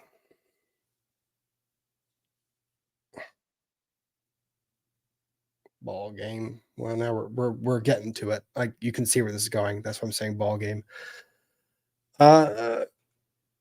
Kristen, former Who's Girl here, not a weight clause but there, but you would get hired if you're not. I know. There's understandings that permeate the industry, but there's also with money that is at this rate. Usually they try to put it in writing somewhere. I don't know if that's true, but Ms. Davis admitted that she had recorded the meeting, explained it was because she wanted to have a copy of the notes Lizzo had given them about the performances. Ms. Davis explained that she never intended to harm Lizzo with the recording and had even deleted it the day after recording. Lizzo responded with, "There's nothing you can say to make me believe you." Quigley and Lizzo quickly took turns berating Ms. Davis. After castigating Davis, Lizzo fired Davis on the spot. All right, everyone that is in the room right now, I want you to read this paragraph one more time and think about a different way this plays out.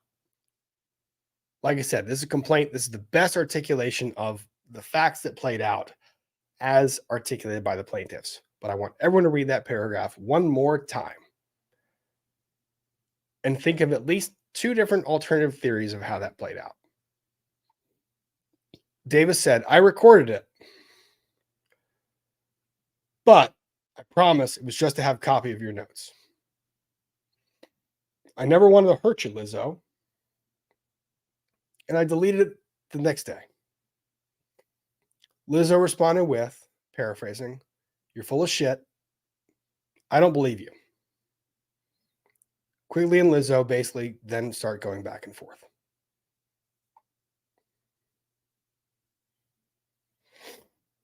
I don't know the laws in New Orleans or Louisiana, rather.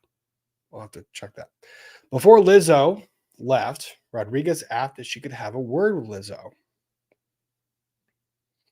Rodriguez explained that she didn't appreciate how Lizzo had handled the situation with Davis and that Rodriguez felt disrespected and therefore would resign. Okay. Quigley and Lizzo not happy with Rodriguez speaking up. All right. Quigley screamed at Rodriguez and Davis, calling them disrespectful. Then Lizzo aggressively approached Rodriguez, cracking her knuckles, balling her fists, and exclaiming, "You're lucky, you're so freaking lucky." Well, now we are kind of suggesting violence, which I don't think any employment laws allow. So, yeah, not the smartest move, Lizzo. What a scene. What a scene. Oh, God. Rodriguez feared that Lizzo intended to hit her and would have done so if not the other dancers had intervened. Well, you have intervention. Interesting. So that would suggest that she was right to have fear. Neither security nor management did anything to de-escalate the situation. That's problem two. As Lizzo left the room, she raised both middle fingers down. Bye, bitch. Well, I mean, that part, that's not the worst. The worst is kind of the cracking knuckles. You're lucky. And then being restrained by other dancers.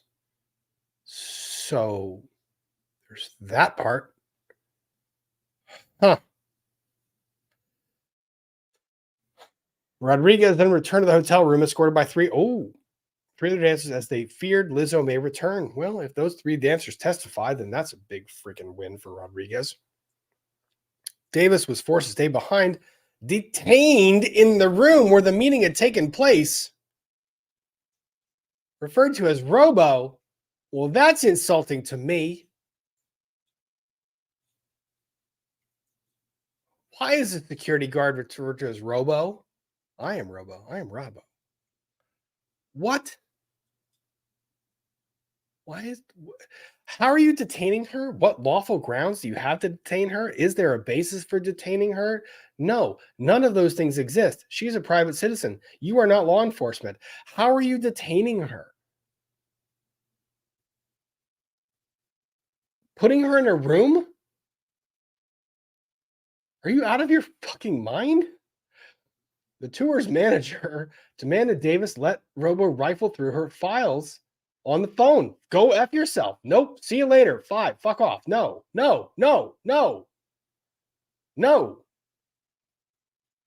And in her iCloud while Miss Gordon watched. Are you out of your fucking mind? No. That's assault, brother. No. Even though Davis said she deleted everything. You can't touch my shit. You can't apprehend my shit. You can't detain me unlawfully. You are a private citizen. You don't have law enforcement capability. And even if you did have law enforcement capability, you don't have a fucking warrant. Get the F off me, bro. Leave me alone. Get out of my face and don't put your hands on my fucking phone.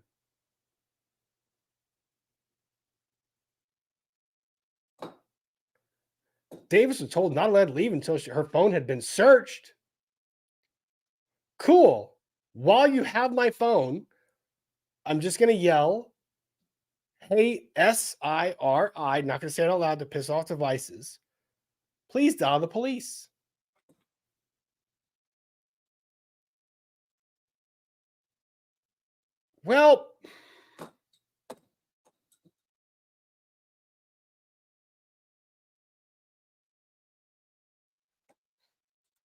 Well,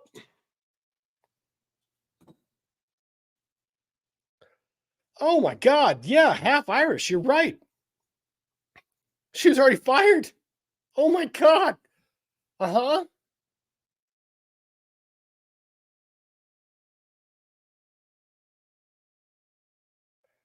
Must be out your damn mind. Are you kidding me? You fucking kidding me?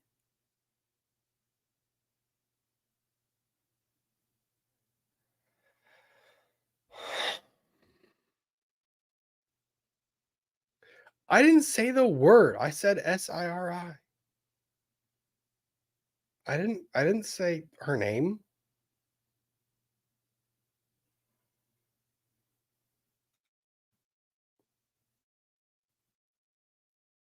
Here's the thing. A lot of the other stuff up there, you could have cut those paragraphs and just come to this part.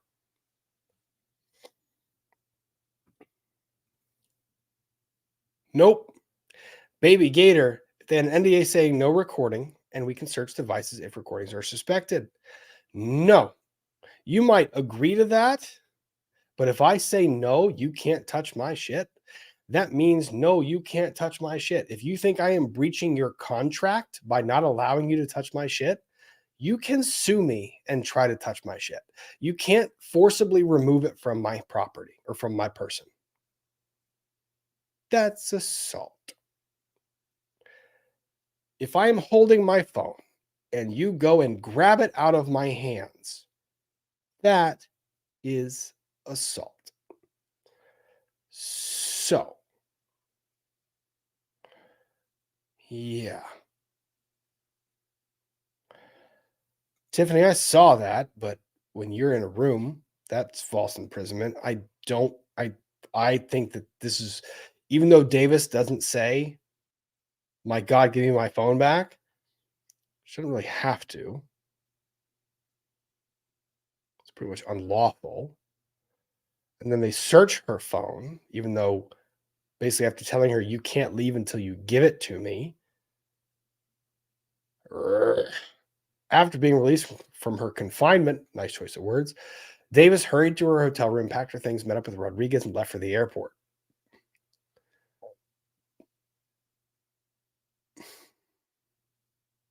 Flights didn't leave for another 7 hours, but the two were afraid Lizzo, Quigley, or someone else at Lizzo's direction might return with the intent to further confront or even hurt them. That's where that ends. That's the end of the facts. Okay. Weird ending, but all right. So we can go through causes. We're not going to do that this evening because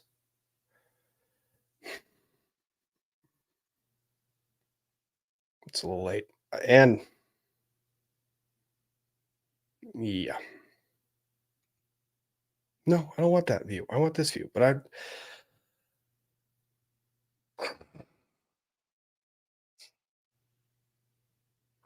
the phone part and like confining.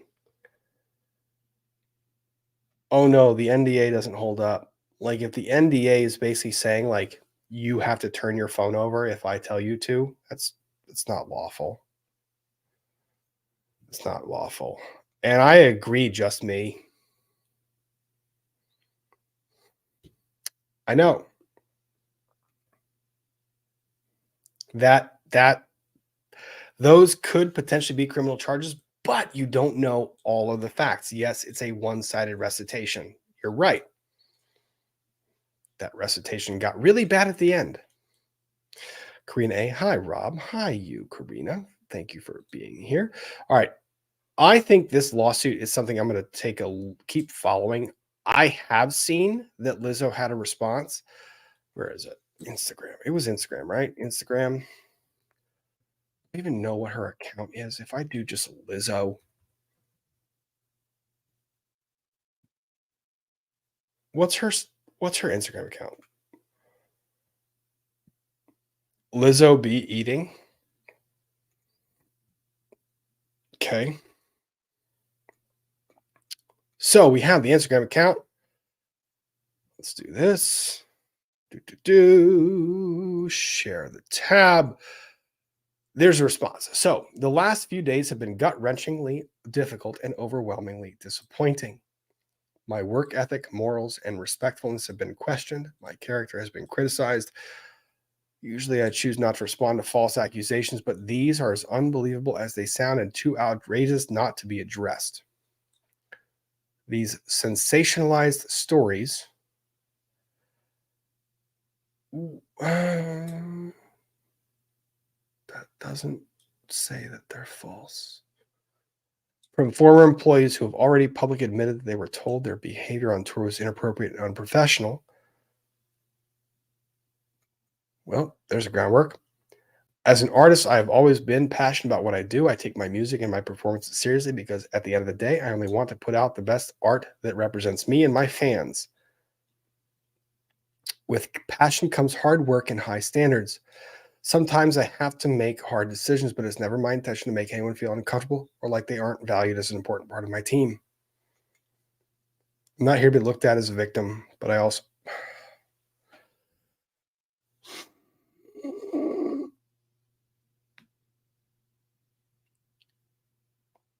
Pro PR tip to those that do PR. If you don't want to be made out to look like a victim, or if you want this to actually be your statement, don't start the sentence with, I am not here to be looked at as a victim. Because everything follows the big B.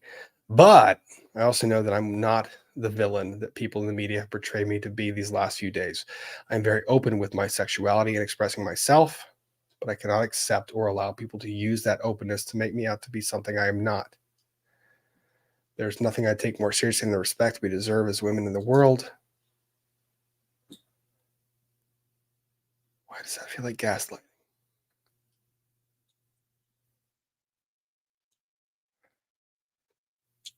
I know what it feels like to be body shamed on a daily basis and would absolutely never criticize or terminate an employee because of their weight.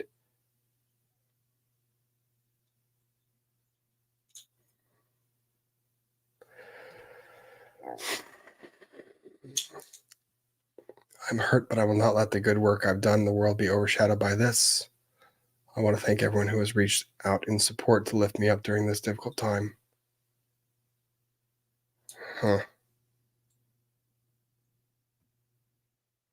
Why does that feel like the wrong response?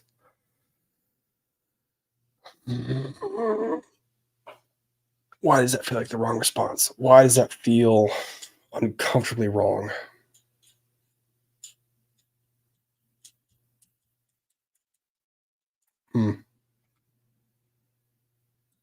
Well, we've got litigation ongoing. That complaint has been filed and served, so we're going to see where it goes. Likely to discovery. So, yep. And Sparkle Dragon, that's why I'm not really making a whole lot of comments on it. I just said, why does it feel uncomfortable? It's just a question. Just a question. So, I don't know. Just felt weird. So, catching up on super chats, and then we will get out of here for the evening because you know what? We've been going for 4.5 hours. Holy crap. It's been a while. All right. Karina, do you think the case will move forward? Also, what are the chances of criminal charge do you think Lizzo will settle? Settlement, I don't know.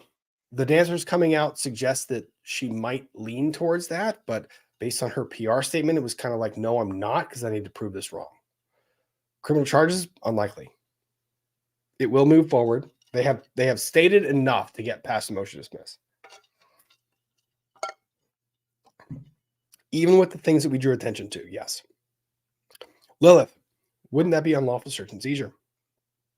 That would be if the government agency was doing it. In this case, it is basically stealing and false imprisonment. Yeah. California is a one-party consent state. Okay. I think Louisiana is too. Time, thank you. I have a ton of lasers, but I have the holograms they made. Oh, cool. Thank you, Time. Cool Springs, going into 5 of 3 hours. 5 of 3 hours. Okay. Sparkling Dragon, Runkle, could you cover the Leah Remini? Okay. Leah Remini lawsuit. I will ask him. I'll talk to him about it. You get a small CNC for under 500. I think you can get it for cheaper too. Terry McLean, thank you. You know he searched your name when he got the neti pot. So that was to Ian. Yeah, probably. Lazarus, love the show, Rob and Runkle. Always fun to see you too. Thank you very much, Lazarus. Ali B from Tennessee. Love this channel, except I'm 4 hours late. Well, enjoy the next 4 hours. Diane Tincher, given the generation this guy is from, thank you. Note is overwhelming favorite. I think you're probably right. Still waiting for the RHPS, sir. Ziggy. Okay. RHPS. Real Housewives. Lady Drake, my brain is not, it's not there right now. Trying. Lynn Davis praised Lizzo in the video after incidents. Interesting. Lost in a crowd of three. I was raised in a conservative Christian home and I was very sheltered. I may or may not have known where we were going. That's fair. Azam, thank you for the super sticker. Much appreciated. Azam, thank you again. I think this is a serious complaint, but I don't know why you two make me chuckle and smile a lot at the Lizzo part. I'm sorry. It is a serious complaint. It's just part of it is you can talk about serious things and not treat them as life or death all the time. Just it's that's the world. Shall see. I've been in a situation where after work bar visits with the boss were implicitly encouraged. It's not easy to say no and can lead to harassment. I agree. And that's why I made the comment about think about this if this were reversed. Officer of Amnesia, when you join Lizzo's band, you know what it is. I don't know. Pants, wait. We know about Mom Morton. How do we know that your equally important additional mom isn't lurking in the chat? Ninja style, she probably is. Yadida is hanging out all the time. Lady Drake, thank you. Fun fact, bananas grow with a latex powder on the peel skin. Interesting. If allergic to latex, you aren't supposed to coat bananas or eat bananas. Take that how you wish. Okay. Ian Leslie. Matt Lauer was NBC. Okay. Lady Drake, Cantina is open and closing time is end of stream. Have at it, folks. Oh, my. Rocky Horror Picture Show. Yes. Thank you, Lady Drake. I know. Kristen M6 told you more alcohol was needed. Thank you, Kristen. Opposite of Amnesia. My still unanswered question is, where is the line between LLC and the person? If she invited them as friends, isn't it different than his boss? Yes and no. There needed to be more allegations there. I agree with you, though. Time, thank you very much for the very generous chats you've given all evening. And for you, Crazy Cat Queen, too. I see you above. I got stuck on trying to give Ian more money because I give him so much. Rob, you're so nice, but I'll try to give you more. He has decided not to give. Time, it's not the money. Hang out, have fun, listen, enjoy, engage. I love having you here. It's great. Crazy Cat Queen for Lizzo document, but also tax deduction. Also giggle. How about comes now t-shirts? Ian. Oh, God. Also, your Victorian film is going to be so spicy it shows ankles and wrists, maybe even a little neckline. Oh, my God. Crazy Cat Queen. Liv Grace, thank you both for FNF last while I recover from surgery. Thank you, Liv Grace. Misa Howler, difference of media and lawyers covering Lizzo. Interesting. I think so, too. Joshua Ten Hog, thanks again for the great FNF and have a wonderful weekend, everyone. Thank you. Laura Beth, thank you for becoming a member. Vez for the document fund. Thank you very much. Nurse Jojo, well, at least it has a case number now. It does. It's the real document. Nicole, since we're about to talk about Lizzo, the banana flute in the thumbnail reminds me of this one time at band camp. Okay, I read that too quickly. Retirement sucks too much sometimes. By time, it does sometimes. Carol Greer, overheard, not sure what HD is, but I have 80. That took me too long. That's how late it is. I got the ADHD. Jen K, thank you for the chat. Allergy to natural latex has to be cooked first. Interesting. Okay. Catching up on the gifted memberships that we had this evening because you guys are freaking amazing. Always. And I have to catch up and thank you to the mods for snagging those. It means a lot. Let me see. Just Chrissy Jean, thank you for the gifted memberships. Lady Drake, gifted memberships. Joshua, gifted memberships. You guys are awesome. Ryan Man, YYC, gifted memberships. And more gifted memberships. Joshua, more gifted memberships. Chuck Wilson, gifted memberships. Iowa, gifted memberships. Fiona, gifted memberships. Brentwood Chic, gifted memberships. Joshua, more gifted memberships. Cindy, gifted memberships. Pants, gifted memberships. Ange Torres, gifted memberships. Sandy with 20 gifted memberships. Sandy, that is awesome. You're a mod. You do enough. You don't have to do that. Wesley, gifted memberships. Equality with gifted memberships. And Allie B from Tennessee with gifted memberships. Catching up on a few of these. Allie B from Tennessee just sending one to be that annoying person as you are ending. You're precious, Rob. Thank you and get some sleep. I will do my best, Allie B. Thank you for being here. Lumbery lady. What time? ADHD. Yeah. Adrian Edgevine. I'm having a problem figuring out how Lizzo found out she recorded if she didn't. See it all the time. Something fishy there. I agree. It's really weird. Anyways, 4 hours and 39 minutes. You know what? We're back to the swing of things. We got this. We got this, folks. We can do this. I will see you guys tomorrow for Lawyers and Dragons. Thank you for being here this evening. Thank you for enjoying Friday Night Frenzy. Please go follow my guest, Ian Runkle Bailey. I pulled up a couple of things. They're in the description below. Love you all. Hope you have a wonderful weekend. Enjoy the week to come. Happy birthday to those celebrating. And get out and make something. Have some fun. See you guys.